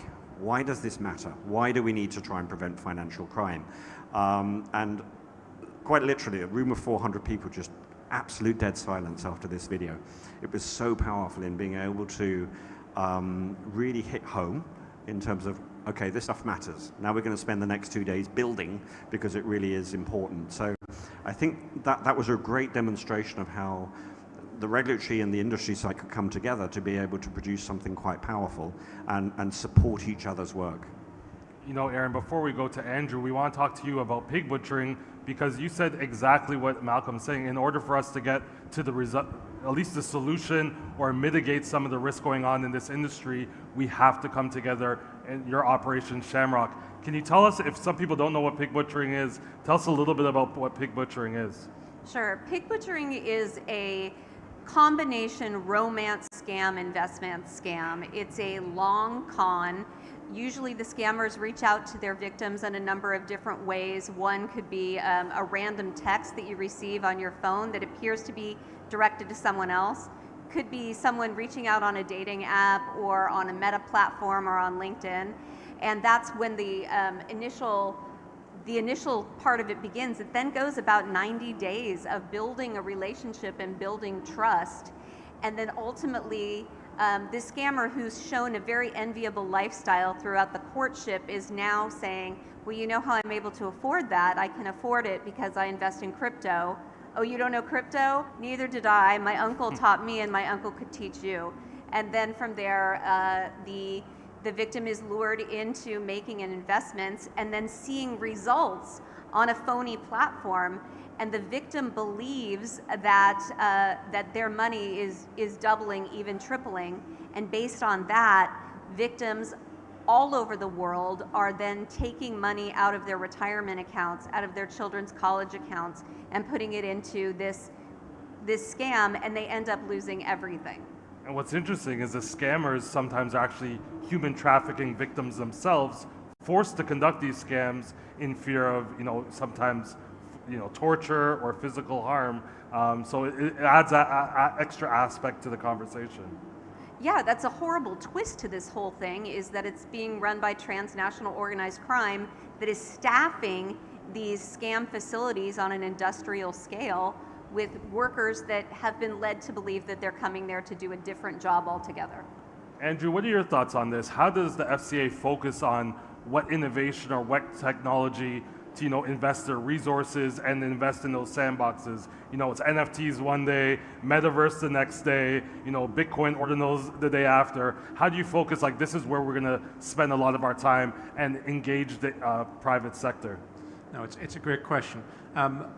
I think the starting point is that a regulator shouldn't be too prescriptive about the innovation that it supports, because it's critical that the market develops in a natural way. But there are decision points, obviously, we need to make on particular projects, where we think about whether to focus on a particular area, for example, the tech sprint that Malcolm describes. When we do that, it's around our specialists, looking at the horizon scanning, talking to their network of diverse contacts, and thinking about what the next right thing to do is. When I think about the sandboxes, we have to think about particular projects to focus on for that. There we have a much clearer set of criteria, because we need to be fair in how we assess the applications. We look at things like whether it's within our regulatory remit, the nature of the innovation, whether it's going to make a real advance, how ready it is to the market, its consumer benefit, and also we think about how much value support from the sandbox will provide in practice. But also probably worth touching briefly on the public-private partnership point that Malcolm was talking about, because it's something which I believe in passionately, which we at the FCA believe in passionately as well, and something which I think has become a huge part of how we work in the UK generally. We do really think about that public-private partnership, that whole system response. One example of that is our National Economic Crime Plan, which our second one of those, which launched last year. When we put that together, it's not a government plan, it's a public-private plan, which was built in collaboration with industry and other stakeholders, and the actions within it. Some are for government, some are for the private sector, and some are for both working together. Malcolm touched upon the importance of information sharing, and actually a number of the key actions go to that, where you have groups, whether it be public to private sharing back and forth, and Adrian Saul from the NEC was talking about that earlier today, or also private-private sharing. So some really important actions in that which involve that joint collaborative working. Malcolm, when you're in these conversations with some of the biggest industry professionals around the world, what are some of the innovations they're adding to their AML or counter-terrorist financing programs that you've seen has been working and that maybe have been set as a standard of excellence for best practices on how to use innovation in AML programs? I think it can be used in all aspects. It really can. So let's say, for example, fintech crypto, the first point of entry is usually going to be your onboarding, and you're looking at is that person who they say they are? So it's around the identity verification. These things are not static. So if we look to, going back to when I first started looking at this in 2017, 2018, it was the technology available then was very different from what we have today. And it's advanced a lot further. Now, if we look at it, you have liveness tests, you can do liveness tests on identity, but that's just the top layer. Underneath that, you have so many other aspects around, for example, the device that somebody is using, or geolocation and things like that, whether they're using virtual private networks, and a lot more information that then exists behind the scene as to not only who somebody is, but maybe where they are and how they're transacting. Behind that, then there is how do we start to resolve things faster? So if we're looking at, for example, sanction screening or transaction monitoring alerts and things like that, how do we use that data, or how do we use technology, maybe through machine learning or AI, to make reasonable decisions and tested decisions that can then, for example, allow operators or officers to focus in on those areas that are of most concern, those areas that are highest risk. And then the last part is really around big data analytics. So how to use data in a constructive but very real-time way. And this is slightly different from machine learning and AI. It's actually just more about how those connection points between data will operate to then be able to surface certain types of risk. That can be blockchain analytics, it can be just looking at network between different customers and things like that. So there's these different layers of tools that are available. I don't think it will ever sort of stop improving and evolving, and as we come up with more of this, and I know, there's things like, I get really technical, zero knowledge proof about how you share information without actually sharing it and things like that certain regulators are looking at, which is very cutting edge now. So we've got, the innovation will continue, and the more we innovate and the faster we innovate, the better and sharper our programs can become in terms of shutting the doors on illicit activity. And you mentioned blockchain analytics and investigations. Aaron, I'm going to go to you. That's a huge component about what you do to combat pig butchering and other financial crimes that are coming through your department. How do you use this innovation? How are you using these tools? And what can international law enforcement use to kind of expedite, as Malcolm's saying, expedite these processes or make them more efficient in AML programs in the private sector? When we were first doing our SIM swap cases in 2018, we didn't have a blockchain investigative tool to use. And so our officers who were faced with the challenge of tracing cryptocurrency knew it could be done, and they did it by hand. And that's certainly still a very honorable way to get it done, but it's not fast. And speed is the name of the game when it comes to cryptocurrency investigation. So there are a number of analytic tools that are available commercially that can speed up that process, so that when we get a call from a victim telling us about the fraud that they've experienced, we can move things quickly. And so these tools, though they're expensive, they pay for themselves well in our ability to assist victims in a quick manner. I guess the cost is offset by the human resources that you would have to use to do the same tracing manually, right? Quite honestly, yes. You could spend a lot of human hours that instead you can do it super quickly by using these tools. And the blockchain analytics tools don't need vacations, so you get rid of that whole component there. Andrew, how do you accept some of this new innovation? As a regulator, you're seeing blockchain analytics tools, you're seeing multiple maybe cryptocurrency blockchains that you've never even heard about. How are you accepting AI, machine learning, blockchain analytics as part of your operational job? So we take a technology neutral view. What matters to us is not what the technology is, but whether it works effectively. And I think a large part of that is going in and spending time with firms understanding both the effectiveness of those tools, so testing the effectiveness of those tools, but also working with them if they've brought AI or similar tools or others into their systems. We'll go in and we'll test them like we test any system. But then if there are issues, we'll try and get under the skin of that, try and work out how the system works, how it was developed, to try and see what the issues were that might be giving rise to some of the problems that we're seeing in practice, but with the aim of trying to help firms develop and build and succeed in the future.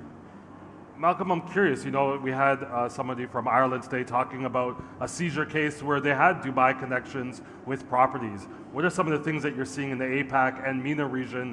What are some of the typologies that you're seeing emerging using innovation that maybe financial institutions and law enforcement have to be aware about? I think it's two aspects, and the first one is the evolution of crypto crime. I'll call out again the report from earlier that Chainalysis came out a couple of days ago with their report around where we are seeing increases and decreases in crime, so that are taking place on crypto, and which, for example, which tokens are being used. So Bitcoin being used primarily for ransomware, for example, stable coins more for sanctions. So that we constantly staying ahead of that, I think, is one aspect that we need to work towards, and certainly having the right tooling in place, but also having the right people in place, the resources, and that's both private and public sector, educated on the latest typologies, what's coming, what's happening, and so forth. The other side is more cyber. So the cyber threats of hacking and so forth. And that can be taking place at different levels. So whether it's an institutional level and it's hitting a whole organization, or it's a data leak, or it's an individual's own personal account, which is then held to ransom for them to get it back.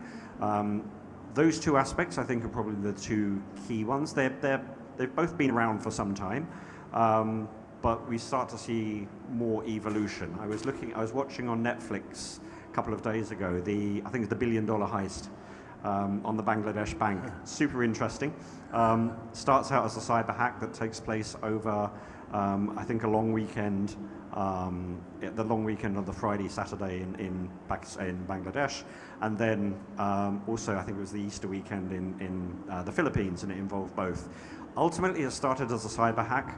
It ends up in casinos in Manila as cash, and cashed out in cash. So very, very interesting. If you haven't seen it, but I think that's indicative, and that was a couple of years ago now, but the evolution of those things is that it came from, hacking came from initially kids in their bedroom just wanting to issue viruses to get their name known, into something that's commercialized and operationalized as something that is now an industry in itself, which kind of ties in, I think, to what Aaron was saying earlier about this industrial scale of pig butchering, for example, and building these compounds where the activity takes place and the scammers are actually victims themselves. You know, you touch on a good point there, and Aaron, I want to go to you. Malcolm talked about having the right people in place. You know, and speaking of numbers, you know, we've seen that pig butchering has been seen either $2 trillion or up to $75 trillion industry. What are your thoughts about that and about having the right people in place? Because many of the pig butchering crimes are not reported because victims don't feel like they're getting the right answers from law enforcement that they're interacting with. So how do we put the right people in place and educate law enforcement how to deal with these victims, especially if they're not coming forward, giving more information for law enforcement to go off of? You've hit like all of my talking points in one question there. So, the first thing you bring up is an important one to me.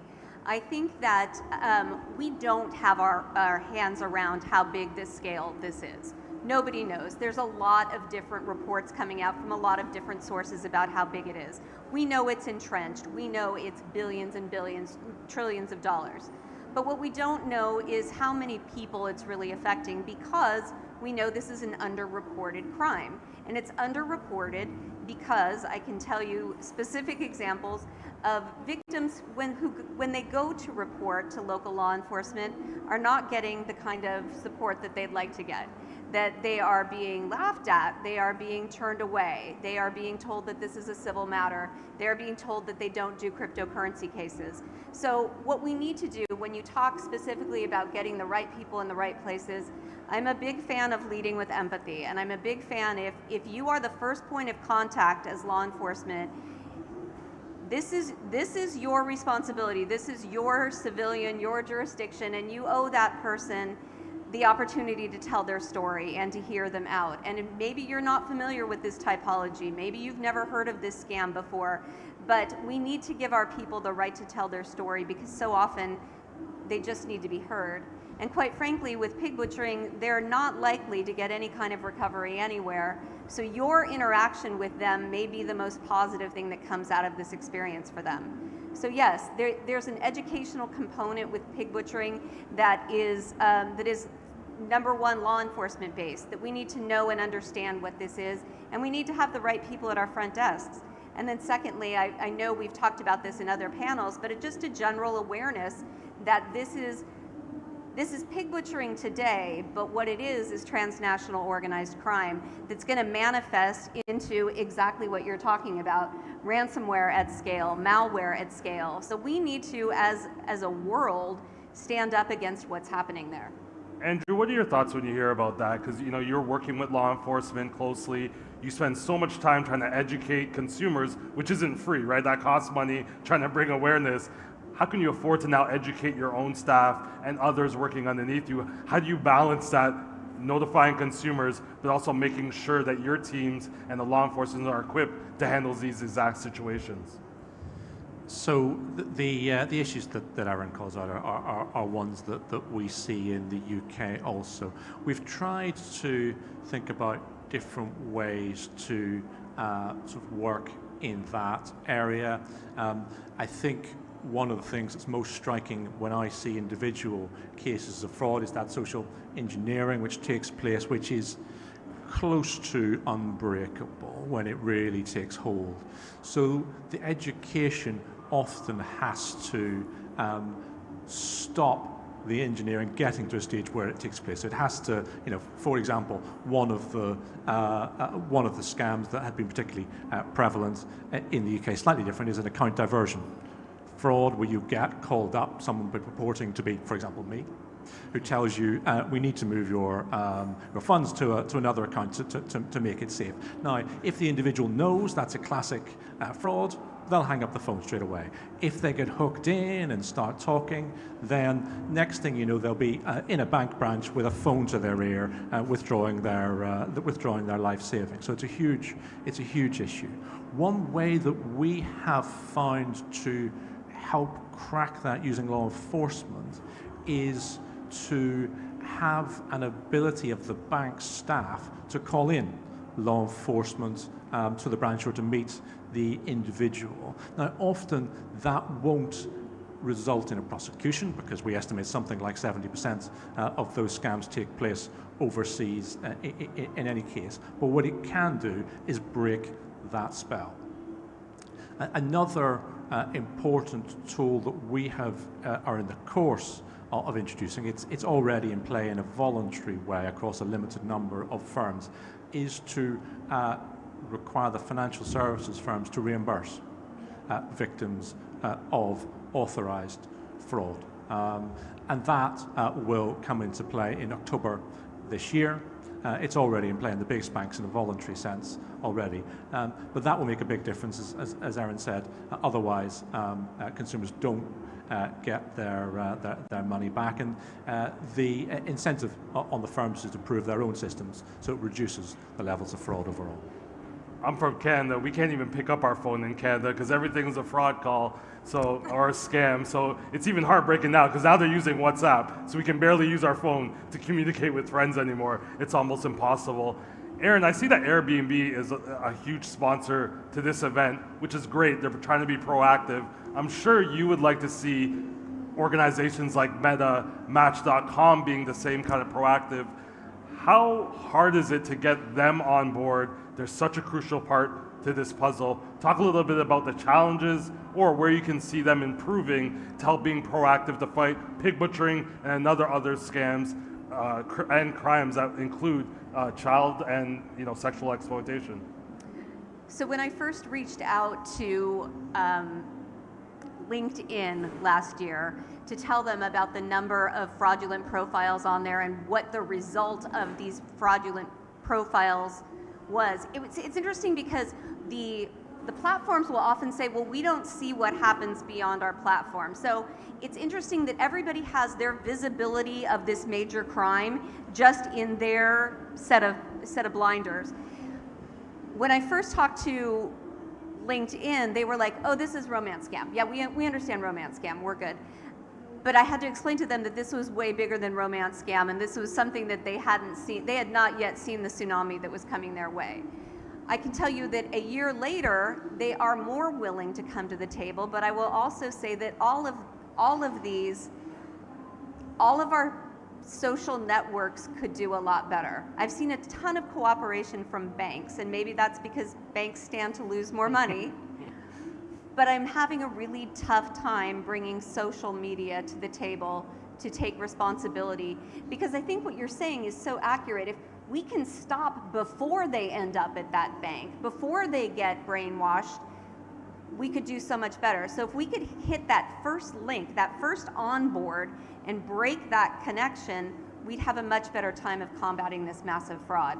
Malcolm, what are your thoughts? You know, you're dealing with industry professionals and organizations that are regulated and, you know, unfortunately have to spend a lot of money on compliance. Fortunately or unfortunately, spend a lot of money on compliance.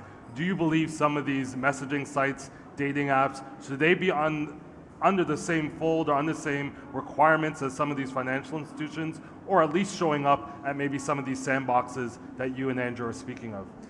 I think there's a tension between privacy and the need to regulate, let's say.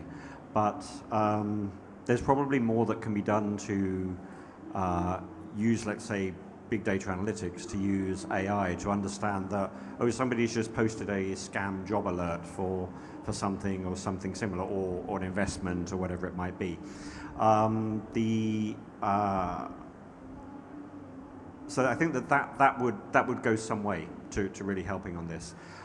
Then we look at, for example, job postings, and job postings for fictitious jobs or for trafficking victims who may actually then get pulled into a scam compound somewhere.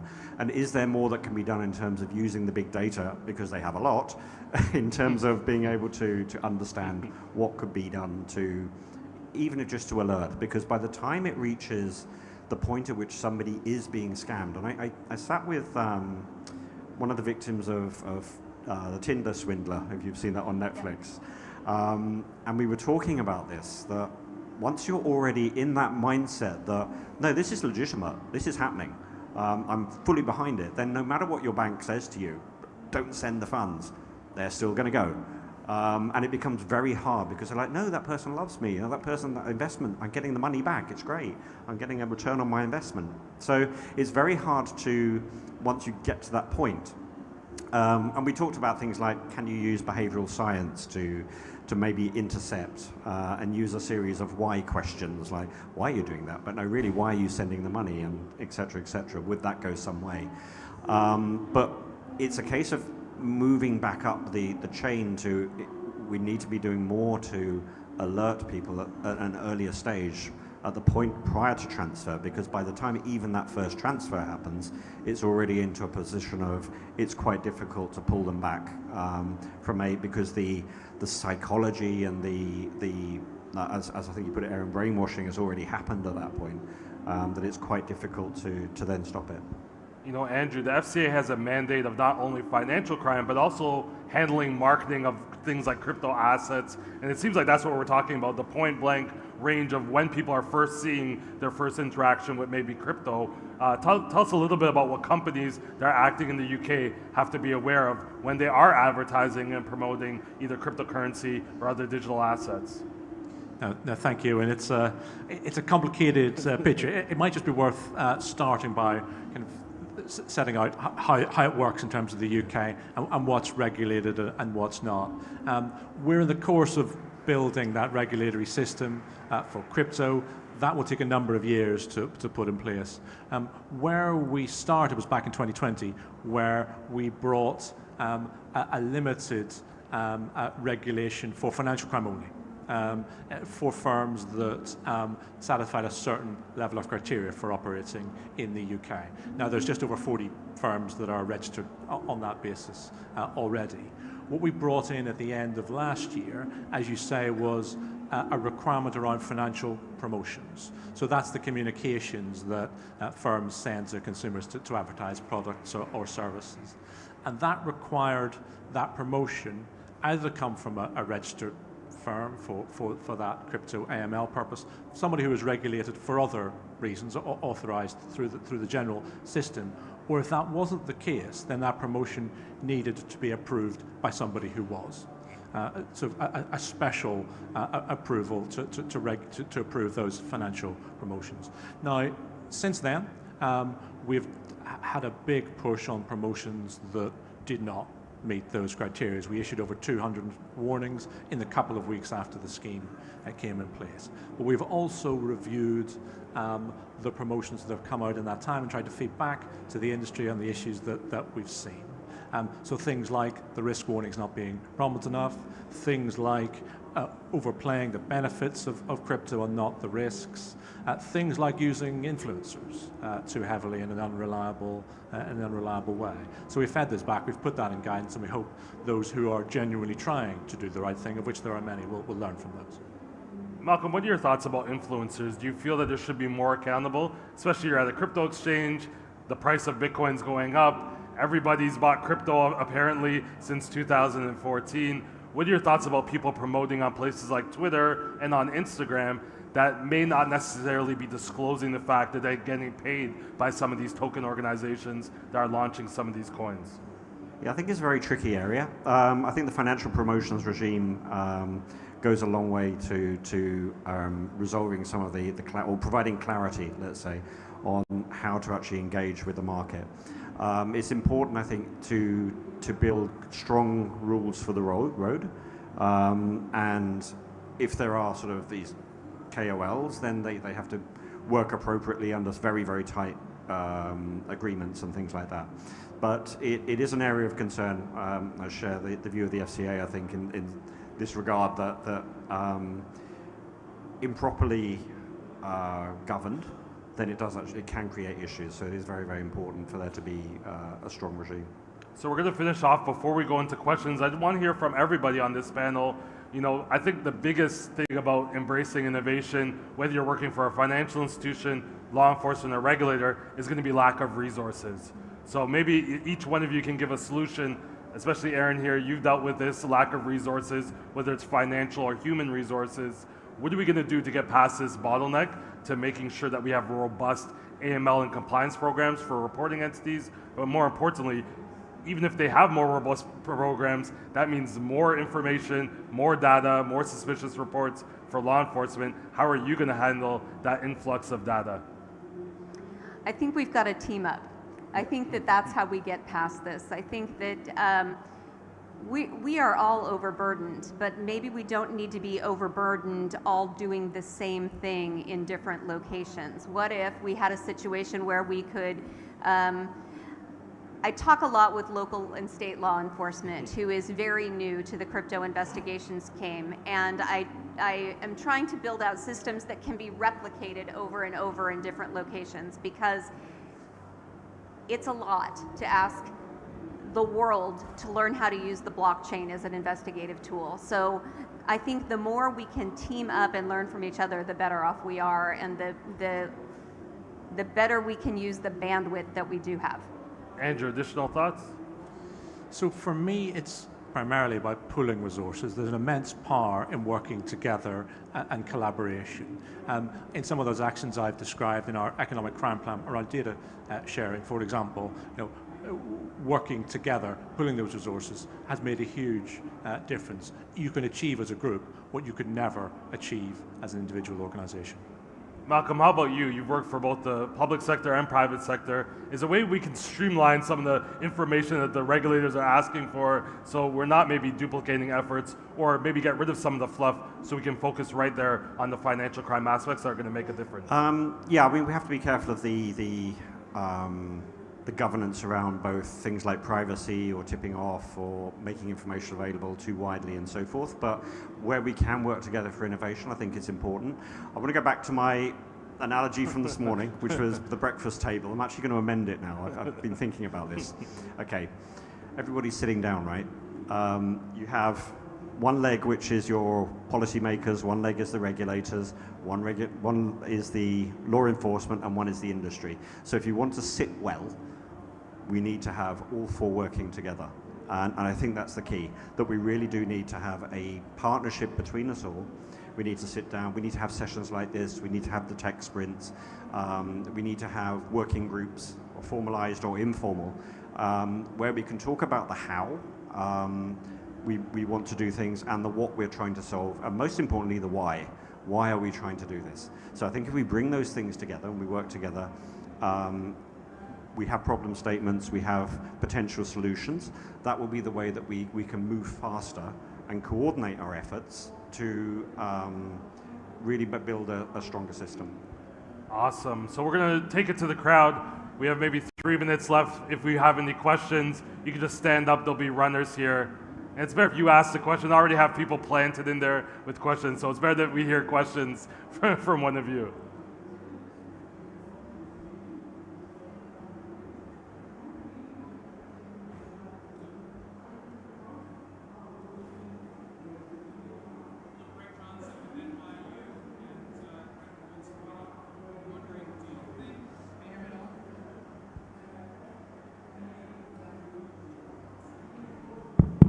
We have a hot mic. Hello, I'm Greg Johnson with NYU and the Digital Dollar Project from the States. Terrific panel. I'm wondering, as we're now starting to feel like we're catching up to crypto a little bit, do you have any thoughts about how the big announcements from IBM around quantum computing might take this conversation to an entirely different level? Are you red teaming that sort of thing yet? No. Andrew, maybe? Oh, okay. Hi, Greg. Hi, Malcolm. See you. I think it's one of those frontier things that we need as an industry and to look at, because it's one of those things that has the potential to impact in a number of different ways, whether it's, and we hear about quantum computing being used to hack passwords in seconds and things like that. So it adds both a risk, but at the same time it adds a reward as well in terms of what we might be able to use that technology for good. At the moment I think it's still fairly frontier, but certainly something that will be on the agenda, I think, in the coming months and years. Just to finish off briefly, one of the areas you asked about, how we decide which area to focus on. One of the areas that when we are looking at things like our emerging technology research hub, where we work together with academics and other stakeholders, quantum computing is on the list and something we've been focused on and thinking about for a while now. So, it's up there in terms of what our specialists are focusing on and looking to do research on. I love the way that ties together. And Greg, thank you very much for your question. And by starting off with flattery, that always works on a panel like this. Next question. Very insightful session, and thank you all the panelists. My question is, very recently I read somewhere that as a scammer, you have to be very much, a very good innovator and also very much forward-looking. So my question is, as a regulator or policymaker, how we are thinking, as a regulator, we have to think more forward-looking and more innovative than the scammers. So my question is, how we are trying to be better than them. No, it's a great question, and what we will inevitably see, not just in scammers but across fraud and financial crime generally, is huge innovation in how financial crime works. We've been talking a lot in the UK over the course of the last year about the use of AI, and we've seen that starting to come into play in a real way for the first time. Again, for me at the FCA, it's something that we have looked to invest in over the course of quite a number of years. So building those specialist teams so they really understand the future developments, are there to help develop the tools to combat those as soon as possible is absolutely critical, as well as developing our general level of competence across those that are not specialists. So we need to be there, we need to educate our teams, and we need to work across all the different parts of the ecosystem to make sure that we're horizon scanning, seeing where things are going next, and developing the tools to try and stay ahead of the innovation within financial crime itself. I'm going to be a realist for a minute and tell you that we're not there. I think that you've brought up a really important question and a really important issue. We've been chasing criminals in the fraud zone as long as there's been fraud. And what I would love to see happen is for all of us to suggest to our leaders that this is something that needs an innovative team to start looking ahead. We've been playing catch up for a really long time, and I'd love to see a group that was tasked with looking forward to figure out what's coming next instead of continually being 18 steps behind them. So financial crime compliance research and development team that can look at the new technology. Yes. I know we're over at time. If you have any other questions, we'll be right outside the speaker lounge after this session. Thank you for letting us end your day with some great, insightful panelists, and we look forward to seeing you at the rest of the event. Thank you so much. Thank you. Thank you to our moderator and our speakers for such a stimulating discussion.